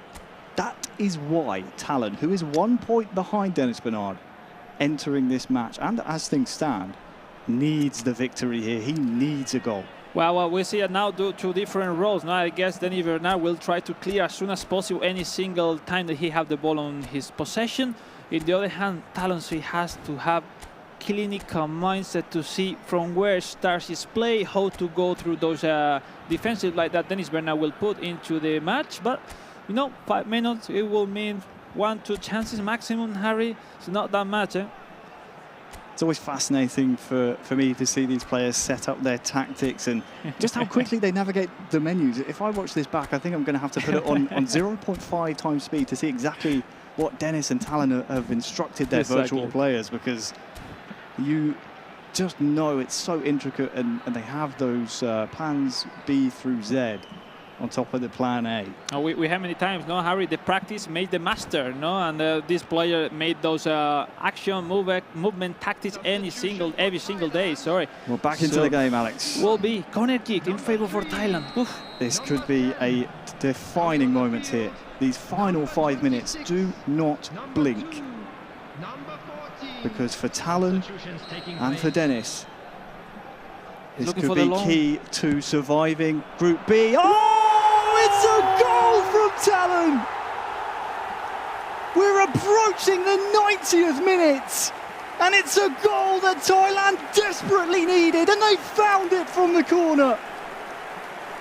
He was practically thinking on that after the last 5 minutes, thinking how to perform that corner kick perfectly, man. Putting it into the net. It's once again Thailand leading. Was some massive impact it has, Harry, this into the standings, in the match as well. Puff. What a shock, eh? There is still time in this match, but fortune favours the brave, and look how Talon rose for the header there from the corner. Found it perfectly, the delivery, the header, everything was right, the stars aligned, and keeps Thailand alive going into round 6 if we don't see a response here from Dennis. And all the work they just did before the corner is now being reverted to, okay, if you're Thailand, let's defend. Everyone back. We have to set up shop here. It's very much siege tactics now for Indonesia. You see 2 at the back, essentially. You've got your wingers pushed up. There's double wingers on both sides. It's looking a bit like a Christmas tree. As we see on your screen, ladies and gentlemen, the tactic part is so important into this game. No, it's depending if you're winning or you're just starting your game. Only in this case of Dennis Bernard, if you are losing, we see those crazy formations have up the pitch 2-1-3-4. I haven't ever before played like that, but look, 1-2 chances, maybe focusing to the kickoff, approach the kickoff with advantage of to add more players to the attack. But Harry, wow, what the end of the match we are living together into this match. Wonderful match, Talon 3, Dennis Bernard, and it's only 1 game remaining after this one, and that's why we feel like we are in a final right now. Well, the bad thing for Thailand fans, for Thai fans around the world, and of course fans of Talon, is his final heat is against current leader Juninho, and Juninho has not conceded a goal, and you would likely expect Indonesia to come out firing in their match against England. So Talon, the job is not done, but this gives him a chance, just a chance, to see himself into the knockout stages. It keeps his hopes alive here. Yeah, it's a tough part. No, I think somehow after this score, if he keeps like that, will put Thailand 3 in the 2nd position overall, but he has to face the leader. He has to face Juninho, who has won any single match, no goals conceded, and then he will have to play against Dano. So, well, let's see. Still not over. I still not decided Group B until the really last round. And we see now on the screen Putra and Dennis deciding some, game style, or less visualizing how to deal with those kickoff and maybe secondary action that we will have remaining. It is just poised on a knife edge here. I love this. Here at the Fame Your Game Cup 2024. We're here in Liverpool, seemingly the home of upsets and last-minute goals. Thailand, in the final 10 in-game minutes, in the final 5, have found themselves potentially a winner. They have to weather this storm, though, from Dennis Bernard in Indonesia to make this result certain. We know Dennis Bernard never gives up, and he's going to go for it here. They're in possession, are Indonesia. Is there a chance for Dennis Bernard maybe to ruin the party here? Back to the goalkeepers, always risky, but it's time ticking down. The header has to be won, and it is. There's a flick on, but it's straight to a Thailand man, and it will end Thailand 2, Indonesia 1. And a big sigh of relief. Look at the response from Talon. He knows he has just pulled off essentially a heist here in his pod. Obviously, he's not in already, but that victory was really necessary. Now we saw on his face, he was some part leading the game. He hadn't played a really good match. It was more tactically approaching the momentum that he was leading, then drawing, and then winning again. It was a tough game to really analyze if you are from home, but for the players, they did like that it has to make in this kind of situation. Well, we will move after we check the previous result to the really last round. Harry, time to breathe a little bit after that game, because it's not over. And I tell you what, we go again in a few minutes' time. Here's how this has changed the table. Talon is now 2 points ahead of Dennis Bernard after being 1 point behind entering round 5 just then. Round 6 is on the way soon, but Juninho, that's confirmation now for him. He has topped Group B. Stunning performance, 0 goals conceded. Really good from the Brazilian representative. I believe pretty soon we'll be able to hop over to Chris, who has one of our players. I think it's Joe over there in the sofas. They're looking pretty comfy over there. Oh, we're just chilling over here, Harry. Yeah, we're having a comfy old time, having a bit of a chat about the games and previously how about your group went as well, Joe. I think for you, Just to kind of recap, obviously it was a bit of a struggle. You're now seeing, of course, for Dan as well, it's kind of been the same thing. We were just talking about the levels of the players you're going up against. It's ridiculous in comparison to what you've played previously. Yeah, definitely. I think looking at the qualifying event yesterday, the standard was decent, but I think looking at all these lads here, I think that there's a certain level to it. As I mentioned before, I think Juninho's looked incredible. I think just throughout the tournament, I've just seen on commentary then no goals conceded. So I think he looks like a really strong favourite, and yeah, I think all of them are just class. Yeah, and we were actually also talking as well. Would you have fancied your chances in this group more, or do you think your group was maybe a little easier? I'd probably say my group was probably slightly easier. Still, obviously, really tough. Again, the level of my group and this group as well is really good. But from just watching these games, Group B does seem like the stronger group, which is commiserations for Dan, obviously. But yeah, I think both groups very difficult. But one thing for both of you guys, though, at least, you know, you made it through that qualifier, $2,000 each. It's not too bad for a little weekend just playing a little bit of eFootball, right? Yeah, decent. I mean, we went into the qualifying event yesterday, not really expecting much from it, and obviously going on to win the thing and coming into the tournament today. I think just the experience in general has been surreal, and to be a part of it, I think for myself and Dan as well, it's been really good. And yeah, the $2,000 is nice as well. Not too bad at all. Who would your favourite be for the tournament, and from what you've seen? I know the Brazilians looking really strong right now. Would you probably go with that? Yeah, I think Juninho is probably my favourite at the moment, and then either closely followed by Japan in Group A or Peru as well. Both two really good players, but it's going to be interesting to see how it unfolds. Excellent. Well, enjoy the rest of the tournament show, and we are going to enjoy it from this comfy seat still. Harry, thank you very much, mate. Yeah, cheers, Tony. I'm a bit jealous of those sofas over there. Good to hear from Joe. Definitely has a bright future in eFootball Mobile. He's secured himself a nice bit of little bit of pocket money, you know. I mean, $2,000 is not to be laughed at, considering yesterday, I mean, he wasn't guaranteed anything like that. So before we enter round 6, here's how things stand. We have on the top already of the group, he's into the semi-finals, Juninho of Brazil. His opponent is fighting for second spot. Only 2 make it out of Group B. The same with Group A into the semi-finals. Right now, Thailand and Talanasui sit in that place. But it's first versus second into the last round. Breathing down his neck is Indonesia, is Dennis Bernard. Ooh, who's to say after these next 90 minutes, who is going to be in the top 2 spots? We know one of them. It's the man with the big smile on the right-hand side of your screen there, Juninho. Who's going to join him?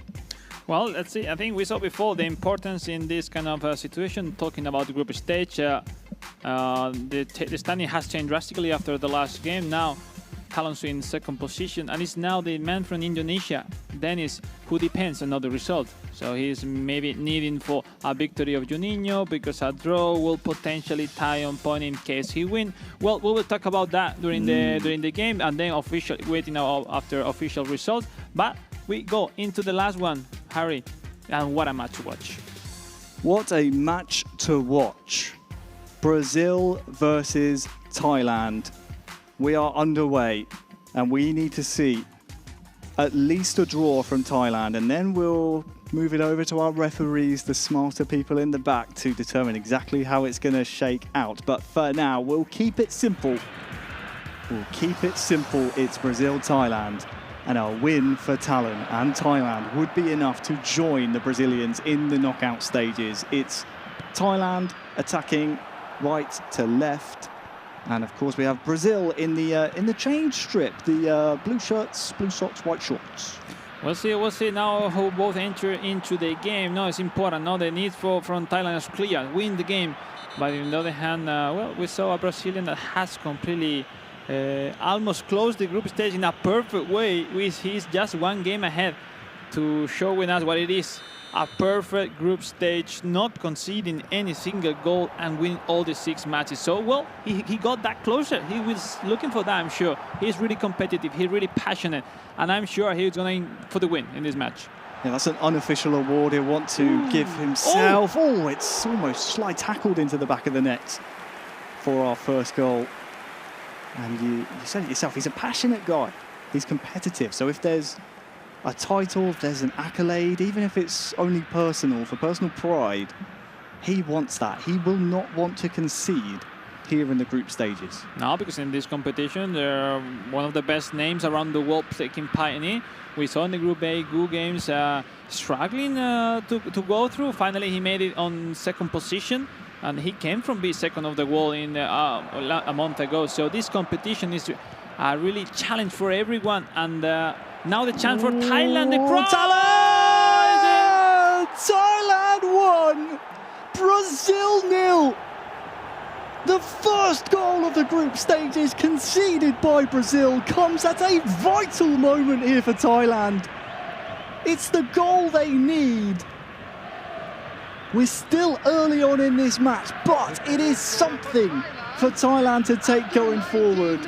And how will Brazil respond? Because we have elsewhere Indonesia up 3-0 on England. But if it stays this way in this match we're watching, it will be Thailand through in second place. Now, it's obviously Danny is doing his job in the side match, winning 3-0 over England. But look at this first attempt on target for Talon Street right after 15-20 really important minute for the Brazilian, for Juninho. And now same story, full defensive. The tactics for the Thailand player that will try to save the score. Well, it's his main way to play, play 5-3-2. If he's winning, going even more defensive, trying not to concede. Same game plan, Harry, compared with the previous game against Indonesia. And let's see if this time he's able to defend properly and not to concede goals. Well, that's what happened against Indonesia. He was scored first and then set up his stall, and Dennis Bernard of Indonesia was able to get the equaliser, and then he had to undo all of his hard work and unpick everything. And then, thanks to that 86th minute headed goal following the corner, got his just desserts there. Talon, you mentioned it, finished second in his group at the World Finals last month in Tokyo. That was such a cutthroat format because only the group winners made it to the knockout stages. As things stand, he's on course to finish second again, but this can change. We know Juninho, Brazil, they're very passionate, competitive, but this time, second would be enough to make it into the knockouts later on. Talon, I have to wonder, is he maybe playing for that at this point? Because you can see on the left-hand side of your screen, he's moved to that 5 at the back. Maybe he's looking to try and counter what Brazil are throwing at him here. Well, let's see. I think the right formation to face Juninho in this situation is the one that is Talon Sweet putting on it, because he will mostly save that central line with a lot of players on it. And let's see. I think Juninho has shown us up before that you can believe on him and on his play, on his attack. Still early path into this sixth match of the Group B, when we saw another goal of Indonesia and in the side game. So overall, let's wait. It's not over. The chances for Dennis still there, but it's true that Talon Street now is a start with the pole position, for the end of the game for sure to go through. Well, we're quite privileged here in Liverpool, where we get to see in the pods the players, how they're reacting, what they're doing with their breaks. You can't see it in vision right now, but Talon was just happy to take a quick drink, compose himself, ice himself a little bit, make sure that he's ready to resume on his own terms. You mentioned the 4th goal for Indonesia, so we can safely assume at this point Dennis Bernard is and has done all that he can to put the pressure on Thailand, but so far Talon has proven to steal from Alan Shearer. Pressure is for tyres. Well, the limit was so close. If that previous game between Talon and Dennis ended with a draw, that will let Dennis just depending on himself. With that victory of Talon Sweet, it made Talon Sweet depend on his own score to go through, but we'll see. Right after 20 minutes, still remaining a lot of action already into this match. We see full blue, the Thailand player from now till the end if he can, because now the possession and the pressure will be from Juninho with the ball right now. Pressure from Brazil. Ooh. And it will be pressure that is placed on Talon, decked out in all red, the all red strip of Thailand, who is tasked with defending this 1-goal lead for around, 60 in-game minutes. You can see his intention always is territorial. If it's in any kind of dangerous position, let's move it up the pitch, let's reset our defence, let's move out a little bit, let's not let Juninho play his game with this Brazil team that has only conceded 1 goal here in Group B, and that was this one against Thailand here, and it could be a vital one. Yeah, we'll see. 10 minutes remaining of this first half. We see the completely 9-10 players he's putting completely defending the man from Thailand. That in not a beautiful way of play, but he got the advantage on the score, and he somehow wants to keep the score in his favor. And it's now Juninho has to prove why he wants to be the best on this competition. It's risky, isn't it, Alex? It's risky because we're still in the first half. Sure, you want to play the territory game, you want to tick as much clock down as possible, but you're right, it's not pretty. You're not going to win yourself any fans. Talon knows the job here. He knows he wants to defend this 1 goal. If chances come to him, then great. But his objective here is clear. And what will that do to the mental side of things, where Juninho can see exactly what he's trying to do? He doesn't want to attack anymore. He just wants to defend. Well, see, the last action of the game will be Brazil with the ball, throwing that through pass, but on those inside lines, seems impossible. Yeah, the mental side of the game, Alex, it's a big thing. And we end the first half, Thailand 1, Brazil 0. Juninho already has qualified into the knockouts. He's already the winner of this Group B. So for Juninho, he basically has a choice here. I know we said he's competitive. I know we said he's passionate, but essentially he can dictate the fate of the man standing across from him now. And also the man sat in the pod to his right-hand side. Dennis Bernard of Indonesia, his fate does lay in the hands of Juninho. Here he is in match right now against England. He's doing his part of the knockout stage aspirations. He is currently, as things stand, outside of the top 2, but he's doing all he can to make sure that he's in the top 2.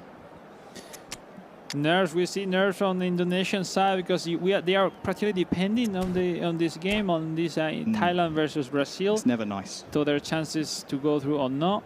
We'll see after this pause what the player have prepared for us. What's going through his brain right now for Talon? And also for Juninho, because we're going to stay with this match. It has the most implications. Is Juninho a bit frustrated? Is he a bit disappointed in how his Thai adversary is here? Or? I mean, I think Juninho is starting to get boring to that long pause from Thailand. Like, somehow the Thailand player wants to disconnect his opponent from the match a little bit. Obviously, Juninho is already qualified. We haven't mentioned yet, but yeah, even as a first. So yeah, that's it. Meanwhile, they are doing tactics. Talon taking his time to, well, maybe visualize how to face the start of the second half. But, mindset, mind games in spouse of competition. It's time to go second half. Now, kickoff for Thailand. Yeah, unsurprisingly, again, playing the territory game. We're going to be seeing a pretty one-sided half, I assume, here. Brazil in blue doing the majority of the attacking play. Neymar to Vega, nice and look out for the defenders here. Ooh. They are able to block that intended pass to Richarlison. We saw a couple of half-time substitutes close, actually from Juninho. Vega on the ball, he's crowded out by a couple of Thai players. And he's just waiting for those red shirts to go forward, maybe try and maintain possession. But he's lost it pretty soon afterwards. So I think that's a statement of intent from Juninho. He's made those substitutes at half-time. He says, I don't want to lose this game. I want my 100% record of the group stages to stand. And so especially if they have a good relation between them, just to face such a player of Talon, putting that game start, it makes you not to be happy with it. It's like made you a little bit angry, like, come on, man, you cannot beat me playing like that. So somehow, I guess, with the over the minutes, Juninho will start to get into the game more better and better. Look Good at this ball one, here to Neymar to the Jr. cross. Who can he find? The header Oh! is just not on target. It's Gabriel Veiga, I guess it was. No Richarlison. That was the thing. I was close. That was incredibly close. I think he was actually subbed off at half-time as Richarlison. We can take a look at the team lineups here. No, Richarlison's still on the pitch, I believe. Maybe it was Ronnie, but Ronnie is really small. Yeah, I think so. That's why he's switching. It was Ronnie. He's a really small centre forward, really fast. But, you know, for those headers, you cannot score from it. Now, 3 centre-backs for Juninho going forward. Try to accumulate as many players as possible, Harry, because he's getting closer. And Talon C, let's see, can resist the full game, no? That pressure from the Brazilian. Well, elsewhere in Group B, we have a full-time result. Indonesia 5, England 0. So England are now out of Group B as well as Group A. Our rock-up tournament qualifiers here will exit the competition with a nice bit of pocket money. I mean, $2,000, that's nothing to... And a lovely experience overall. Exactly, nothing to bat eyelids at. They get to stay in a wonderful city such as Liverpool. I've been enjoying my time here, be able to get the opportunity to participate in this tournament against some of the world's best. But for now, Dennis Bernard has done all that he can. We have to see if Talon can weather the storm that is coming here from Juninho. Well, let's see. It's getting closer to the end of this Group B already. I think, 30 minutes remain of this match. Brazil in Thailand, still leading the man from Thailand, on which the actual situation will put him into the knockouts. You can see here, Alex, look at this side by side. On the left-hand side, we've seen Dennis Bernard already close out his group campaign. He now waits. This is a waiting game for Dennis and Indonesia to see what happens between Brazil and Talon, who's on the right-hand side of your screen. If the man with the white hair on the screen is able to maintain his clean sheet in this match, we will be seeing Thailand through, over, and at the expense of Indonesia.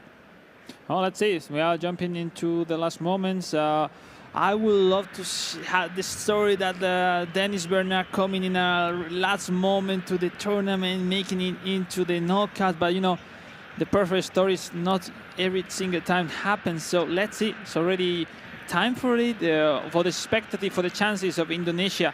They need at least a draw for Juninho to make him closer to see, and then we will check it out in case of time of points, what will really happen and which one go through. But for the moment, with the victory, Talon C will be second on this Group B, and as we said before, qualifying to the semi-finals.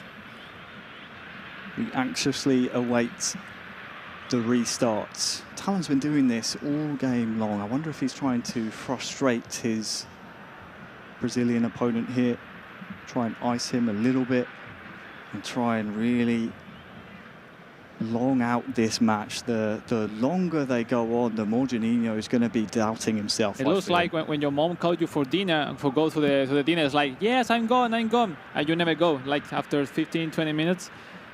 But finally, yes. We go. I believe, Alex, we soon have a report on the floor from Chris Tunney. We've got some interesting tiebreaker permutations. Have you got an update for us? Yeah, so just very, very quickly. So basically, because of the scoreline and the goal difference, essentially we went through all of the tiebreakers. If Thailand win this game, they are through, but they have to win this game. So nothing but a win. Only the win is enough. Well, will be drama, eh? If Brazil score, will be drama, eh? Drama and maybe karma for some of the, they call it the dark arts of football, you know, the time wasting, the territory, the long pauses. All the mistake, we'll see. As we said, it's not a way to win yourself any fans, but if it gets Thailand through this group stages, it's enough for his own pride. Rafinha. Yeah, I mean, if Talon wins this game... Richarlison back to Veiga, is shrugged off the ball. It will be a Brazil corner, but we saw there, Dennis is watching. Dennis is keeping an eye on this. I mean, we need to make clear that all these 3 players are potential winners of this competition. So yeah, only 2 will go through the semi-finals, but still time for the Brazilian from Juninho to score the draw and to put the Indonesian Dennis into the knockouts. We'll see. Now another corner kick, eh? Let's see. Arthur with the in-swinger. Oh, it seems really strong. That centre-back from Thailand, Fred, with the second ball, passing back to Marquinhos. Still alive Look after at the nice corner. ball, Fred, Fred with a shot here to the near cross. side as well, and No. that's into the hands of Talon in the tie goal. And something's going to tell me that I think Talon's quite happy to hold on to this as long as he can. Get men up the pitch and try and play more of that territory game. We've got 10 in-game minutes to go. Thailand scored in the 20th minute. They've been holding and playing defence ever since then. Does Juninho have the answer? He's lost the ball. It's Thailand in possession, and he's got runners forward here. He can maybe take this to the corner and start to tick down that clock. Look how quick it's ticking down. Yeah, Minutes look like seconds here. And we saw that Juninho with just 3 centre backs, we have had time to recover and to regain those balls, which look, he'd have a really breaks formation, no? And it will not be easy. It seems really closer. That, just to remind, right after the wrong fall, the only chances for Talency was to beat first Dennis Bernard and then beat Juninho. So he was in a really difficult spot, and for the moment he's making it possible to go into this knockout. But let's wait for a moment. 3-4 minutes left in this final match, and you know how many times we have seen goals at this moment, Harry? Many. So let's be patient and wait the final whistle from the referee. We haven't seen from which nationality the referee is in from this match. We haven't seen. I mean, well, we need to ask. Is that important? Is that important to you? Do you need to know that? I'll go and ask. It's not. It's not. It's not. I don't think there's anything untoward going on, but you see Dennis just watching and waiting. Our referees, of course, keeping a close eye on proceedings, making sure everything is following the rules outlined by FIFA here at the FIFAe Fame Your Game. It's going to be a very, very interesting restart.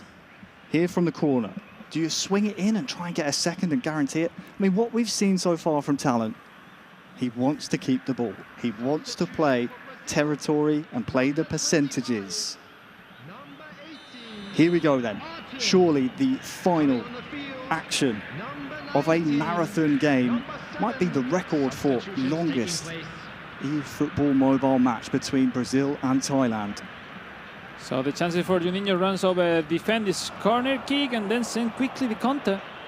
And what happened now is Ronnie missing that through pass. Given the ball away, and yeah, you can see what Thailand want to do here, all the way back to the goalkeeper. So now we're ticked over into the second of 3 added on. Is there any pressure on the goalkeeper here? We're in the third now. As soon as this ticks over to 93, the referee, I think, is going to blow his whistle. And there it is. Thailand pull off the great escape of Group B. It is at the expense of Indonesia.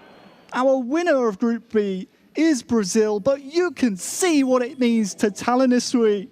He steers Thailand into the knockout stages here in Liverpool. Wow.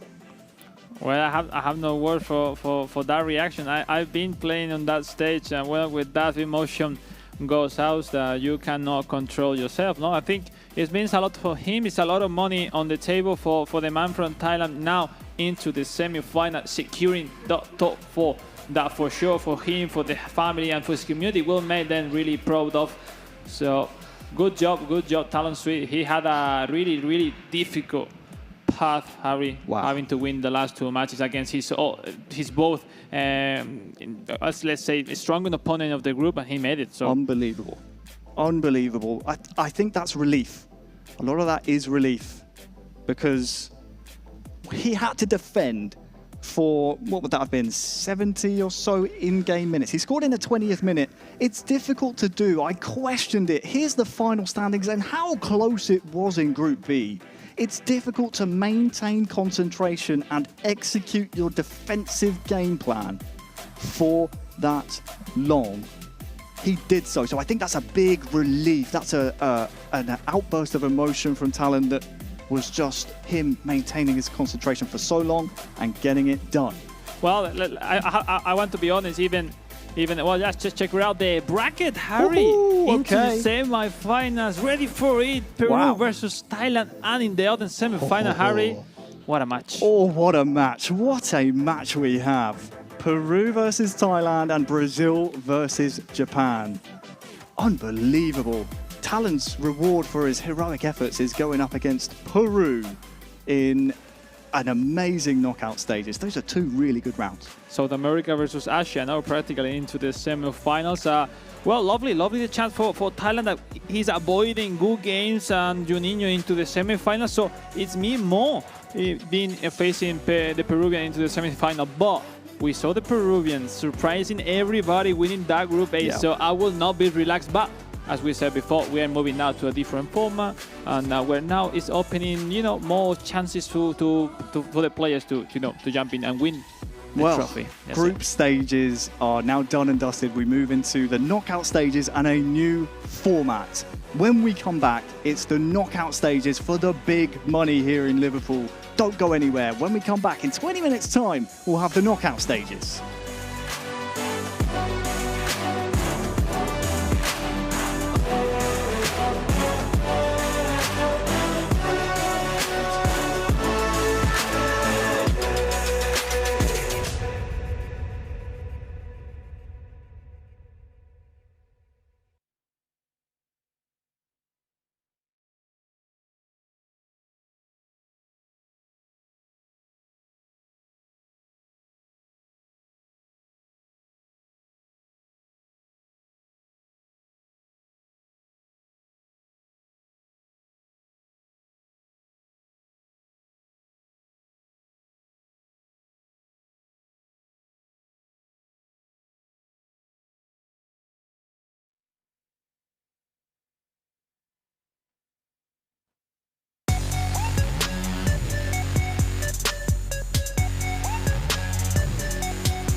Peru's ready for it has proven his name after topping Group A.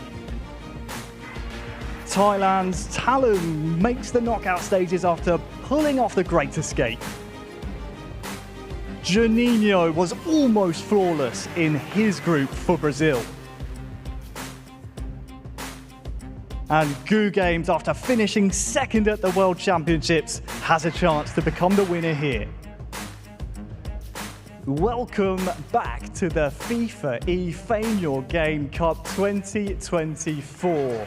It is now time for the business end of this competition. Welcome back, I'm Harry Channon. I've been your caster, MC all day long here in the wonderful city of Liverpool, and joining me is world champion Alex Alguacil. Alex, we're into the business end now. It's about who can get it done on this stage in these pods. And we can take a little look at exactly the matchups we have coming up here soon. Thank you, Harry, because yeah, look at that, how went the group stage from both sides. Group A, it was an impressive performance by the Peruvian, winning all the odds and being part of that winning group, facing good games. The Japanese, the favorite, and then the Group B, we'll see Juninho after winning that group facing good games, and the Peruvian facing Talon Sui. With that dramatic end, Harry, which was amazing to watch. So many storylines following the group stages. Groups A and B are now in the history books, but the players who have made the Great Escape are now playing for plenty of money. The more they win, of course, in this best-of-3 format, the more they will earn. And of course, someone who knows a lot about big money, he's pretty much all about the money. It's Chris Tunn, our roving reporter. Tunny, it's now time for the knockout stages. It's all about the money. I'm not too sure what he's talking about. What I do know that what he's talking about is what we have coming up, which should be 2 fantastic games. We are at a semi-final stage now. This is where the money really is made if we want to go down that line again. But the matchups that we have upcoming now, the 4 best players that we had at this tournament have all battled their way through. And let's have a look at how these games are going to play out and who's going to be going up against each other after this draw. Be ready for it from Peru up against Talon from Thailand. And what a breakout for Talon to get here. Had to do it the hard way to beat Brazil to get himself to this stage. Such a close game between those 2 players, and ultimately has led to this one, which should be a phenomenal game. But in the other game, on the other side of things, it will be Juninho, the Brazilian, who was almost flawless, as Harry pointed out, throughout the entirety of the group stages, going up against Gu, who it feels like so long ago that the Japanese man managed to find himself in this semi-final. What a fantastic tournament we still have left to go. 2 semi-finals and a grand final. Harry, a lot to go still.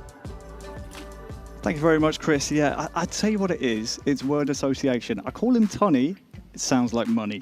That's what it is. All right. But yeah, he summed it up perfectly. 2 really, really big semi-finals that we have. So I think it's only fair we think about the semi-finals and the knockout stages ahead. Let's pull out our players from semi-final number 1.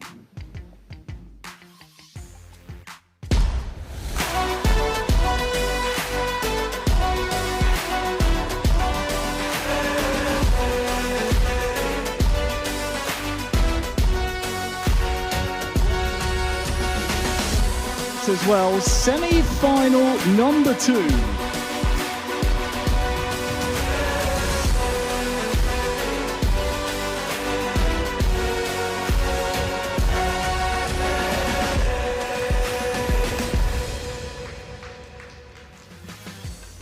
Thank you very much. Of course, semi-final number 2 as well.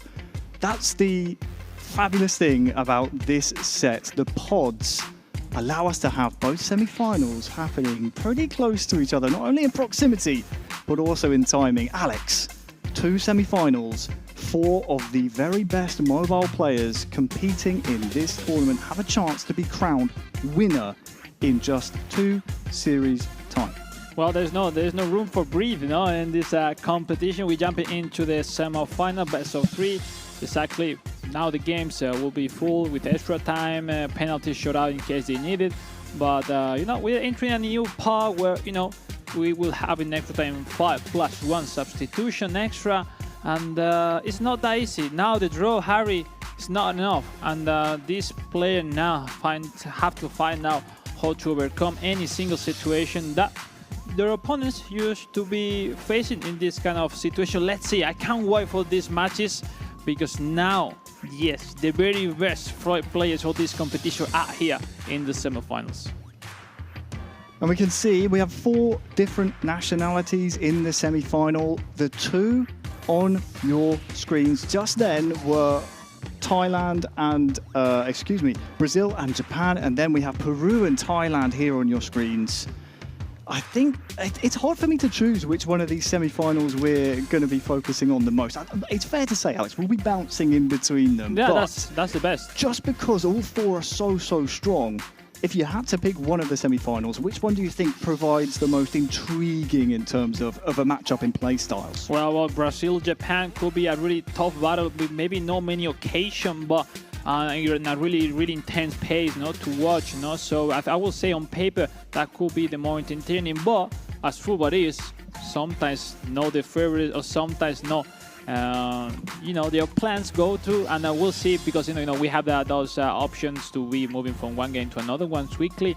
So don't worry at home, all of you guys, you are not gonna miss anything from these games because we are about to start in a few minutes, let's say. Meanwhile, they are setting up their controls. Because yes, on mobile as well, you need to configure to set up your controls in that screen. Because every player has a new phone to compete in this competition to make sure all of them have the same one. So that's why you need to set up everything. Harry, how many times we are playing in a friend's home and we start the game with the wrong buttons and you had that, and here can happen. It can happen even at the highest level. And here in Liverpool on this beautiful stage in these beautiful game pods, that's the last thing you want to happen. I think you're right. I think we're seeing Juninho and I think we're seeing Gu as 2 of the more enigmatic players that we've seen throughout the group stages. 2 very varying results throughout Group A and B. Of course, we saw earlier Juninho, the top of Group B. He was almost flawless until the man in semi-final 2, that's of course Talon from Thailand, made him concede his only goal of the group stages. On the other side, we saw Japan's Gu Games. He was runner-up at the World Finals last month in Tokyo. Started this tournament with a 4 at the back. He went against his kind of instincts. I think those are 2 players that we need to keep an eye on because Talon and, of course, ready for it from Peru. They are 2 players on the other semi-final that whoever wins this best of 3 matchup is going to be a tough one to face in the final. I know, indeed. You cannot predict what's going on in this part of the competition. Semi-final, best of 3. We have seen different momentum from the players, also different tactics. We see that maybe Talonsi has not showed the most beautiful gameplay, but he was enough for him to make it into the semi-final. In the other hand, the Peruvian with more fluid attack, more funny to watch, let's say, he made it into the semi-final winning his group. In the other hand, Brazil-Japan will be a chaos in terms of predict what's going to happen in that match because it's control against control. It's the 4-4-2 of the Brazilian Juninho versus the 5 center-backs of Gu Games, which, is difficult to go through. And we saw Juninho really having a hard time playing Talon Swing in the last game against another 5 center-back formation. So Juninho is able to find out to perform as he was doing in the start of the group. That's a good question. Let's take a moment to appreciate what the man on your screen was able to achieve. We said the great escape. He was able to best Dennis Bernard of Indonesia in the group stages to leapfrog him going into the final round of fixtures. The job wasn't finished. He had to beat the previously undefeated Juninho of Brazil, who had, prior to facing this man, who's representing Thailand, hadn't even conceded a goal. Wins 1-0 and performs the great escape. He's into the semi-finals. It sounds almost like something out of a movie, but he made it happen. And that's why we saw the incredible outburst of emotion following the qualification to the semi-finals. And the story continues for him into this competition. Now semi-final, best of 3. In case you lose the first game, it's not over. You need to win somehow 2 games against your opponent. So it's a really good format. No, we have seen in different competitions that best of 1 sometimes is not the first one, but this one we are ready to send to the players to the arena. No, for the first of those semi-finals. Juninho we see on the left screen with his usual 4-3-1-2. For me, it's like 4-4-2. Because that Neymar, it works so nice properly in defense and in attack. It's like the link between the upper block and the mid block. In the other hand, good games at his best. No, we saw him today in the first game playing 4-4-2, and we were like, what he's doing playing 4-4-2 right after the second game. Focus on his main formation. That is bringing him once again to another, knockout stage in an international competition. That, why not? Will be the time for Gu to become the champion, or Juninho, or maybe Talonsui, or maybe the Peruvian ready for it.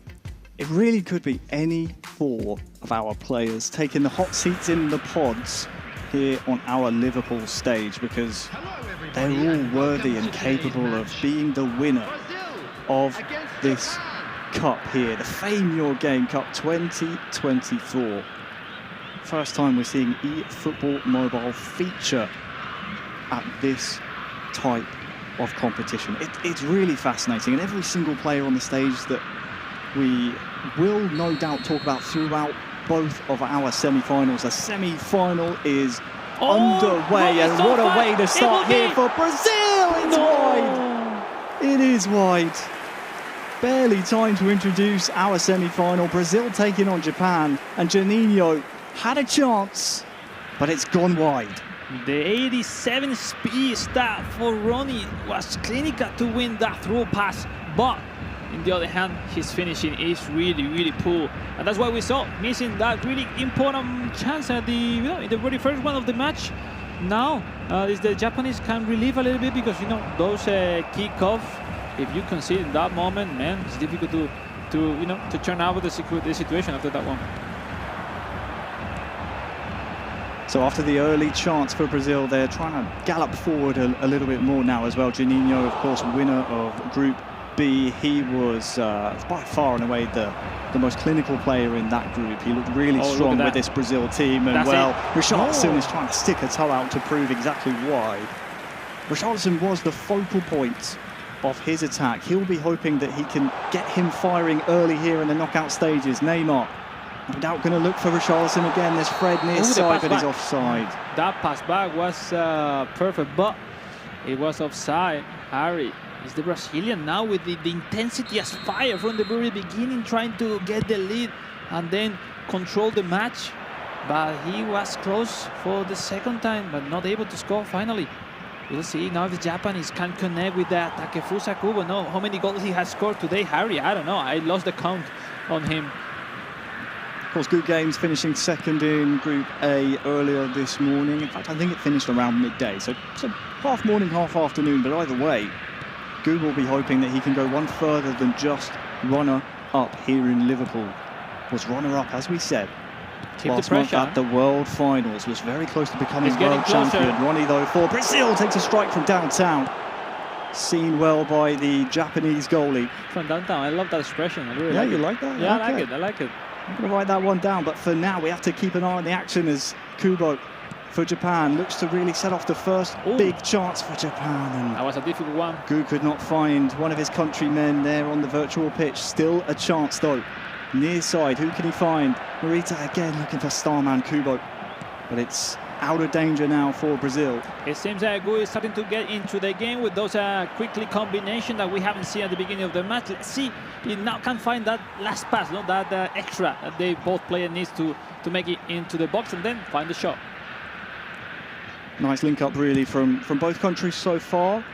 10 minutes to go, still half time. It's been a nice open game. It's not really been too cagey. As you've mentioned, Alex, it's extra time and it's penalties in these best of 3 games if we need them. Yeah. So you need to make sure you're putting your best foot forward.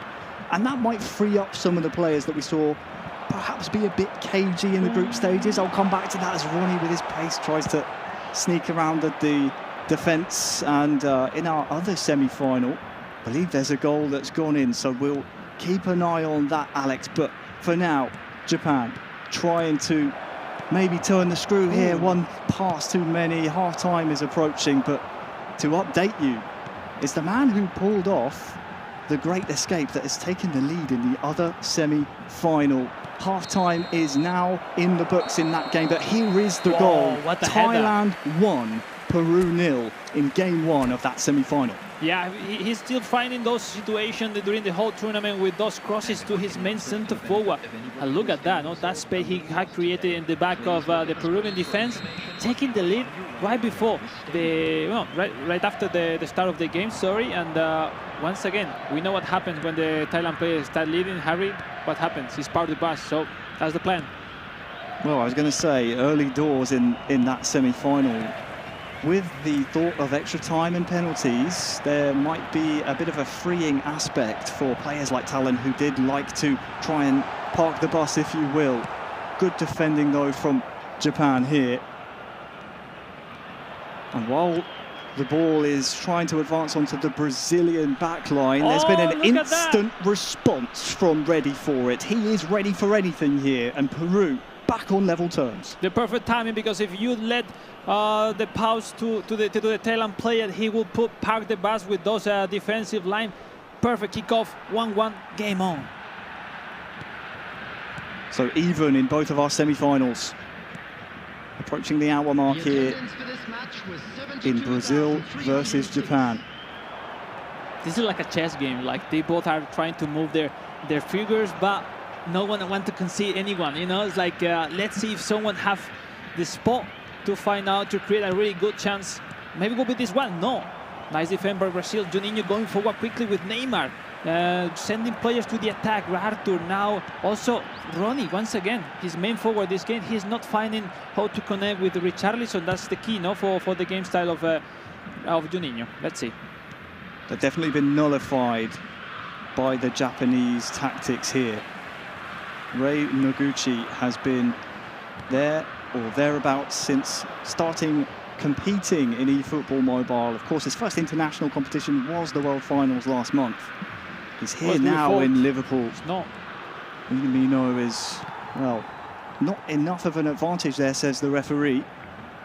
And as we approach the 90th minute, a reminder, if it stays even, we will have extra time and penalties in each of our semi-final games, because we need winners in each of our matches here. Neymar Jr. on the near side. Who's he got in support? Just crowded out by the Japanese defence. Tomiyasu's thinking of coming, but I think he was looking for Fred rather than the Richarlison, approaching that disruptive movement from the midfielder, from Fred. One of the most useful players in a long time in the football, because his characteristic really fluid into midfielder, going forward every single time, really technical as well. We'll see, 5 minutes left. Harry, no change, 0-0, and potentially open the chances for both to win this game, because we haven't seen any really nice opportunity on any of the goals. It's a really interesting point you raise, Alex, because it's been such an open game. We haven't had opportunities for any changes to come in, and because it's so open, the referee's assistant said no added minutes, and Japan, they take the ball back, and we are headed into extra time in the semi-final between Brazil and Japan. And in the other game, well, I'm just seeing now, Thailand have reinstated their lead before half-time. Thailand has got another goal back. Thailand 2, Peru 1, half-time approaching. Oh yeah, we will see the goal. Yes, it's the Thailand player, Thailand leading again, approaching that early mistake and catching that rebound in a weird situation where the keeper wasn't able to do that much. Well, that things matter, in this kind of game. You need to approach any detail that your opponent let it to you to approach it. Wonderful for the chances of the man from Thailand, now leading the game. Yeah, I wonder how ready for it feels and right before the halftime right now, because I think it was, 44, he Harry. is obviously disappointed, making such a big mistake at such a big moment of the match. And yeah, you rightly said, a stroke of half-time to concede is never fun. But Peru versus Thailand is now advantage Thailand, and we know what Thailand likes to do when he gets that lead. somehow we're seeing the games of Thailand taking longer, no? Because all these long pauses he's putting into the game, switching many things, sometimes less things, but well, somehow try to freeze his opponent a little bit. So, well, that's it. Meanwhile, we are waiting also in the first match in the Japan-Brazil, almost ready for the extra time. Number 10, Neymar. We could not have asked for a more action-packed semi-final matchup. Brazil versus Japan, sure it's goalless, but it's provided in the first game our first taste of extra time. Brazil on the offensive, and what a save. Juninho knows that was a really good chance. Think back to the first couple of minutes, and Brazil had a chance one-on-one with the keeper. That is a big save by the Japanese goalie. But we saw it was running with the header, so running with the header is like a toss coin. Sometimes goes in, sometimes goes out. This time as well went out. But corner kick, you saw Juninho having nice ideas in this kind of set pieces, in this kind of situation. You know, this kind of situation could be the defining. No. Ooh, corner swung in, but again, the Japanese goalkeeper called into action, not for the first time this game. And Brazil, they're starting to turn through the gears now as Ronnie is through one-on-one. Oh, where's this going to go? An extra time goal for Juninho. He won't mind how it's gone in. What matters is that it did go in, and it's advantage Brazil in game one. He was trying. 1, 2, 3 consecutive chances by Juninho. This time, that save, but that rebound, so difficult to clear from good games, and that's it.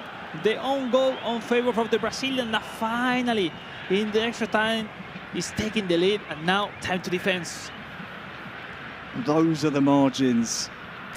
We saw one of Gu's defenders trying to give chase, just desperately trying to do anything to clear that ball off the line. And now we see Juninho, his response. Let's shore up at the back. Let's go 5 at the back. Let's go defensive. We don't need any more goals here, because if it stands as it is at the end of 120 minutes, he's going to be one game away from punching his ticket into the grand finals. But let's see. There's still room for improvement from good games that now has to step up, and it is like a few moments of the extra time has to, find some situation on his favor, maybe looking for those corner kicks, forcing those free kicks as well. That could be clinical. For the moment, really nice spot once again for the man of the tournament for the moment, Juninho. That is once again leading one of his games into this competition. Has plenty of experience, does Juninho. He's been there, done that. He was at the World Finals, was unfortunate to be drawn into the World Champion, the eventual World Champions group, Rentau. And now finds himself 1-0 up over the man who finished runner-up at the World Finals, Japan's Gu Games, here in extra time of game one. If you're just joining us, this is a best of 3. So if we see a Japanese equaliser, we will have penalties. The first period of extra time is coming to a close here. We'll see now Japan on red, pressing forward. And now is Brazil parking the bus with those 5 center backs plus the 2 blue bars that we just see down the screen next to the map. That means the full team will be focused on the defense, and just the remaining forward will stay on top. But we will move to the last 15 minutes. Harry, talking about solutions. Still time, no? A few more situations could happen. Still but time. It's timeless, no? It's time. Still definitely time. There's 15 minutes, but as we've said, eFootball Mobile ticks down very, very quickly. And 15 minutes will go by in a flash, and it will feel like an eternity for Juninho, who has the 1-goal advantage to defend. But for Gu, it will go by very quickly. 10 minutes until that 1:20 mark in the top corner of your screens. Wonderful play. Good build-up by Juninho. Somehow try to drive defenders out of position, no?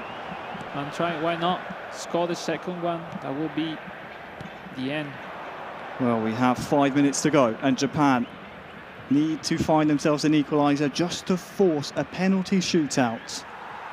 Elsewhere, there's a goal, and it's an equaliser for Peru. Unbelievable turn of events here in our other semi-final. Peru-Thailand is tied up 2-2. Yeah, you know, you got the lucky on your side. Then we have the goal, maybe. It's not the end of the match. With the victory of Juninho in the very first match, right after the extra time.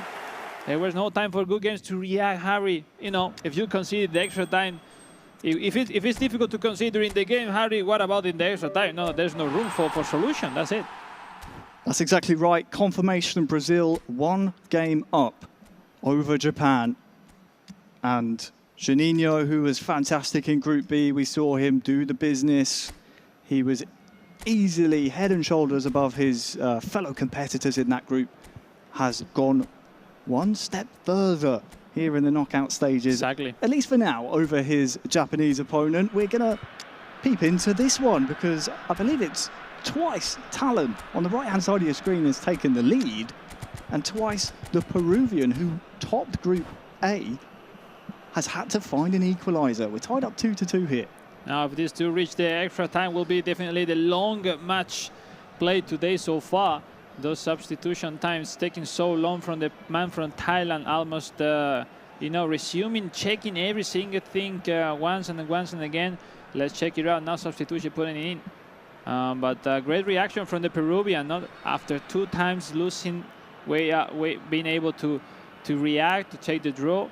But, you know, mentality, this mindset, those mental games that the Thailand player are putting into the game are difficult to deal with, because as we saw, the Peruvian doesn't take that much time to do his substitution. Feels like we've barely spoken about Ready for It. He won Group A. He won, yeah. He did his job and came in as somewhat of an unknown quantity, but he's really staked his claim in the eFootball mobile competitive landscape.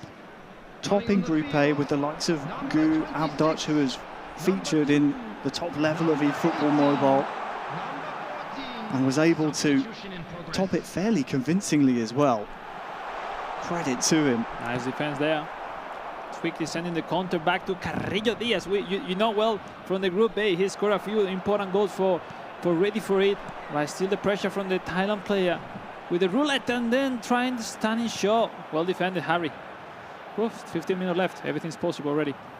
Of course, same rules apply throughout all our knockout stage matches. Extra time and penalties, if they're needed, will separate our semi-finalists and, of course, our finalists later on as well. But 10 minutes to go. A goal here could be jubilation for either nation. Defended well now by Peru.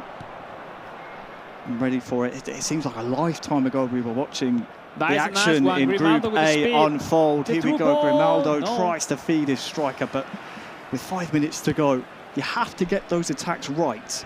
Yep. By the same vein, you have to defend them correctly as well. Talon did so. It's a moment to be creative and to make something different. And that was the pass in from Talon, trying to connect with one of these 2 center forwards he's putting in. Last attack's going to go to Talon. He performed a great escape in the group stages. We're here now in the knockouts. Is there a chance for a winner? That was close. Can't connect with a teammate in the box. It's to extra time we go. Both of our semi-finals providing the tightest possible competition, and it's great entertainment. Well, it is because how even it is, this game from the very beginning. You know, was Talon Sui with the lead and the equalizer, Ready for It. Talon Sui again for second time leading, but then the lately response from Ready for It, putting the game into, well, tables 2-2, and then moving into the extra time. As we saw before, it was enough to define the winner in the match between Brazil and Japan. Will happen the same, Harry? Maybe we are going to go to the penalty shootout. For the moment, we see Juninho and Good Games, you know, waiting his moment for play the second match, because you know, crucial match for them as well. because second game could be the decider for the Brazilian in case he wins. And if Good Games is able to beat the Brazilian, they will go into the third and decider match. It's a really good point that you raise. Because these matches are staggered, we get to hop into both semi-finals. But if you're just joining us, this is a best-of-3 format. Juninho won game number 1 with a goal in extra time to win 1-0. Here they are getting ready for game number 2.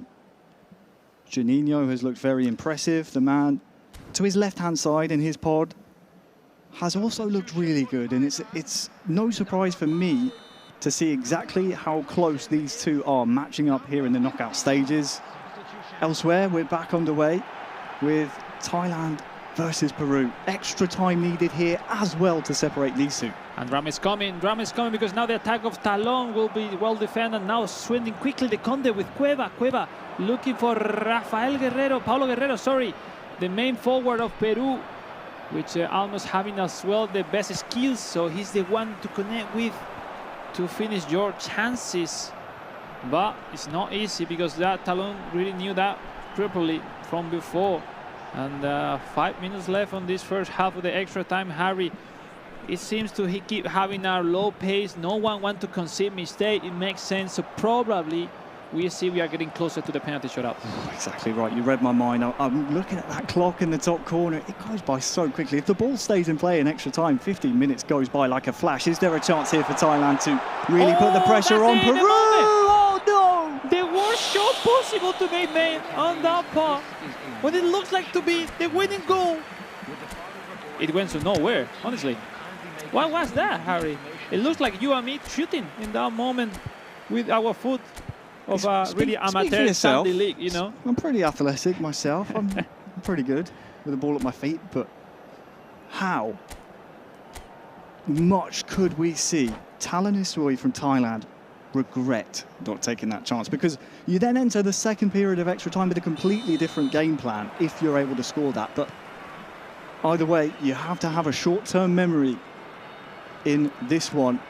I mean, elsewhere, you know, the players are used to play with full skill. You know? I'm hearing in our other semi-final, in the first 10 minutes, we've had Richarlison sent off for Brazil. So Brazil down to 10 men early on. We'll keep an eye on this one because we're, as things stand, about to approach a penalty shootout between Thailand and Peru. And Talon and Ready For It have provided us some excellent entertainment. I think Ready For It will feel like he dodged a bullet at the end of that first period. I mean, how difficult to have a sent-off in the first minute, even being your striker, no? It has to be a really big misclick, let's say, from Juninho. It's kind of weird to have those situations in a really high-level player as he is. But, you know, completely game changer, no? Because have the full game with just 10 men on the pitch, man, it's not that easy, no. The last minute, Harry. Last minute, last chance salute. No minutes added on, so the referee might not even be too generous here. And with Peru winning the ball back, that will signal a penalty shootout between Thailand and Peru to find ourselves a winner in this one, in just game number 1 of that best of 3. Wow. No, that's it. Somehow the penalty shootout will be the way to decide who's going to win the first game between Ready For It and Talon Sui. Well, let's see. Meanwhile, we move maybe to the Brazil-Japan a little bit, where they still 0-0. No chances so far. Yes, yeah, Brazil playing with 10 men.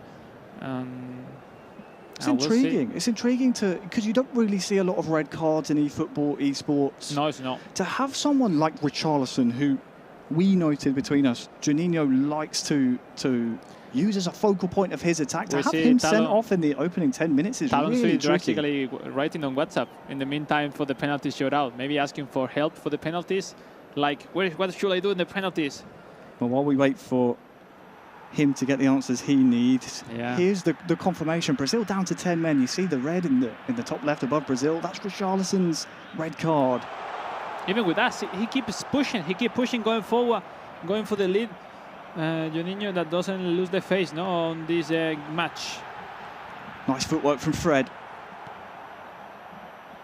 Can't bring his attack to the boil, though. I mean, if he's able to overcome this situation and win the game, he's amazing, Harry? Because against good games with 10 men from the very beginning. We'll keep an eye on it. We'll definitely keep an eye on it. But first, we have the small formality of the penalty shootout. It's Thailand going first and scoring. Really good penalty. Dramatic moment into the penalty shootout. Now Talon Su with the ball, the number 10. No, sorry, for the Peruvian. It's Cueva, ready for it. Shooting, score. Oh, that's risky. 1-1, it is.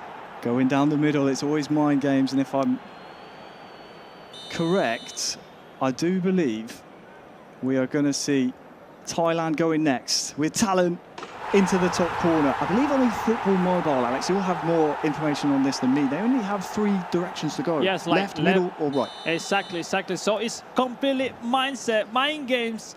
Now the chance, we're ready for it to equal the score. Yes, 2-2. So it's all about to predict and be inside the mind of your opponent right now. You always see it. You always see if you score by going down the middle, you're often going to go there again. Thailand is saved. Their penalty is saved. Ready for it. Has a chance to take the advantage here in the shootout. And will be his main player, Paolo Guerrero, con la oportunidad with the chance to score and momentarily take the lead in this penalty shootout. He's taking his time. Paolo is ready for it, thinking about where to shoot. And it's Paolo Guerrero ready for it. Score, 3rd in a row. Into the center as well. Cheeky. Really, really cheeky. 3 penalties scored, 3 down the middle. Talon next for Thailand. Converts his spot kick. Now it's up for ready for it. No, we see on his face the pressure he has under his shoulder, the Peruvian, like doesn't know what to do right now after 3 penalties. What to do right now? Anyway, this is a chance.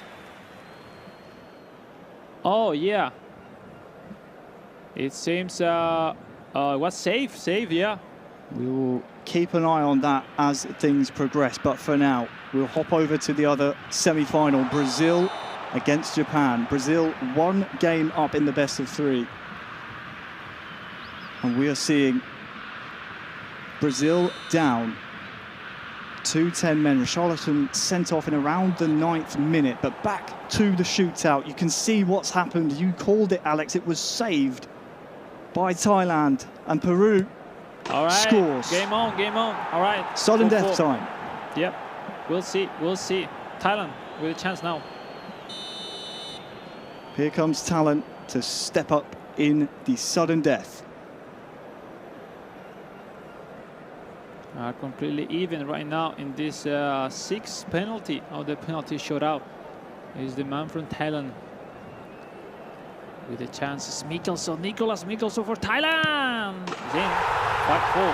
That puts all the pressure over to ready for it. A miss here would see game 1 going to Talon and going to Thailand. He steps up and goes down the middle. That's the advantage of the mind games. And elsewhere, I'm hearing Brazil, the 10 men of Brazil, have scored against Japan. We'll get to that soon, but for now, it is back to the shootout. And Talon. Santifar Changom from Thailand with the chance on the 7th penalty to score, taking his time. Look at the time, 3, 2, 1. And here we have the shot. And it's saved! Oh, saved! By the Peruvian with a chance, Harry. He was ready for it. And with this spot kick, Peru can take the advantage in this semi-final. Would need a big save here from Talon and Thailand. But it is Peru who win the shootout and win game 1. 2-2 after extra time, 6-5 on penalties. Wow.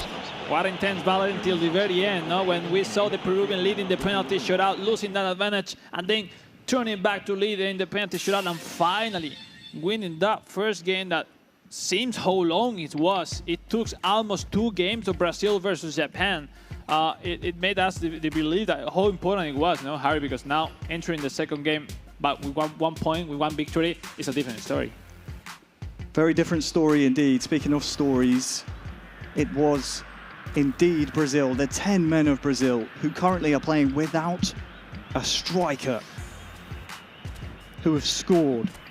So it is Brazil 1, Japan 0 in around the 80th minute. And don't forget, game 1 went to Brazil as well. So we're about 10 or so in-game minutes plus a little bit of stoppage time away from seeing Juninho, who was near flawless at the top of Group B, be our first finalist, unless. No, impressive performance. No, we knew he was good, but be that good, winning the game with 10 minutes left after playing the whole match with just 10 men into the pitch. Harry, I mean, wonderful performance so far for the moment. But you need to resist 10 more minutes, because if not, now the chances for good games to push forward. He will have advantage so far into the pitch because he's with the full squad ready for. But, time is approaching, and, the pressure, how it is, it's difficult to deal with. Well, Japan's tournament life hangs in the balance. They are staring down the face of defeat. And Brazil have 1 foot in the final. Juninho just needs to hold on for the remainder of this match. They're down to 10 men, so they're outnumbered. But Joelinton has found Bruno. And Tomiyasu is one of the trickiest defenders to try and beat. Nice double touch from Enrique, gets his strike away. And I tell you what, I think Juninho will be quite happy with that. He gets a corner, keeps possession. And Japan, they're on the ropes. Yeah, that's it. 4 minutes remain in this match. But we haven't seen any reaction so far for the moment for the Japanese player. We still having the possession for the Brazilian, for Juninho, which now maybe he will play on show, maybe he will we saw here full blue, that means only 3 players will join the attack for this corner kick, so most probably he's gonna lose the ball. Let's see. Oh, nice ball. Really smart one to gain some time. The ball for Guimaraes, winning another corner kick. Really wisely played. That'll frustrate Japan, that will frustrate Gu. Wayne Noguchi, who, again, we keep saying it, was runner-up and lost 2-0 in the final against Rentau at the World Finals last month. Against a Brazilian as well. He's going to have some PTSD, I feel, perhaps, against anytime he comes up against the Brazilian adversary. He knows the damage that they can do. He's experiencing it firsthand in his pod right here, right now. 90th minute, rapidly approaching. We need to see a Japan attack, and we need, for the sake of Gu Games, a goal for Japan here. Looking to try and feed Kamada. They still have the ball here, Alex. So watch out for this. Endo trying to break the lines. They're able to retain possession here. Hatate far side. The cross comes in, but it's cleared by Brazil. And one more clearance will do it, but Japan, they still have possession. Kawamura, he clears the ball, and Juninho, the Brazilian, enters the final 2-0. What an emphatic way. He's been near flawless all day, and he knows he is 1 series away from becoming the winner here in Liverpool. Wow. What a mature performance. Yeah, it is. It is. No word for the performance so far of this competitor in this competition. Juninho securing $10,000 as a finalist, and mostly to make him proud. No, the whole family, community, big community as the Brazilian one, with where all big names has appeared in international competition before. Well, I think, no surprise. Brazil on top of eFootball. Brazil on top indeed. We now wait eagerly to see who will be joining Juninho. It is Peru 1, Thailand 0 in games. But game 2 is now underway.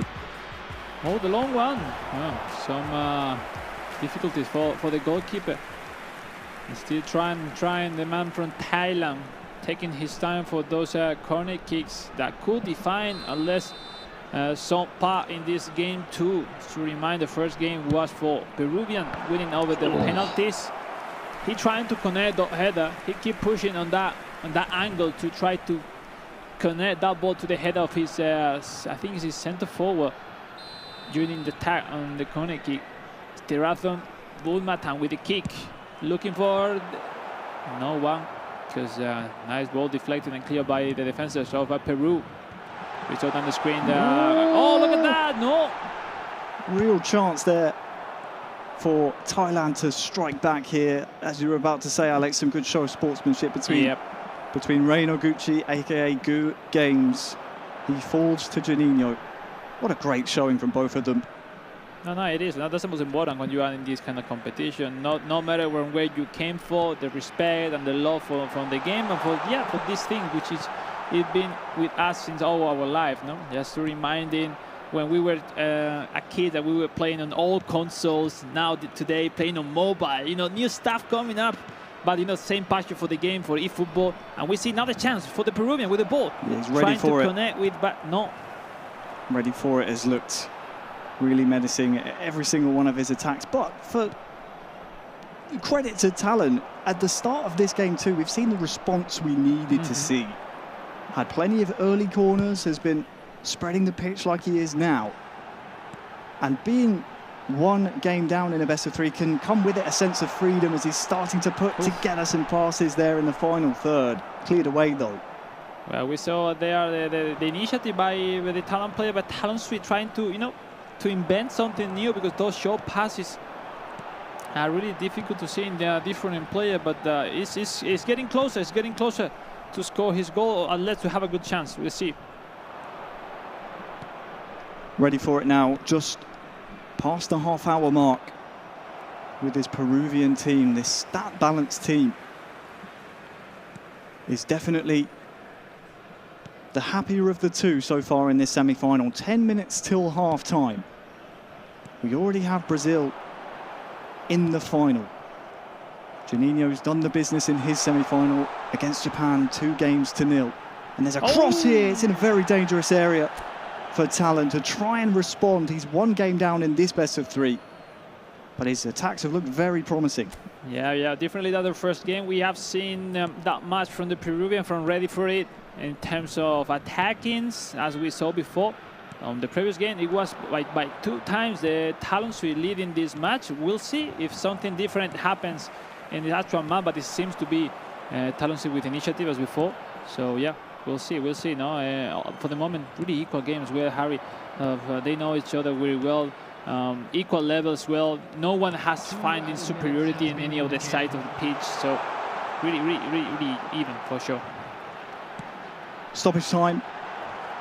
Here we go. It is now half-time. Thailand 0, Peru 0. We have Chris on the floor. Chris, I mean, semi-final 1 is in the books. We have Brazil in the final, but now these two seem to be just butting horns. That seems to be the case right now, Harry, but it does feel as if Thailand, their backs are against the wall here. But that has been the case. Cast your minds back, even just an hour, in the position that he was in the groups. He had to go up against the Brazilian. He had to find a win. He found that win to get himself to this stage. He may well be a game down. He may well not be looking too clever in this set in particular as well.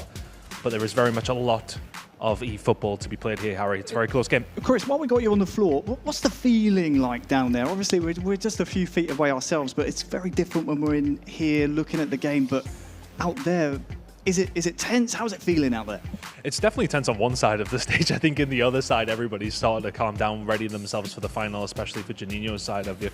But then, of course, on that side of things, we were having a little peek over when you lost the feed for the penalty and everyone's bustling around, kind of the tenseness, really, between the two. It's hard to cut. It's so tight between both these two teams. And let's get into it, though. We're back in the way. Thank you very much, Tunny. Always great to hear from you. Chris Tunn, our reporter on the floor. Great to have you here with us in Liverpool. We're underway, Alex, second half now. Thailand 0, Peru 0, if you're just joining us. First of all, where have you been? We're here in Liverpool. eFootball mobile action. This is semi-final number 2 between Thailand and Peru. Peru are up 1-0 in this best of 3. The question is there a response from Talon? As Chris said, remember what he was like 2 games to go in the group stages? He was able to make the great escape. Can he do it again? Well, he's getting closer to make that possible, no, in terms of take the lead. And now with the mistake, let's see if I can approach it, the Peruvian.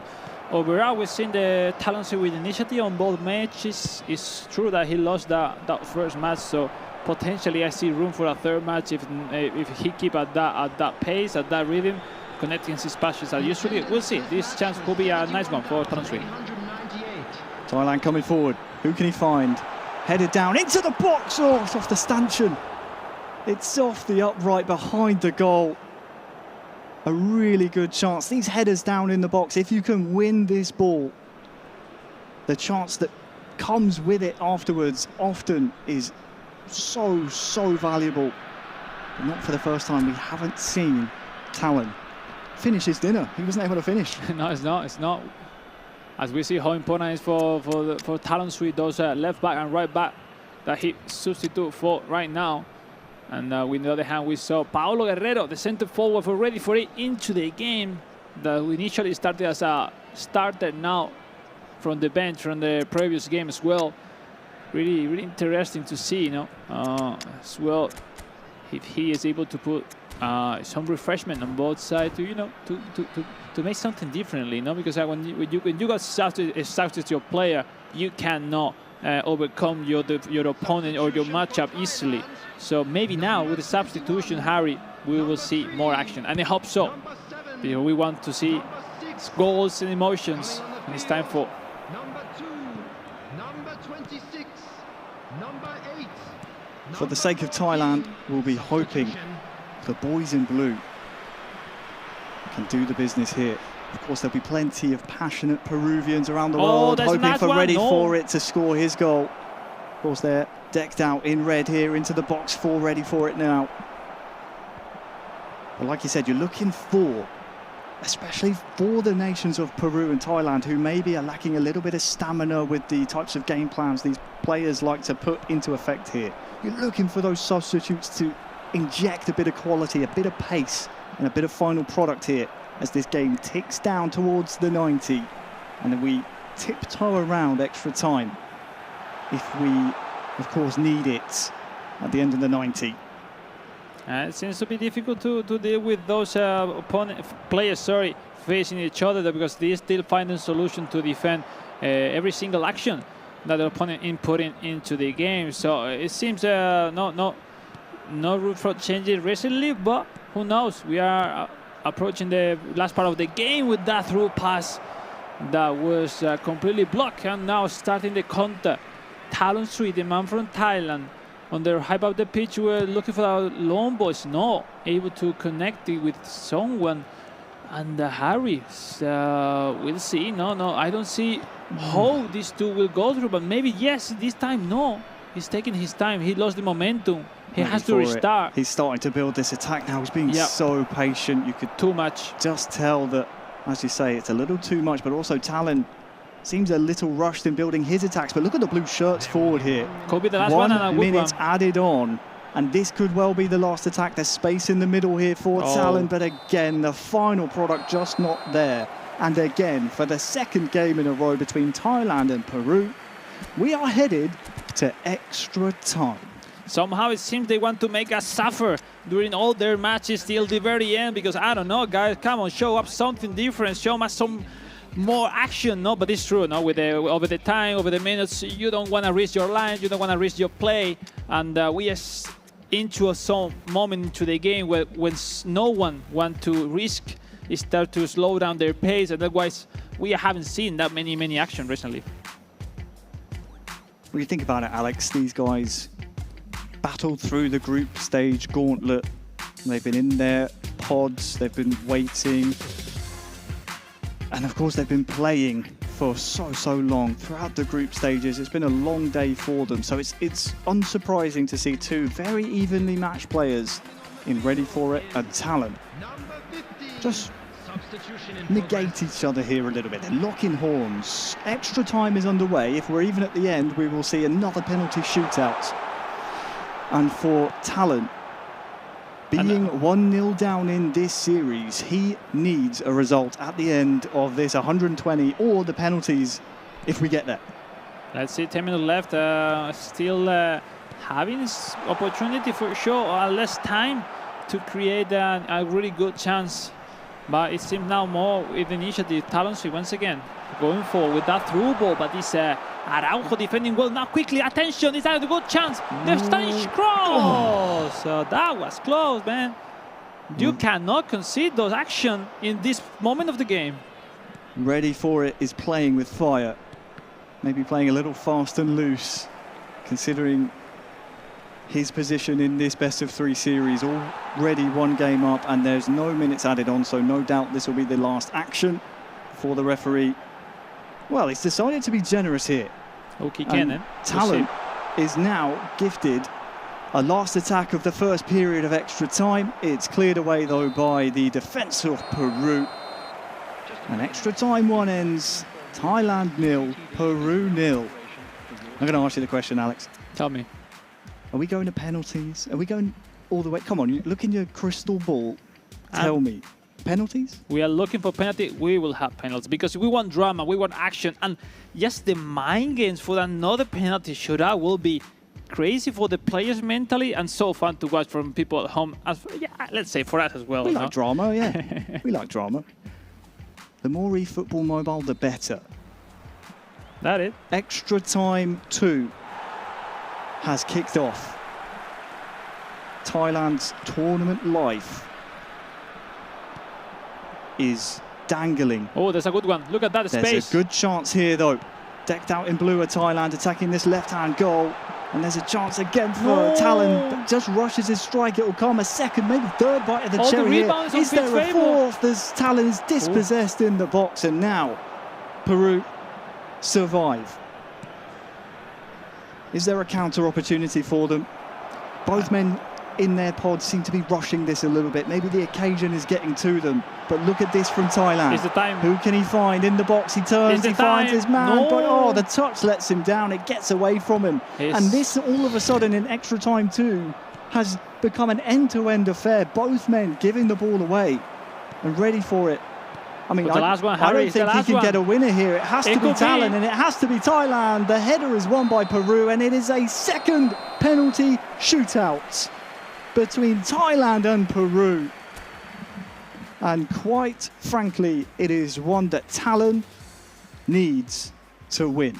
More even impossible between these two, Harry, because they are drawing any single time. Look at Talon. They don't want to be in that position, but you know, that's it. That's it. We'll see what happens. Talon knows that was exhausting. I don't want to put thoughts in his brain, but is probably a little bit disappointed in the chances that he had and failed to take. He had a fair few from what we saw. But I think he'll be disappointed in himself. And now leaves it up to, as they say, the lottery of penalty shootouts. I mean, the stats all by themselves. 4 shot and 2 shot on target for Talonsi for 0. No one from the Peruvian, which, well, for the moment is okay with the score. He won before on the penalties. Why not? Wins again. And but yeah, mentally, I believe these two still remembering how went every single penalty before. Just to have in mind. You remember? Yeah. Peru went down the middle 3 times in a row. And scored now, all 3. Same strategy, different one. We're going to see right now. Dangda for Thailand. The first one is... No! Oh, it's saved! It's saved by Peru. And Talon, having been conditioned to Peru going down the middle, Talon needs a save here. And he has done so. Both penalties saved. All right, nothing happened. Forget about it. That's it. That's it. Now the chance for finally Talon Sweet to score the first one. And he scored, yes. Mindset on. Because the mental games is about to start. Talon says, anything you can do, I can do better. Is there a response? And there is for ready for it. Tucks it into that bottom corner. No frills. Just easy penalties for him. So the previous one went to the center. Now Gallese. No, he's not able to stop it. It's 2-1 for Talon Sweet. Talon not messing around. Quick penalties. It is Guerrero here for Peru. Scores right. down the middle. It's so tricky when you go against someone that goes down the middle. They are not able to catch each other in terms of the intention in this penalty shootout. Chanaron for Talon Sui. Oh, saved! Gallese! Look at that. Ready for it. You saw the Peruvians' emotions there. He knows how vital that save could be. He has to score this one though, and it's saved. Oh, it's stick or twist. Finally, it's a poker match here on the stage. Finally, he stayed in the center. And now the chance to lead. Why not? Once again, Talon Sui with a shot. Oh. Yes, to the center again. It comes down to this penalty to force sudden death. Peru. It's saved! We are going to a game 3. Talon of Thailand has done his job. Wins penalty shootout number 2. And we are going to game 3. Winner takes all in this semi-final for the chance to play Brazil in the final. Oh my days. I mean, how long it's been this semi-final between these two? And why not? We'll be looking for our third penalty shootout. What is true is like finally, the man from Thailand stayed in the center to save those penalties, because after 5, 6, 7 penalties to the center, finally found out how to defend, how to save those penalty shootouts, that mostly it went to the center most of the times, yeah. Unbelievable. Unbelievable stuff between these two. When people ask me, oh, do you enjoy your job? I tell them moments like this. It's matches like these that really make this job not even feel like a job, because we know between these two, you especially, Alex, having been there and been a previous world champion, been in these tight matches, we live for the emotion, the drama, and we love to see a deciding game 3 in a best of 3 between two nations that have just been, it's like fire and ice. They've been just nullifying each other here. I mean, Peru is one of the best nations historically in terms of grow up in his community regarding this competition. I want to say hola to all of you guys in Peru. Espero que estén ahí animando, que ahora es bastante pronto en Peru, rooting for his countrymen. And it's pretty cool. It's pretty cool. Peru, Thailand. I mean, no surprise, the top 4 competitors here, probably the top 4 community all over the world. So yeah, for the Peruvian, for Talon Sui, reach the final, it will mean $10,000 secured for their pocket. So, man, it's huge. It's huge, the chance for them, yeah. It is huge. And sadly, the stream, wherever you're watching it, doesn't come with subtitles. So if you don't speak Spanish, I'm going to hope you said something nice to our Peruvian viewers watching. But yeah, what a day's action it's been here as we await our semi-final game 3 between Peru and Thailand. We started, of course, with 8 players, 6 of them invited, our best athletes here in the group stages, and then 2 players who yesterday turned up to the Rock Up tournament, local players from local Liverpool postcodes. They were able to take the stage in these pods alongside some of the world's best. We started with 8. We're now down to the final 3. We have Juninho of Brazil, who's won his semi-final convincingly, waiting to see if it will be Talon Sui or if it will be Ready For It, who joins him in that grand final. And, well, of course, you mentioned 10,000. You know what's better than 10,000? If I remember correctly, 13,000 for first USD. Not bad. Not bad at all. And securing 10, this is not bad as well. But yeah, overall, this competition, all of the players will win something. That's the best. And we wanted to have the very first edition of this FIFA FIFAe Your Game Card here in Liverpool, England. And in a lovely competition like this one, with that big scenario stage, a lot of people involved in this kind of event. We're gonna approach it to say thanks to all of you guys watching from home, because we really appreciate the support for this kind of competition, because who knows if we're going to have more in the future. But we will go into the game number 3, Peru, Thailand. Ready for it, Talon Sui.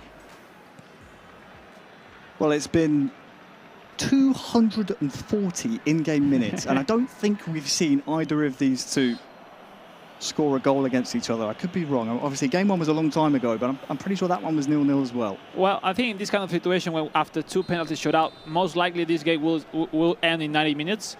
like someone will left the door open and the leading goal will be the defining. But just my prediction. We'll see if that's true or not.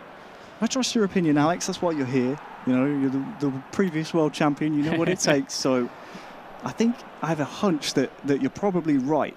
Neither of these two nations want to go to penalties again. Yeah, no. They want to win in the 90. They want to prove that they can earn their spot in the final. It is Peru attacking this right-hand goal in the all-red strip. And then all blue is going to be Thailand. Let's see. I mean, Thailand was pushing really hard in the second game, even wasn't able to score any single goal. It seems to be with initiative, try to put over the limits to his opponent, the Peruvian. But for the moment, you need something else, something extra. And it seems to be now the chance for the Peru. Look at the header. It's on target. And the rebound, look at that. Still alive here for Peru, but finally Thailand gets a hold of the ball. Had time and space to deliver that purple power-barred cross. And it's still alive here for Peru. Has a couple of men to look for in the box, but it's forced behind. Opening 20 has been very positive for Peruvian fans. The best start so far for the Peruvian in the semi. It's getting closer, but same as before. It's not enough. You need to finish your chances, putting it into the net. And then we'll see if you can control the score. The header is in. No. Finds a Peruvian head, but the Thai goalkeeper has been put under a lot of pressure in the opening 20 minutes. Ready for it. Has started this semi-final off with intent. And intent to try and win. And there's the goal. My goodness. It is ready for it. Who strikes first? It is 1-0 now. When it seems to be completely impossible to go through that double top with finishing, wonderful play. Ready for it, taking the lead. Wow, what a chance and what a move, essentially. That timing was perfect to execute like that. Absolutely perfect. We said he was moving with intention. The opening 20 minutes were... It was a statement of intent from Ready for it. He looked so positive, and this move, Alex, finished off by a sumptuous finish. Yeah. He left the dashboard on just to turn to the left, shooting easily. It seems to be easy, but you know, to perform against our opponent like that in that momentum as well, it's not that easy. Finally, Peru leading. Harry, after 3 games, for first time, the Peruvian leading 1 game. Is that crazy or not? It's crazy to think. I think, what would that have been? 263 in-game minutes. Oh. To not have a goal between 2 mobile players, I think that might be a record. That really might. But we're here now in game 3 of this best of 3. Whoever wins this one match of eFootball Mobile will be our second finalist. And now Talon, he gets his equaliser. Oh, and like a London bus, you wait for one, another one comes along. It's 1-1 now. And we see the smile in the face of the Thailand player, Talon Sri. Wonderful kickoff. Ready for it, wasn't able to catch by the defender to bring it back to defend and to predict that pass back. Wonderful play, 1-1. And that's it. Wow. It took Super Chai, what a goal. 3 games for these two nations to come alive. And finally, we're seeing the best of both of them. What a response from Thailand. Talon obviously made the changes that he felt were required, and the immediate reply, don't want to say the 1-2 punch, but for us, 1-2 goals in quick succession, split by about 4 in-game minutes, which is about milliseconds in eFootball Mobile time. It is now Peru 1, Thailand 1 here in the first half. Is there almost, I was going to say, almost an immediate reply to the reply. Harry, we always say between the players, I'm on the player when in our conversation, like, all right, it's really cool to score and take the lead, but the most important to defend the kickoff, because sometimes it's not enough to score your goal. The kickoff, after you defend it, is like, all right, now I'm leading. But because, yeah, we could see like that. The response of Talon Sri was perfect, and now we enter in a different dynamic into the game. Looking for that pass, that was close. So very nearly threaded the needle. But the Thai goalkeeper out smartly to marshal his box well. 5 minutes till half-time here in the deciding game 3.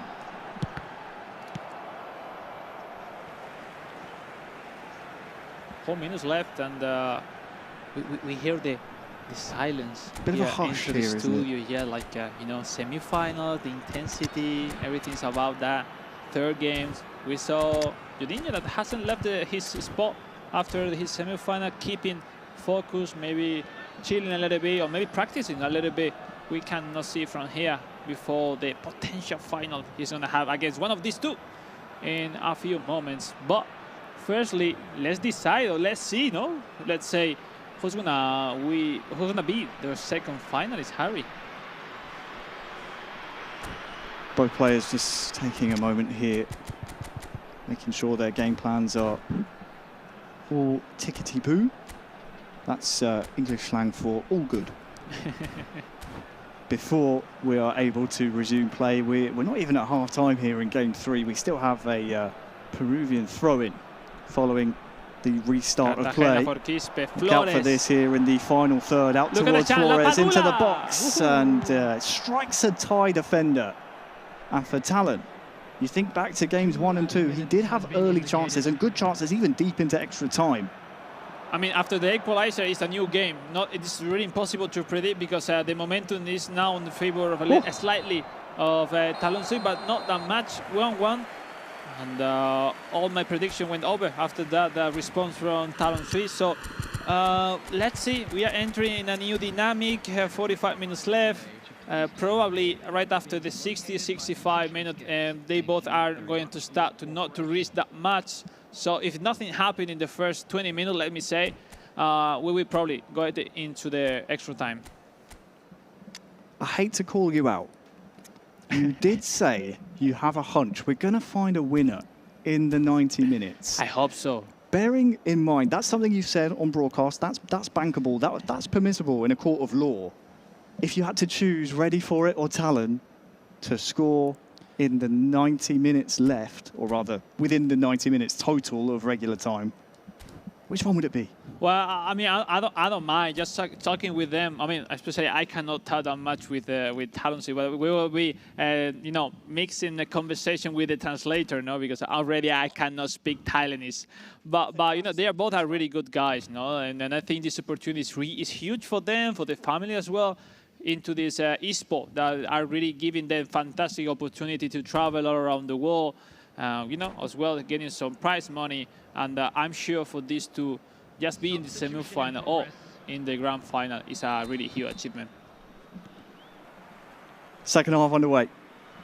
It is Peru 1, Thailand 1 in games. It is Peru 1, Thailand 1 in goals here in Game 3. We need a winner. Of course, we've seen twice already, before I even need to say it, extra time and penalties. So you guys already know exactly how things are going to go down here between these two, if they're even at the 90 minutes. But Alex Aguathil, former world champion, by the way, has a hunch there's going to be a winner within the 90 minutes. So, I mean, that's the advantage of the people who have some experience. Like, you can read the moment of the game. Chance here for Thailand here. Cleared away, though. Oh, look at that. Another chance. He's won the ball back. Oh, it's just wide. That was close. I mean, it wasn't really struggling, Ready For It to clear the ball and led Talon Sui to have the second chance, which that was really close. But for the lucky of Ready For It, it went out 1-1, and it's time to be more, you know, exhaustive, sorry, for those clearance, because on this part, a potential mistake, Harry, and being down once again into the score will be the end of your chances into this competition. We've seen some mistakes here from Peru, and look at the red shirts forward. Can't find the correct pass there. But it has been Talon in the ascendancy here in the second half. We've seen some white-shirted mistakes by Peru, and, well, that one's gathered by the goalkeeper. But we need to see Peru, who, don't forget, went one game up here in this best of 3, really take care of the ball a little bit more. Lapadula just hesitates on his run and can't quite latch onto that. But we're approaching the final 20 in-game minutes. We need to see Ready For It take care of the ball a little bit more here in this midfield third. It seems to be a little slightly shy for the moment. After the kick of the second half, we saw Talon Sui overcoming his opponent, but not able to score one of those chances that he recently had. Well, let's see. We saw before 75, and look, no one wants to risk any single ball. They don't really lose the game because they made a mistake. So we'll see if somehow a potential corner kick or full free kick could be the defining. If not, extra time as usually. Well, here comes Peru into the tie box. 10 minutes to go. Oh, that's a stunning nice cross one. in towards Lapadula. It's cleared away by the Thai defence, and entering the final 10 minutes, Alex, we're getting into the territory of next goal will surely be a winner, and a big winner it would be into the grand finals. I don't know, but it will be the most intense semi-final that I have remembered. 3 penalty shootout. Oh, nah, surely not. Cannot be like that. Well, if Talon has anything to say about it, he maybe. will try and score here to prevent that being a possibility. 90th minute rapidly approaching, and it's a Thailand corner. Just remind something. Thailand, Indonesia, corner kick, 85 minutes. Similar action, and Talon Sui on possession for that corner kick. For those who missed earlier on, Thailand were on the outside looking in of those knockout qualification places. Thailand needed a win against Indonesia, who were above them in the group. It was 85th minute, as you said, it was a Talon corner. The header is what sets off the chain of events that made Talon feature in this semi-final, to get to this stage, to perform the Great Escape. We'll see a few moments before. It will be all about this corner kick of a potential second corner kick. It depends if Ready For It can clear well or not. But I don't see other opportunity rather than this corner kick in the 90 minutes. Then we'll see. He's taking his time, Talon Sui, to set up the players who goes to the attack. We say Dola, the center forward, Elias Dola, the one with number 4 who scored that goal, that really crucial goal against Indonesia that put him into the semi-finals. And once again, I'm sure he will look for him on the first post. Balls to Dola. Here we go. And that will be the intention for Talon Sui in this critical moment of the match. He's done it once before. Can he do it again? Talon, who was so close to being eliminated, the probability was so low he would make it to this stage. Corner swung in the middle of the box. He's cleared away, so Ready For It, who, don't forget, topped Group A earlier today, and now has a chance on the counter. Reina, far side, has a few red shirts to try and beat. It's across the floor. It's straight at the goalkeeper, and it's cleared away. We are going to extra time. My goodness, that was pretty close in the counter of the corner kick. That was the best chance had in the full game for the Peruvian. That was close, really close.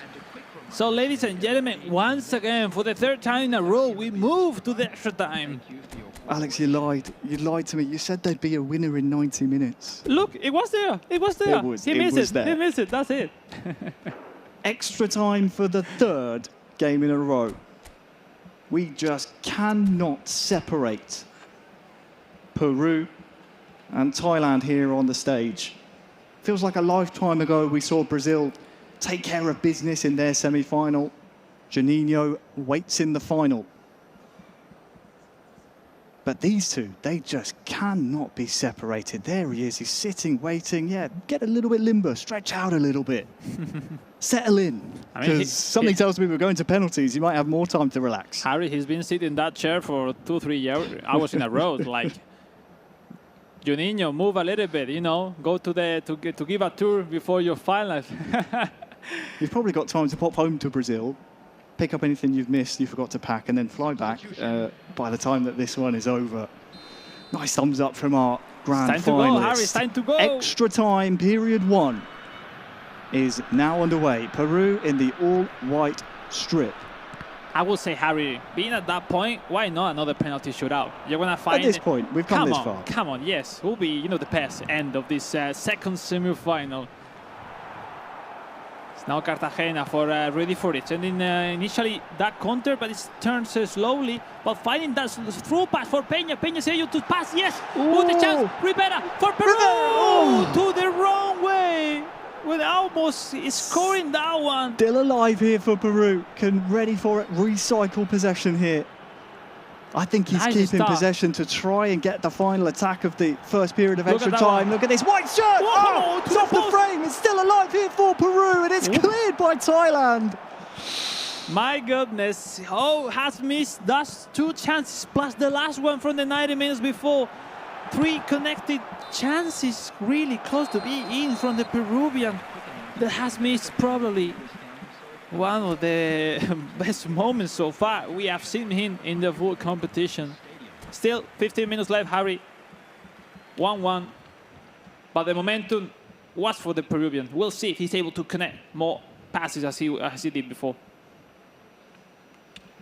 We might need the SAS in here to separate these two, just because we can't seem to find a winner. It takes penalties time after time. It seems destined for these two to go and finish it there. There just seems to be something intrinsically linked between the two of them. They just can't seem to pull the trigger. We've seen a few really, really strong chances for ready for it. Every time, it's gone straight at the Thai goalkeeper. He can't seem to find that little bit of finishing, that bit of sharpness, the je ne sais quoi, as the French would say, to finish into the bottom corner, and it's helping that man stay alive here in the semi-final. I can just imagine the moment we got the update on mobile to catch the manual goalkeeper. That will be insane to use in the mobile. But for the moment, it's not. So we has just got a 2 nice chances by the Peruvian. 13 minutes left. 1-1, third match, second semi-finals. The Brazilian Juninho awaiting us in the grand final. Who's going to be the second finalist of this FIFA eFame Your Game Cup 2024 here in Liverpool, England? 10 minutes left, Harry. And we see the chance of the Thailand sweep. Yeah. Thailand in all red, attacking this right-hand goal. It's gone all the way through to him. Surely this would be a winner. It's cleared. Cleared away by Peru. Still alive here. This right-hand goal has taken a battering here in extra time. And can Thailand win the ball? Sadly not. Now, ready for it. He's looked good on his counters. Turns inside, but we're so rushed, and the players at this point of the match so low on stamina. It's no surprise to see the finishing touch just evading and eluding them here. 120th minute now. We'll see if there's any numbers at all on the board. The only number is 0. So this will be the last attack of the 120. Guerrero can't get there first. Where else were we going, Alex? It's penalties again between ready for it and Talan Isui. It's Peru and Thailand for the 3rd time in a row going to PKs. I don't know what will happen, but I'm sure the winner will need some break before the grand final, because it's been a hell of intense these 3 matches we just have seen. And the finals will be decided in another penalty shootout. And now, Harry, mental games. What you do, where you shot your first one. Your opponent know everything is in your mind, because you have shot around 12, 13 penalties shot out against him. So it's difficult to predict. And now, even if you are one of those players, to where 3 options, left, center, right. Well, let's go over to Chris, Alex. He's on the floor. Chris, what have you got for me? Oh, I'm stressed out, never mind these guys. What a mammoth of a game between these two players, and it's been incredible to see them go all the way to penalties, not once, not twice, but 3 times. Not much to really separate these two. Call it, guys. This has been a banger. A banger indeed. Let's not forget how far that man has come. Not only from his home in Thailand, but also in this tournament, was on the outside looking in. Only 3 were towards the top of the group. Only 2 could qualify for it, and Talent going into round 5 was on the outside looking in. He's now a penalty shootout away from getting in to the final. It's going to be Peña up first here for Peru, and it's saved! It is saved by Talent, and Thailand, if they can score this, take an early advantage here in the shootout. Tangda for Talon Sui to start leading this penalty shootout. Yes, yes, yes. 1-0 for the Thailand player. No nonsense. He took his time in all the matches and all the pauses, but when it comes to penalties, Talon says, you know what? Not going to overthink this. Guerrero now steps up for Peru and scores. Tucks it home in that bottom left corner. Nice recovery. Now another chance for Talon Sui to score the second one. Chamrasame with the ball, right foot. And it's safe! Good job, Gallese. Good job, ready for it. 1-1. It's as you were. All even going into the third round of spot kicks. Rivera for Peru. Oh, it's saved again. Saved by Thailand. Talon with a good save. Has another chance to take the advantage here. It's Song Krasim for Talon Sui, right foot again, to put again the lead into the decider. Penalty shootout. Song Krasim scores.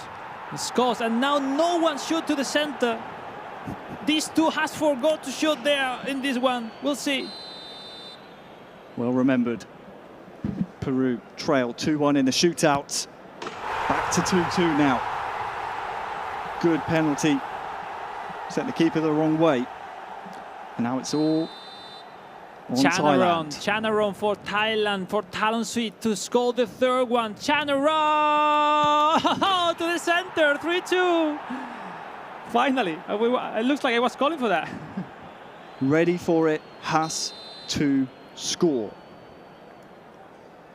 This penalty has to hit the back of the net and does so. And now, Alex, the pressure is flipped. It's on to Talon. It's on to Thailand. Kesarat for the ball for Talon Sui for a spot in the grand final. No! Is it Thailand, Talon Sui into the grand final, the FIFAe Game Cup 2024. My way. That was not a game of eFootball. That was a marathon. That was an absolute marathon between those two. I have never seen in my years of eFootball, no matter the platform, all three games in a best of three go to penalties. And that man is just the king. He's the king of the Great Escape. No.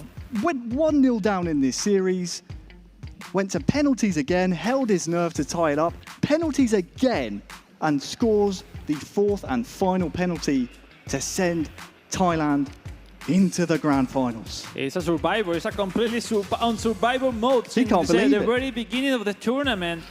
He's right now in his best achievement in his story as a eFootball player. Is Talon Sui finalist with Juninho in the grand final. We'll have Thailand, Brazil, Thailand in the really grand final of this fantastic competition. Unbelievable. Here's the tree as it happened. Juninho made very quick work of his semi-final. The Brazilian's been waiting for around an hour. Was able to beat Gu in his semi-final, 1-0, both times around. Different story on the other side. We saw ready for it and Talon just locking horns. 2-2 in game one, 0-0 in game two, and then 1-1 in game three. It took penalties to separate them every single time. But in the end, our two finalists both hail from Group B. It is Brazil's Juninho. It is Thailand's Talon. Alex, what can we say? You know what? Before we come to you, Chris Todd is over in the sofa area. He looks too comfortable over there. Yep. Let's put him under the spotlight. Ton, semi-finals out the way now. What can we say about it? How do we recap that? I don't know how you possibly could recap that, Harry. Absolutely incredible semi-final. Better than we ever potentially could have expected, especially with the matchups that we've seen, especially with how the tournament has transpired. I think, for me, the main storyline throughout all of this is Talon from Thailand and the way that he has made it to this grand final. In the group stages, he had to win up against Juninho, who's now opponent that he has to take on in that grand final. He had to win that to even make it to the semi-finals. He was the one that just felt like he was behind all the way through this tournament and has somehow made it now to that grand final through thick and thin. To find it via 3 different penalties, I just do not know how you can have that sort of the nerves to be able to do that. But this is now our grand final, Talonussi taking on Juninho. And I think for me, looking at this matchup, we've seen throughout that Talon a tactician in his own sense, in the way of changing up everything as quickly as he possibly can. He is quite happy to sit back, but Juninho has breezed through every single player at this tournament but one, and that one is on the other side of the stage in this grand final. Talonussi manages to find his way through. But he's the only one that has managed to beat Juninho throughout this entire tournament. And Juninho has just relentlessly attacked. We've seen consistent flowing football, a Brazilian football. If we were to ever expect it, then absolutely we have seen that from Juninho. It's phenomenal stuff from him. But what a grand final we actually do now have between these two. I mean, guys, I don't think we could have had any more of a perfect setup. The only loss that Juninho had the entire tournament, he's got a chance for revenge, or does Talon actually have that upper hand now?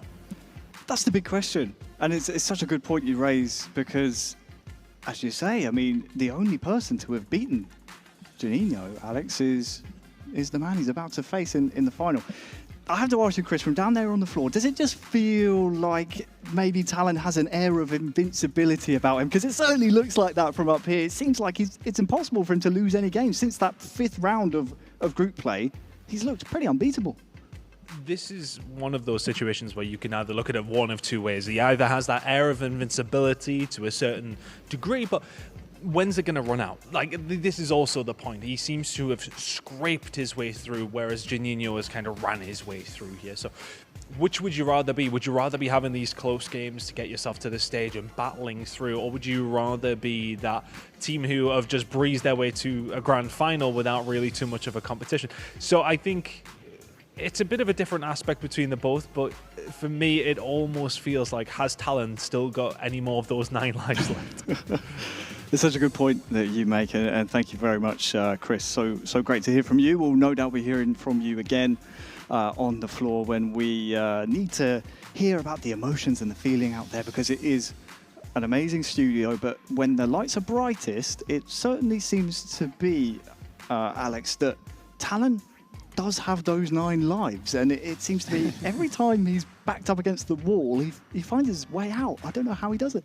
Well, I think, especially talking about the semi-final, exactly in the 2 games that he was overcome by his opponent, was able to win it on the penalty, and the game won by the Peruvian was the real game most dominated by Talonussi. But yeah, talking about the final, probably Talonussi has the best formation, the best tactic to face Juninho into the grand final. We saw before that even Juninho started to play better over the time. He was really having hard time to go through against Talonussi. But looks, 3 games, still a long way into that grand final, potentially time enough for both to react, to have a plan B on board.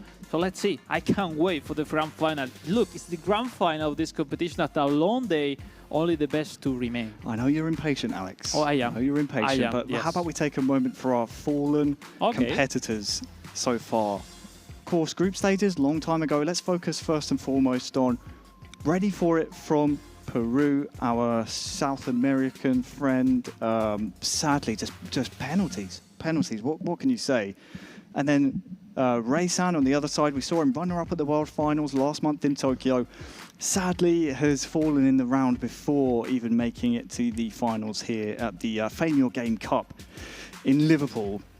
They're so strong in eFootball Mobile. They're so strong. So to see them fall by the wayside the round before the final just speaks to how strong our finalists are.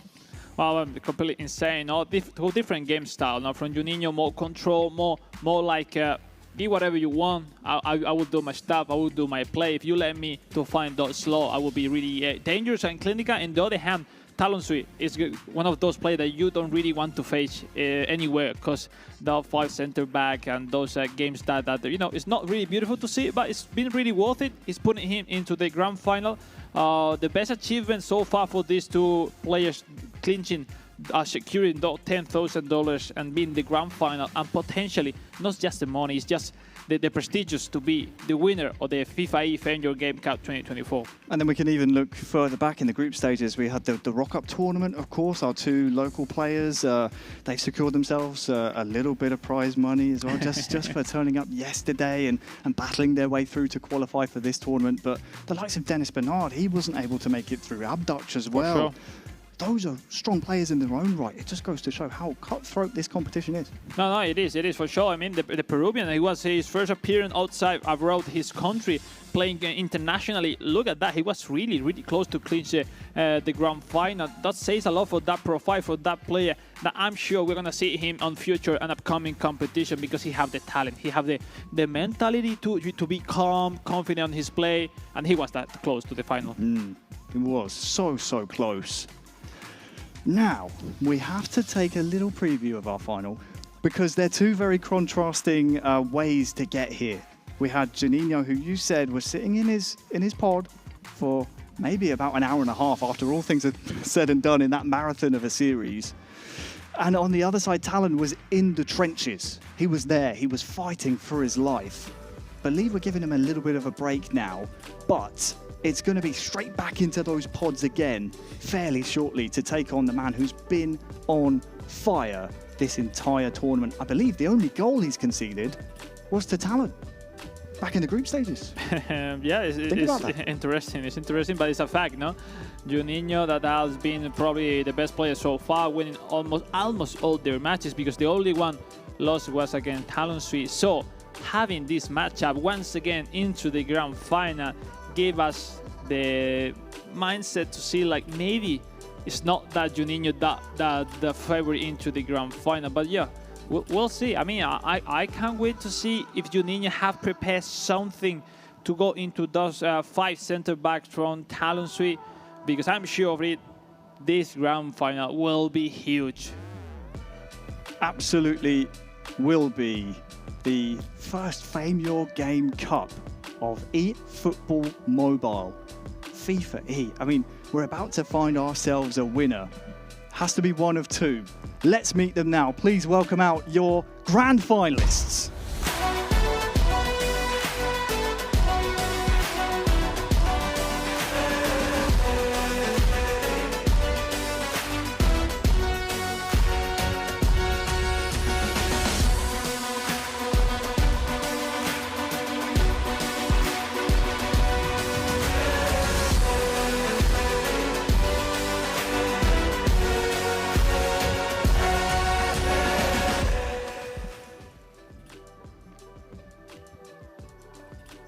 There he is, Talon Sui, our first finalist. Let's meet his opponents, the second finalists.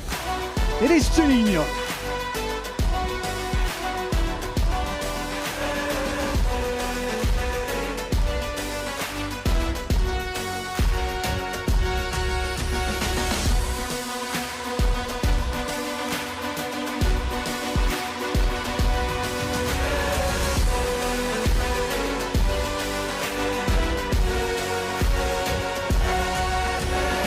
They are seated and ready. They are locked in. We have our finalists. It's taken all day to find, throughout group play, throughout the round robin, throughout the knockouts, throughout all the marathon games we've had. It's now time for the two who have forged their way here to take center stage. Talon from Thailand and Juninho from Brazil. Same rules as the knockout stages. Best of 3, which Talon will know. That could take quite a while. And penalties, extra time if we need them. We need winners from every single game we see in these best of 3s. And it's Brazil versus Thailand. And what a match to watch. Finally, the final time, the final showdown has arrived. And we have this tactics on both sides. Talon C with the usual 4-1-2-2, 4-3-2 for the friends as well. It's depend on your point of view. In the other hand, 4-4-2, 4-3-1-2 regarding the in-game for Juninho, especially with that Neymar Jr. AMF, no, to connect those upper block and mid block. And that's Marquinhos as a DMF. Really interesting card he's putting into that pot. He said to me that I have no anchor man in Brazil, so maybe I'm putting a defender, center back into that position. Obviously, I've played with Marquinhos before. It's a really good choice for sure. In the other hand, physically, we will see a really weak Thailand compared with the Brazilian, as we usually expect. But they are really fast, they are really intense, and especially that center forward is been really useful for Talon Suite in this competition. Well, we are moments away from kicking off match 1. Brazil versus Thailand, game on. Brazil attacking the right-hand goal in the famous yellow strip. Blue shorts, white socks. We have Thailand decked out in all blue. If you kind of cast your mind back, Alex, I know it was a long time ago, but what sparked the great escape for Talon out of the groups was obviously that win over Dennis Bernard. But even then, going into his final game to qualify for the knockouts, he had to beat the man who stands before him here, representing Brazil. Speaking of, that's a rocket! Look at that, in the very first one, putting it into the net. That long shot was insane, Harry. My goodness gracious, I thought this was audacious. I thought I had time to finish my point, but Juninho says, you've been yapping for long enough. And look at this from so far out. It's audacious. It's not. Do you remember that game against England in group stage with Vega, similar action, no pressure, long shot, putting into the net? I mean, you are facing Brazil, Harry, and you're expecting more for, Richarlison, Neymar, the striker, but from the midfielder, you are not expecting to have those shots. Wonderful play. Brazil into the lead. Brazil 1, Thailand 0. And that's going to give something for Talon to think about. We saw early on Juninho was taking a little look at how the formation was going to line up for Thailand and for Talon. Seeing exactly and kind of anticipating the game plan from Talon to see what kind of Thailand team was going to face him here on the virtual pitch. Ooh. Cleared away by the Brazilian defence. I think he saw the back five and maybe anticipated having to really attack as a form of defence, and he's doing so. He's Richarlison, who, don't forget, was sent off in the semi-final against Japan in game number 2 in the 9th minute. Funnily enough, he scored in the 9th minute of the first game of the grand finals here. Not Richarlison, but Brazil have. Something about the 9th minute in there somewhere. Free kick, though, to Brazil. Yeah, it's really interesting to analyze the matchup between these two. We see the Brazilian with the possession is putting a lot of pressure on the shoulder of Talon, which is not being resolutive to defend that superiority in the mid-pack from the Brazilian, which is now having the free kick. Vega again, that was close. And Rafael Vega, what a surprise, Harry, has been a sensation for the Brazilian into this competition with those bangers, with those rockets that have his show up into this competition. Keep up the pressure, Juninho, looking for the second one. Meanwhile, now finally can go hype up the pitch. Talon through a little bit, but no, losing the ball once again. Opening 25 minutes of this grand final has been one-way traffic. Brazil with early signs of control. Some good pressure there, though, for potentially Thailand to punish, but for Juninho, he's been resting, he's been watching in his pod, seeing the grueling effort that the semi-final number 2 was for Thailand and Peru. Now he gets his chance to get his hands on the phone and get his hands on his adversary here with 10 minutes to go in the first half of game 1. Brazil in the final third. Vega is dispossessed. It will be a corner for his efforts. Nice recovery from Bumathan, the left back from Talon Street, to reached the ball in the really last moment before he connected with Ronnie. Now we'll see the connected Vega for Juninho. That was close. Yeah, we will see if Talon Suite has something to say, because he don't usually start losing their games, especially we haven't seen previously against Juninho. So let's see if this time have a solution in terms of intensity, in terms of new way to go through. Look at this one, Umatan. Oh, lots of space on the near side.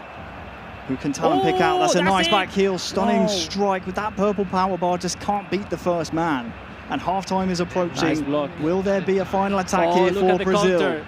Vega on the ball, back inside to Richarlison. Nice Good play. passing here, but it's still alive here actually No, for Brazil. the The referee says no. What the ref is Juninho doing? can't believe it.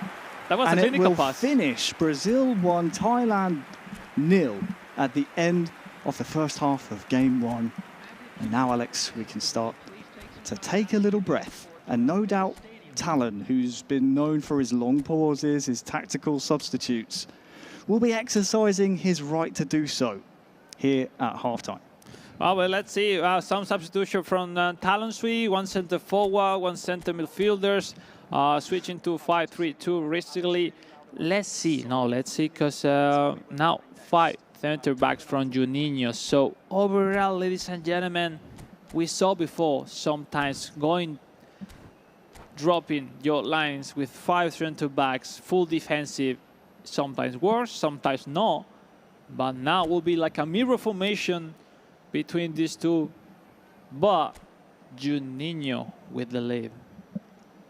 You've been here before, Alex. I love leaning on your experience because I love to remind people. We got a world champion standing next to me in the booth. What are your thoughts here? When you're in this position, when you're in Juninho's position, you're going into the half of a grand final, first game, you're up 1-0. Do you go defense? Like, well, what's your game plan here?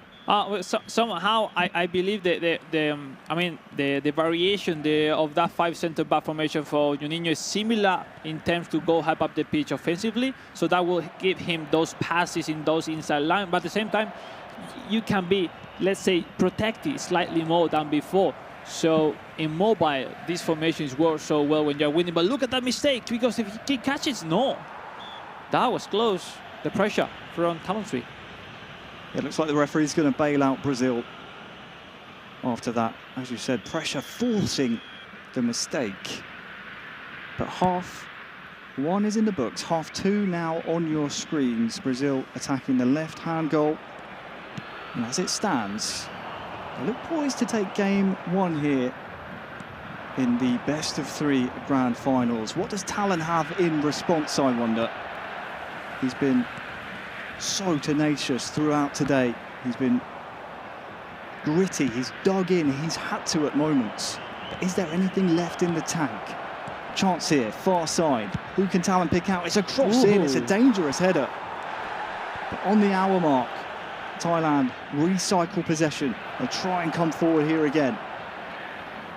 Still far side, 2 yellow shirts accompanying. Chance for maybe a pass along the floor, pass back to him, and there's a chance! Oh no, the frame of the goal denies the equaliser. Almost jubilation and almost reward for some of that tenacity from Talon that he's had to display several times today, but has to stay switched on. Richarlison trying to find his teammates! Brazil 2, Thailand 0. In game 1, it's a second goal, and it's a massive one for Juninho. You know, we say in Spanish, una de cal y otra de arena, because this time no. Because look at that, right after that big chance, the biggest one for Talon Suite in the contest. Juninho this time, yes, is able to put the ball into the net, almost saved by the goalie, which barely could save it, and under the legs, the ball went, you know, by slightly into the net. 2-0, massive goal for Brazilian, for Juninho. Because now it's getting closer to clinch the first victory in the grand final. But it needs to be 2 of any of these players if they want to be the champion of this competition. It's not pretty, but at this stage, it doesn't matter the manner in which they find pay dirt. As long as they move that score in the top left of the screen in your favour, you will not remember the goals, you'll just remember the results. And that's it. I mean that things happen. No, an offside, by a rebounds, penalties. Things happen into the game. We saw before Juninho with a man off in the second game against Goo Games. Even with that, he was able to win. So when we said that Talon Suite has made the run through this grand final after surviving many crazy things that happened on the way to Juninho as well, no? Because defeat for second time in a row, Goo Games, the runner-up in the last eFootball World Finals in 2 games with 10 players in the second game. Oh man, that's a lot. And yeah, no surprise for the moment. Juninho, the favorite, in a solid way winning this first match. Underway after the restart. Brazil 2, Thailand 0. We're in the final, the first game of the final. A best of 3 between Talon and Juninho. Juninho has been rock solid all day. The only goal he has conceded has been to Talon in the group stages in Group B. Feels like a lifetime ago we were telling that story. But you cannot rest on your laurels here for either side. And if we ask him, maybe he said, oh, because I was qualified. If not, no one scored me, you know. We never know. 15 minutes left, and it's Juninho going forward with Ronnie. And near side, Ronnie. Oh, Dola. Look how strong is that centre-back from Thailand, Dola. That scored, and it's really dangerous, especially on those corner kicks. We'll see now, Talon Suite with 3 centre-backs, if he's able to get closer into the score. Look at the space for Joelinton. Into the feet of Ronnie here as well. We'll come back to the aforementioned man. Plies his trade in the north of England, doesn't Joelinton? I know Tony's a big fan of him. I should tell you the club under which he plies his trade. But either way, final 10 minutes now. Marquinhos to Lodi. And this has been a clinic by Juninho. Oh, look at that. It's poison. The ball over the top towards Ronnie! Richarlison scores! And that is a bow on top of the present. It's a cherry on the cake. It's an exclamation mark for Juninho. Game 1 is going to Brazil. And the thing that I think we have to see from Talon going forward, he needs to prove that his concentration is still there. He needs to prove the stamina is still there. It's all well and good winning your semi-final after a marathon, but you've got another marathon potentially facing you here now. 3-0 to Brazil. It completely seemed off in this first game. Let's call it properly, Harry. This is Joga Bonito, a Brazilian player playing a wonderful football. 3-0 into the first game of the grand final. And saying everybody, look, I'm here. I came to England, to Liverpool, to be the champion. And it's one game closer, maybe, because we still have left 2 minutes. So we'll see if the result is enough or not for the Brazilian, for Juninho. Because wonderful first match he has shown us so far for the moment. He's played a really good tournament all day long. This game has been a testament towards that. Game 1 finishes Juninho 3, Talon 0, which means advantage to Brazil here in the final of the Fame Your Game Cup 2024. We're live in Liverpool in this miraculously amazing, beautiful, there's so many words to describe it, studio. The players have been in the amazing pods all day. They've been locked in, they've had to maintain that concentration. They've done so to get to this stage, but that man now, 1 game away from being the winner here today, from taking the lion's share of the $50,000 prize pool. And he's got 2 bites of the cherry to try and do so, being 1 game up. For Talon, again, it's about proving the concentration is still there. We seem that maybe Talon needs to force the penalty shootout to get closer to Juninho. Jokes apart, I hear the Brazilian community saying like that, come on Juninho, one more effort, one more victory to clinch the trophy. He's in a perfect spot, Harry, but how difficult with that? Because in the final we used to have just one game, this time with 3 games. It's like you won one, but you need another one, and even with that score, they know how close is the matches between these two. So I don't see happening another 3-0. So, that will be more spicy into the second match, where I believe Talonsui will be better, will be more aggressive, let's say. We'll find more how to go into those defensive line of Juninho, that for the moment, just to remind, for the 10th time today, has been the best defending, attacking, only 1 goal conceded, Harry. And after a long day, just conceding 1 goal, it's like, man, this man seems impossible. Dominate the game. It has been. It's been dominant for him.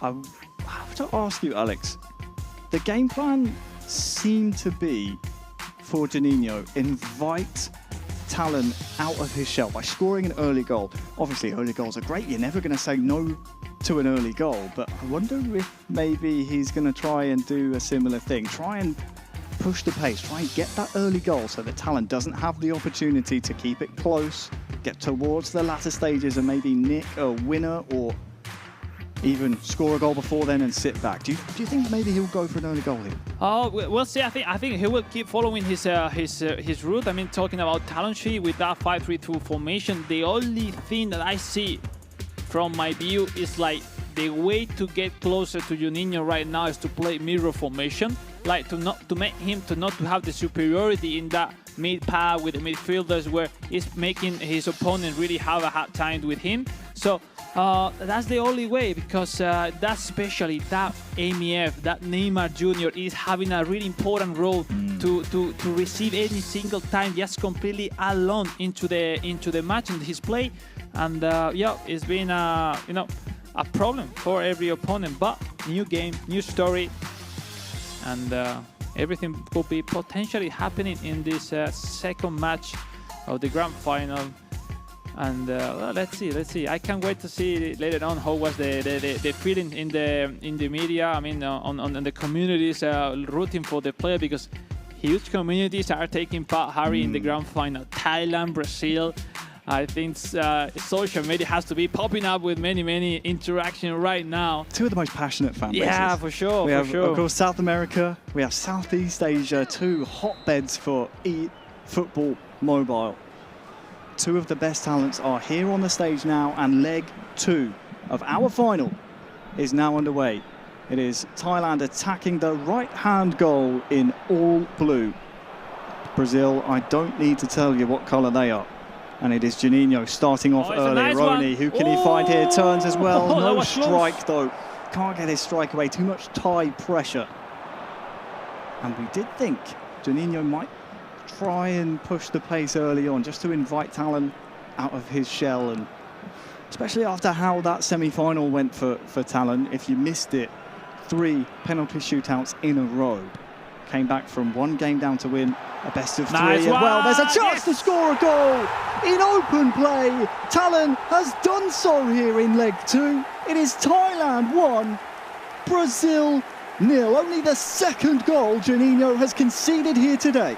Wonderful response right after the kickoff for Talonsui. That I was about to say that the formation slightly advantaged the way he defends Juninho, because he's dropping line quickly, and Talonsui formation needs so much time to go forward, hype up the pitch. But this time, with just 3 players, it was enough to create that chance. Wonderful play, nice and better finishing, and it's Talonsui with the lead finally in this grand final. And well, different story now is Juninho, the man from Brazil, that not have to react, Harry, and have to be explosive as he's during the whole tournament.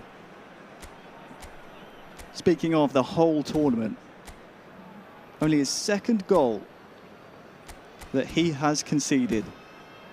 Juninho and Brazil have been near flawless. The first... I saw a mistake he had in the formation, but yeah, keep going. The first conceded by his adversary here in the group stages. Talon, the only man to have scored against Juninho here today. And he scored again here in leg 2.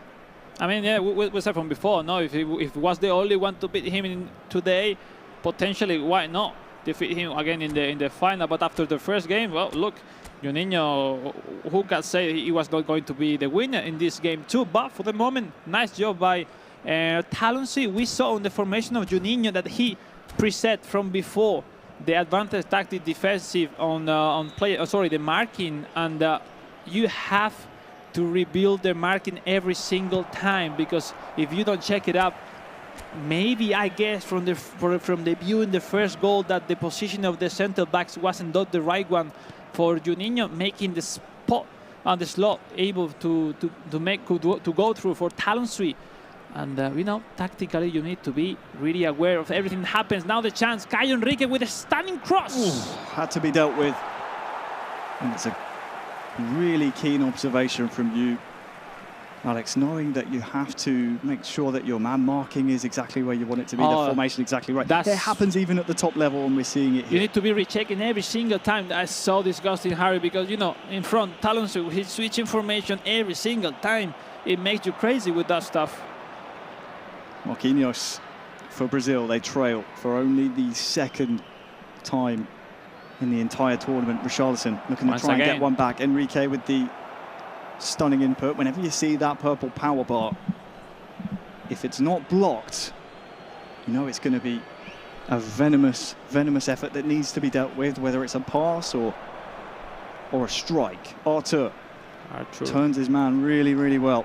But nice blow by Georgian now. Just too many members there of the Thai defence getting in the way. But we see that way every single time they regain the ball. Talonsui haven't had time to find a solution, because all his players on the attack are really far from this defensive line. And that's why he lost the ball quickly again. Another chance for Juninho. Van der Sar, wonderful. Lovely bit of skill. There is that purple power bar again. It's pushed behind for a corner. Around 10 minutes in game.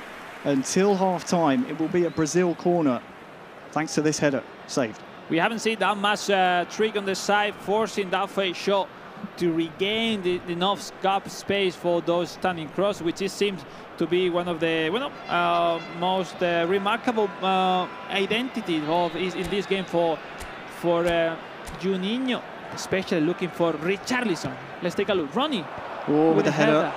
Sadly, yeah, he needs Thai goalkeeper. He needs to avoid to send those balls to Ronnie, as we saw before. Harry is not the best choice to score with those headers. But, well, you see, things happen. Half-time rapidly approaching. And if there was a goal from either side that you would want to see, it's definitely Thailand. Just to open up the final a little bit. We know Juninho likes to attack, and sometimes he takes it personally when he concedes. Here's Ronnie inside the box, has turned one but can't turn two. And this, no doubt, will be cleared by Thailand after some Brazilian pressure high up the pitch. I think sometimes it seems to be like with 6 defenders, Talonsui, the 5 plus the DMF going between the central backs to join the defense.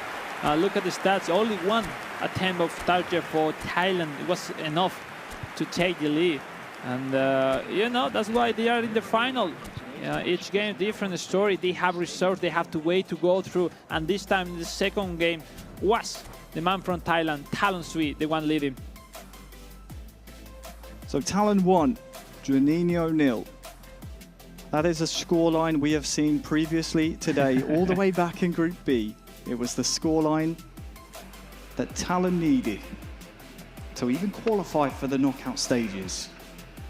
There he is. He's shaking his hands out quite a lot, Alex. And I know, obviously, the hands get sweaty, especially when holding the mobile. But their hands are sweating a lot, I would say. I've noticed him shake out his right hand quite a bit. He did so immediately, and it seems to be he's stretching his hand there a little bit. I wonder, is he suffering with some cramps maybe, or maybe there's an injury to that hand? It's a really interesting one, Harry, because that position that you play with the phone is not really comfortable at all. I mean, in terms of for your forearms. Because sometimes when you have some anxiety because the stress to be in that place, the state, you can have some pain in your forearms a little bit because you need to, to stretch it a little bit. I mean, I've been in that situation and I had to be right there, right now. I prefer to be here with you, just enjoy the show because be there, suffering the emotion, the drama. Now you are winning, you need to win second game or you need to resist the pressure from Juninho. Well, we'll see. Game 2, second half. is underway. We have recommenced action. Thailand 1 goal to the good. And they will need to win this one to force a game 3, a leg 3 that would then be the decider who would finish as a winner of the FIFAe Game Cup 2024. Neymar with a really nice ball, but I thought the hesitation from the goalkeeper might have just allowed Richarlison to get But that goalkeeper was chilling. Like, I knew I was going to trap the ball, you know. No worries, guys. Chill. Still game on. And we seem that finally with those aggressive passes, Juninho's finding solution. We'll see now the chance for Talon Swiss. No. Good job by Kajan Ricky regaining the ball, sending quickly to Arthur, sending the counter. Neymar Jr., Arthur, once again, Harry, will we see a goal? Or will be enough for Talon Swiss to win the game? Just recycling this attack. Juninho being patient here, waiting as you see the blue wall. So many bodies there. Wonderful Lovely dribbling. footwork, and he's able to turn. Where will this rebound to? To the feet of a Thai defender. But look, there is no pressure on the Brazilian defence. This is now siege tactics. This is Talon sitting back and defending his 1-goal lead. He did so, don't forget, in the group stages. I'll come back to it as Vanderson maybe can cross in. Oh, where's this one going? It's cleared out. But don't forget, he scored in the 20th minute back in the group stages, then defended for the next 70. So this will be light work for Talon after what he's already achieved here. Surely, unless Juninho has something to say about it, we need to see a response. Otherwise, we're going to a game 3. Juninho needs substitution because over the minutes he's having less and less strength to go through those blue lines that Talon Swiss is offering us from the moment he's leaving all his games. It's Neymar with a misclick, but the rebounds goes to Kajan Ricky with that heel aggressive pass to Arthur, missing the ball, losing the ball, now the counter. Whoa, 10 minutes left, and Harry, let's see if at least one more chance will be for Juninho. It's go time. Go time for Brazil to try and force extra time. Oh, it's into the box. Where is this going to go? Oh, it's saved. Every single Thailand chance. Goalkeeper has earned his wages here today. And it's cleared. They're playing territory now at Thailand, as they have been since their goal. And look at the amount of time that has ticked away thanks to that one going all the way to the byline. Ball at the feet of Neymar now. That's recklessly given away. And next attack has to go Brazil's way. What's the number? Oh, it's no minutes added on. And Thailand will win game 2. 1-0. Which makes it 1-1 in the best of 3. Where else could this go? We're going to leg 3 to find our winner here in Liverpool. Will it be Brazil? Will it be Thailand? We cannot split them. It's going to take a third game. And that's it. If you want to be the champion of this FIFAe Game Cup 2024, you need to prove it until the last match, until the third and decider match of this grand final. And everything you did before doesn't matter. It's the right time, the right moment to perform, to do everything you can to overcome your opponent. And it's Juninho 1, Talon Swiss 1. And we see at the screen the pressure. Look at that. What are we feeding Talon? Do we need to go and get some Thai food after this? Because he wants to win and run out and leave home quickly. That's it. He seemingly has 9 lives in this competition. Just moments away from being eliminated. Had to fight a real uphill battle in the group stages. It was not impossible, but highly improbable he would make it. I mean, there's 2 different way of competitors. Everyone which is here is really competitive. And for someone's that high pressure that they are feeling right now is so, let's say, not good to have like that. But there's some others that love to be right there, love to feel that pressure, love to see that things coming in the mindset. Like they feel the star. They are the star, and they are everyone looking at them. And it's the moment to prove, the moment to show up, and potentially. Who else will win? I don't know. Talon Swiss, Juninho. It's difficult to predict. So difficult. How else could we finish this? When talent's involved, it's always going the distance. Here's how we got here. We saw it there on our screens. The semi-finals were absolutely grueling. And we're now ready for leg 3. Fame Your Game Cup 2024 here in Liverpool. A city full of footballing history and heritage. And now we've come down to a final game of eFootball Mobile to find our winner here today. Will it be Brazil? Will it be Thailand? Will we go to penalties? Talent involved, so maybe. No, we don't see a smile from the players. Difficult moment to be right now. There's different scenarios that we could have in the upcoming third and final match. Potentially, but Talency will be really tough to deal with from the Juninho chances. But on the other hand, Juninho has proved to have solution every single chance he goes through. But you know, he needs to be accurate. He needs to be efficient with your chances from both players. So it's the right time to find out Richarlison rather than Ronnie, and it's time for Talency to be that efficient as well with those content he could make it. So we'll see, Harry. It's the moment has arrived. The moment has arrived for the final time today. We are about to kick off. It is game 3 of the best of 3. Forget everything else that's happened today. The winner of this game on your screens will be the winner of the Fame Your Game Cup 2024. Look at the counter. Taking on Juninho. It is this time Thailand in the all-red strip, and Brazil have gone for their signature away strip, the white shorts, blue socks and shirts. Defending to do here though for Brazil as Talent looked for an early goal, and it's cleared away quite handily by Brazil in the end. Let's see how these two play into the final match. We saw some mistakes, some early doubts in who you pass your first early plays.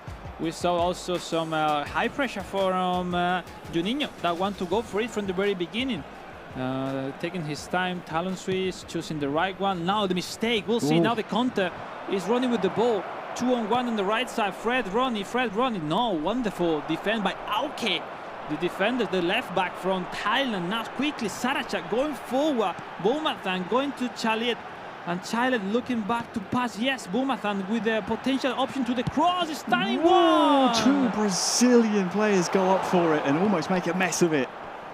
But it is, in the end, cleared away.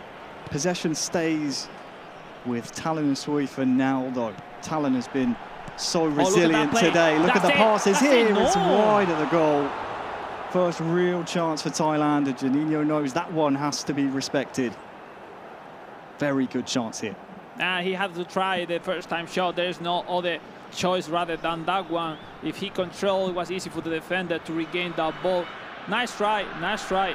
Really nice one. First opportunity of the game for this time. Talent Sui, the man from Thailand that is going with everything he has to prove he want to be the champion of this FIFA Fame Your Game Cup 2024. We saw last time the ball was at the feet of the Thai goalkeeper. Saw Juninho be very patient, take his time. This time, Talent made the right pass and can start to build. Far side. Fred sticks a toe out, and now Marquinhos can take over and spring those blue shirts forward. It's just so attritional in that midfield. The likes of Richarlison have barely touched the ball for Brazil, and I think that's an important reason as to why we're seeing Thai supremacy here at the start in the first half of leg 3. Look at the cross. Cross coming in. The rebound is in. Oh, on the turn, the goalkeeper called in, and it's Thailand who score. It is Talent who's quickest to react. The goalkeeper is not clinical enough.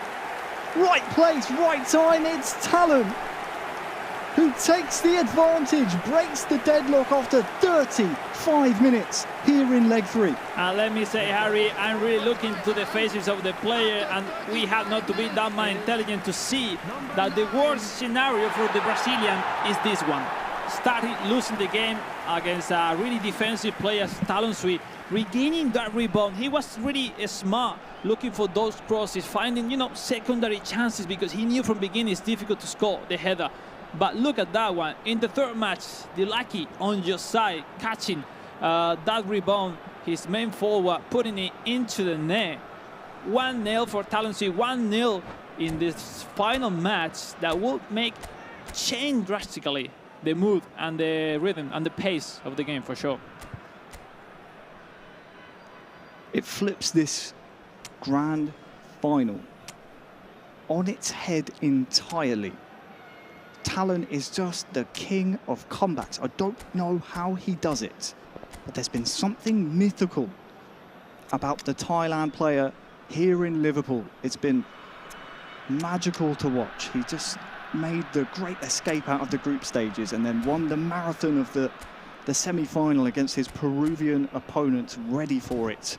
3 penalty shootouts in a row. He lost the first one, so had to come back then.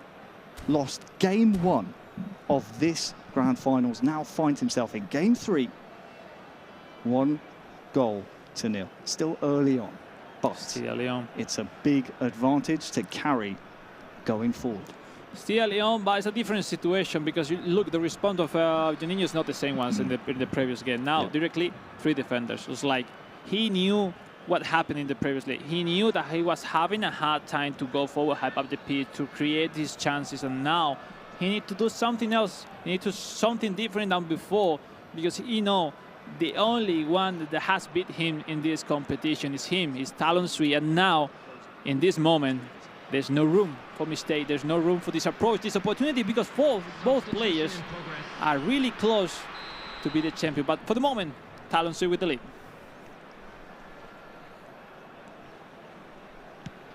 35 minutes gone. Thailand 1, Brazil 0. It has been magical to watch Talon ply his trade and do what he does best. So far, so good in leg 3. Brazil, though. Is there a response from Juninho? As there is the equaliser!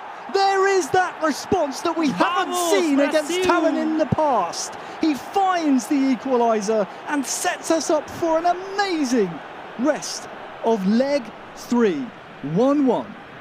And it's this 3-20, but it's working, yes, right after switch the formation. And now the thing is, like, you keep with that formation, you move back to your main formation. Wonderful hit back pass and wonderful finishing.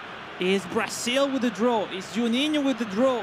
And it's time to breathe a little bit, because you don't want to see the timing running up and you're losing against Talon Sui, Harry. But finally, nice response. 1-1, and it's a response we needed to see. I keep saying that, but we did, because Talon, we've seen him set up shop. He defended after scoring a 20th minute goal against Juninho.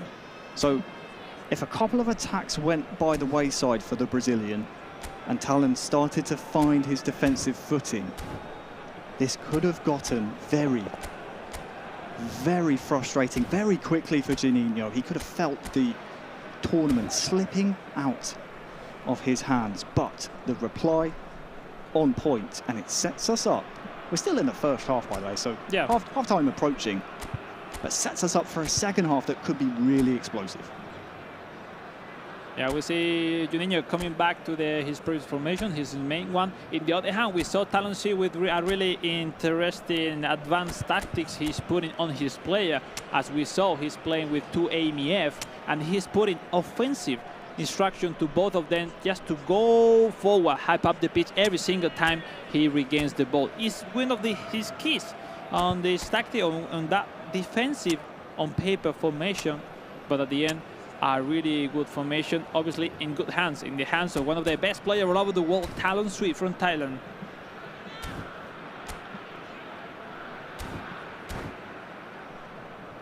So we're underway in the FIFAe Your Game Cup final. It's gone the distance. As long as Talon's involved, we always knew it would. We're here in leg 3, in the best of 3. It is one apiece, and it is 1 goal each here in leg 3. It is set up for pure cinema. 2 minutes added on, and Ronnie is, well, he's broken the back lines. Can he find another blue shirt in the box? It will stay alive here for Brazil, but that's quick reactions from Thailand. The defence clears it, and there is the half-time whistle. 1-1. Harry, how crazy it is. We still have 24 minutes more to enjoy this grand final. Yeah. And potentially an extra time and potentially a penalty shootout. Well, we'll see.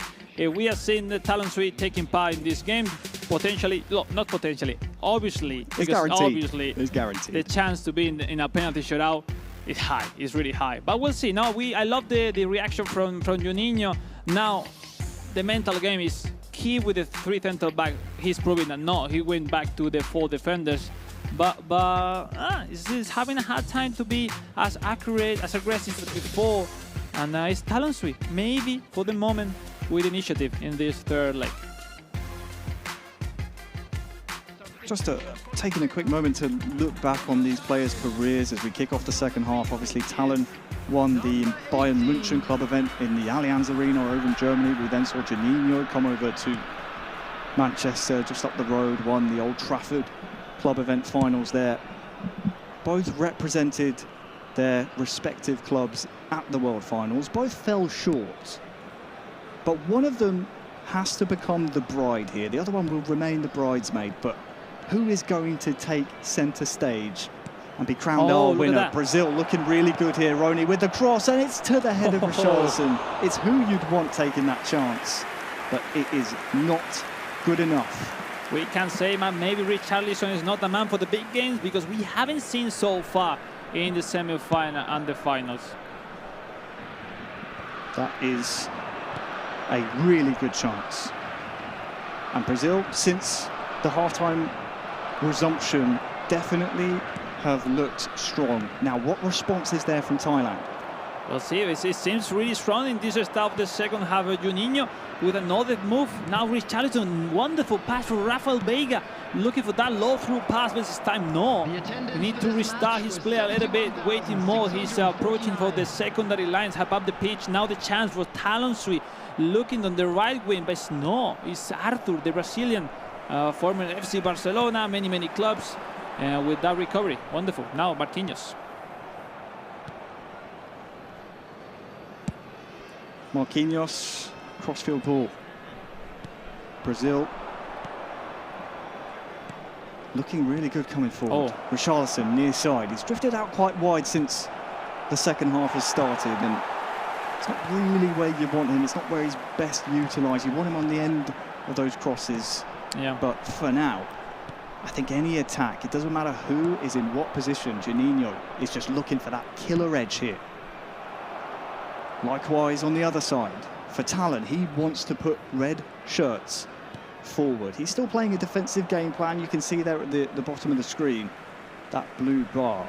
But that's just to shore up and make sure the threats of Brazil, the Richarlisons, the Freds, the Neymars, of course, can't get in behind. That's been key for Juninho up to this point. And something tells me Talon is trying to counter that with his defensive game plan. Well, let's take a look at the substitution from both sides. As usually, the left back, right back, and both AMF are the keys. No, the Talon Swift formation. He now has to adjust the advanced destruction of offensive for both new AMF into the game. On the other hand, we will see Juninho, that which kind of formation he will put it for the last part of the game. 4-4-2 with that quick counter, trying to protect a little bit more the wings in a really impressive way to use that formation in this moment of the match. But for some reason that he only knows for sure, he sees this tactic as the best to face these last moments, not the last 15 moments, if I'm not wrong, in this third match. And well, let's see, Harry, let's see if the substitution are game changers in this third match, in this third leg of the grand final of this competition. Number 3. I'm full of hypothetical questions here today, but is there a final effort from Talon? Is there anything left in the tank for Juninho? It's been a long day but Brazil and Thailand are the only two nations remaining. Referee has given a foul towards Talanasui, so it will be possession in the hands of Thailand. But with less than 10 minutes to go, don't forget extra time penalties. But if there's a winner in the 90, it's going to come in the next 10 minutes. Richarlison's off, so a key focal point removed and another one reintroduced for Juninho. Talon starting to build now defensively, had to be alert there to Juninho. As Banderson now is having a hard time to clearing that ball, connecting with looking for Richarlison again. Now, critical moment for the Brazilian, leaving up his play. Now Arana going forward, looking for his DMF. Marquinhos thinking about where to connect. That's low, but missing that pass. That would be the counter by Snow, because he's taking his time. Talon said no one wants to make a mistake. Harry. Juninho was trying to do the exact same thing that Talon is doing. He wants the last attack of this game. Yep. But Juninho gave the ball away sloppily. Will that spell his demise here as Talon through one-on-one? Talon Isui! Surely now, from the brink of elimination in the group stages, from the brink of elimination in the semi-finals, has scored in the final. Surely the last kick of the game. Surely now he's stolen from the jaws of defeat a famous victory here in Liverpool to make it Talon Usui into the lead. Unbelievable. It's emotional. But surely now we have our winner of the FIFAe Next Gen Cup. We knew it would come down to taking your chances, and he took it with aplomb. He had that game on that play on his mind, and he perfectly executed. Congratulations, Talon Sui, the champion of this FIFAe Next Gen Cup 2024. Unbelievable. You see what it means to the man representing Thailand. Earlier in the year, won the Bayern Club event in front of Thomas Müller. Wants to use his prize money always to pursue his dreams. We can see it, take a little look at some of his handiwork here. Scored first in leg 3, but fell short in the World Finals in Tokyo last month. Finished second in his group, but was determined to never say die here in Liverpool, and is now the winner with that goal in the 4th minute of only 2 added on. Talon Isui is your winner.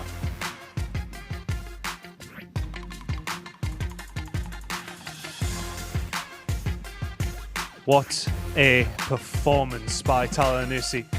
Just all day long, could not be defeated at any single given moment. A sensational performance from Talon, who will take the win for Thailand. Every single opportunity that someone had to beat him, it did not work out. He never gave up once. And he looks relieved. He looks extremely, extremely relieved. And what a performance from him. He will be your winner here at the FIFAe Next Gen Cup 2024. Congratulations.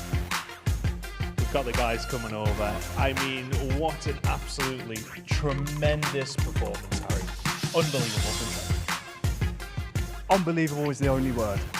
The only word. We've seen the resiliency from the man in that pod right there to come from 3rd place in the group to beat a formidable adversary in Dennis Bernard, to then beat Juninho, who was leading the group in such a commanding fashion, to then his semi-final 3 penalty shootouts, to then win game 3, leg 3 of the final. Unbelievable. There's no other word. No, it's not the word. He was looking for the victory in the most difficult way, until the last moment, last match, last minutes into this competition. It was a moment, and it will be a moment that he will never forget in his entire life, I'm sure. What a wonderful moment. Become champion in a perfect way, let's say. Now, just congratulations, Talon Sui. I'm sure your whole country, your family will be proud of yourself. Well, Alex, thank you so much for joining me today. Chris, I want to turn to you. Final thought. I mean, here in Liverpool, drama galore. We have our winner. I mean, unbelievable. Unbelievable, really. Just the way that he actually managed to do it just could not be beaten every single time we were putting him down. I mean, immediately we said in the group stages, is he even going to make it out? Is he going to win his semi-final? 3 penalty shootouts to get that stage. Drama all day long. We wouldn't have wanted it any other way. There is no other way we would have wanted it. Thank you so much for joining us here today, both Chris, Alex, all of our players, our winner, Thailand's Talon Sui. Thank you very much and congratulations. And we'll see you next time from Liverpool and from us. Goodbye.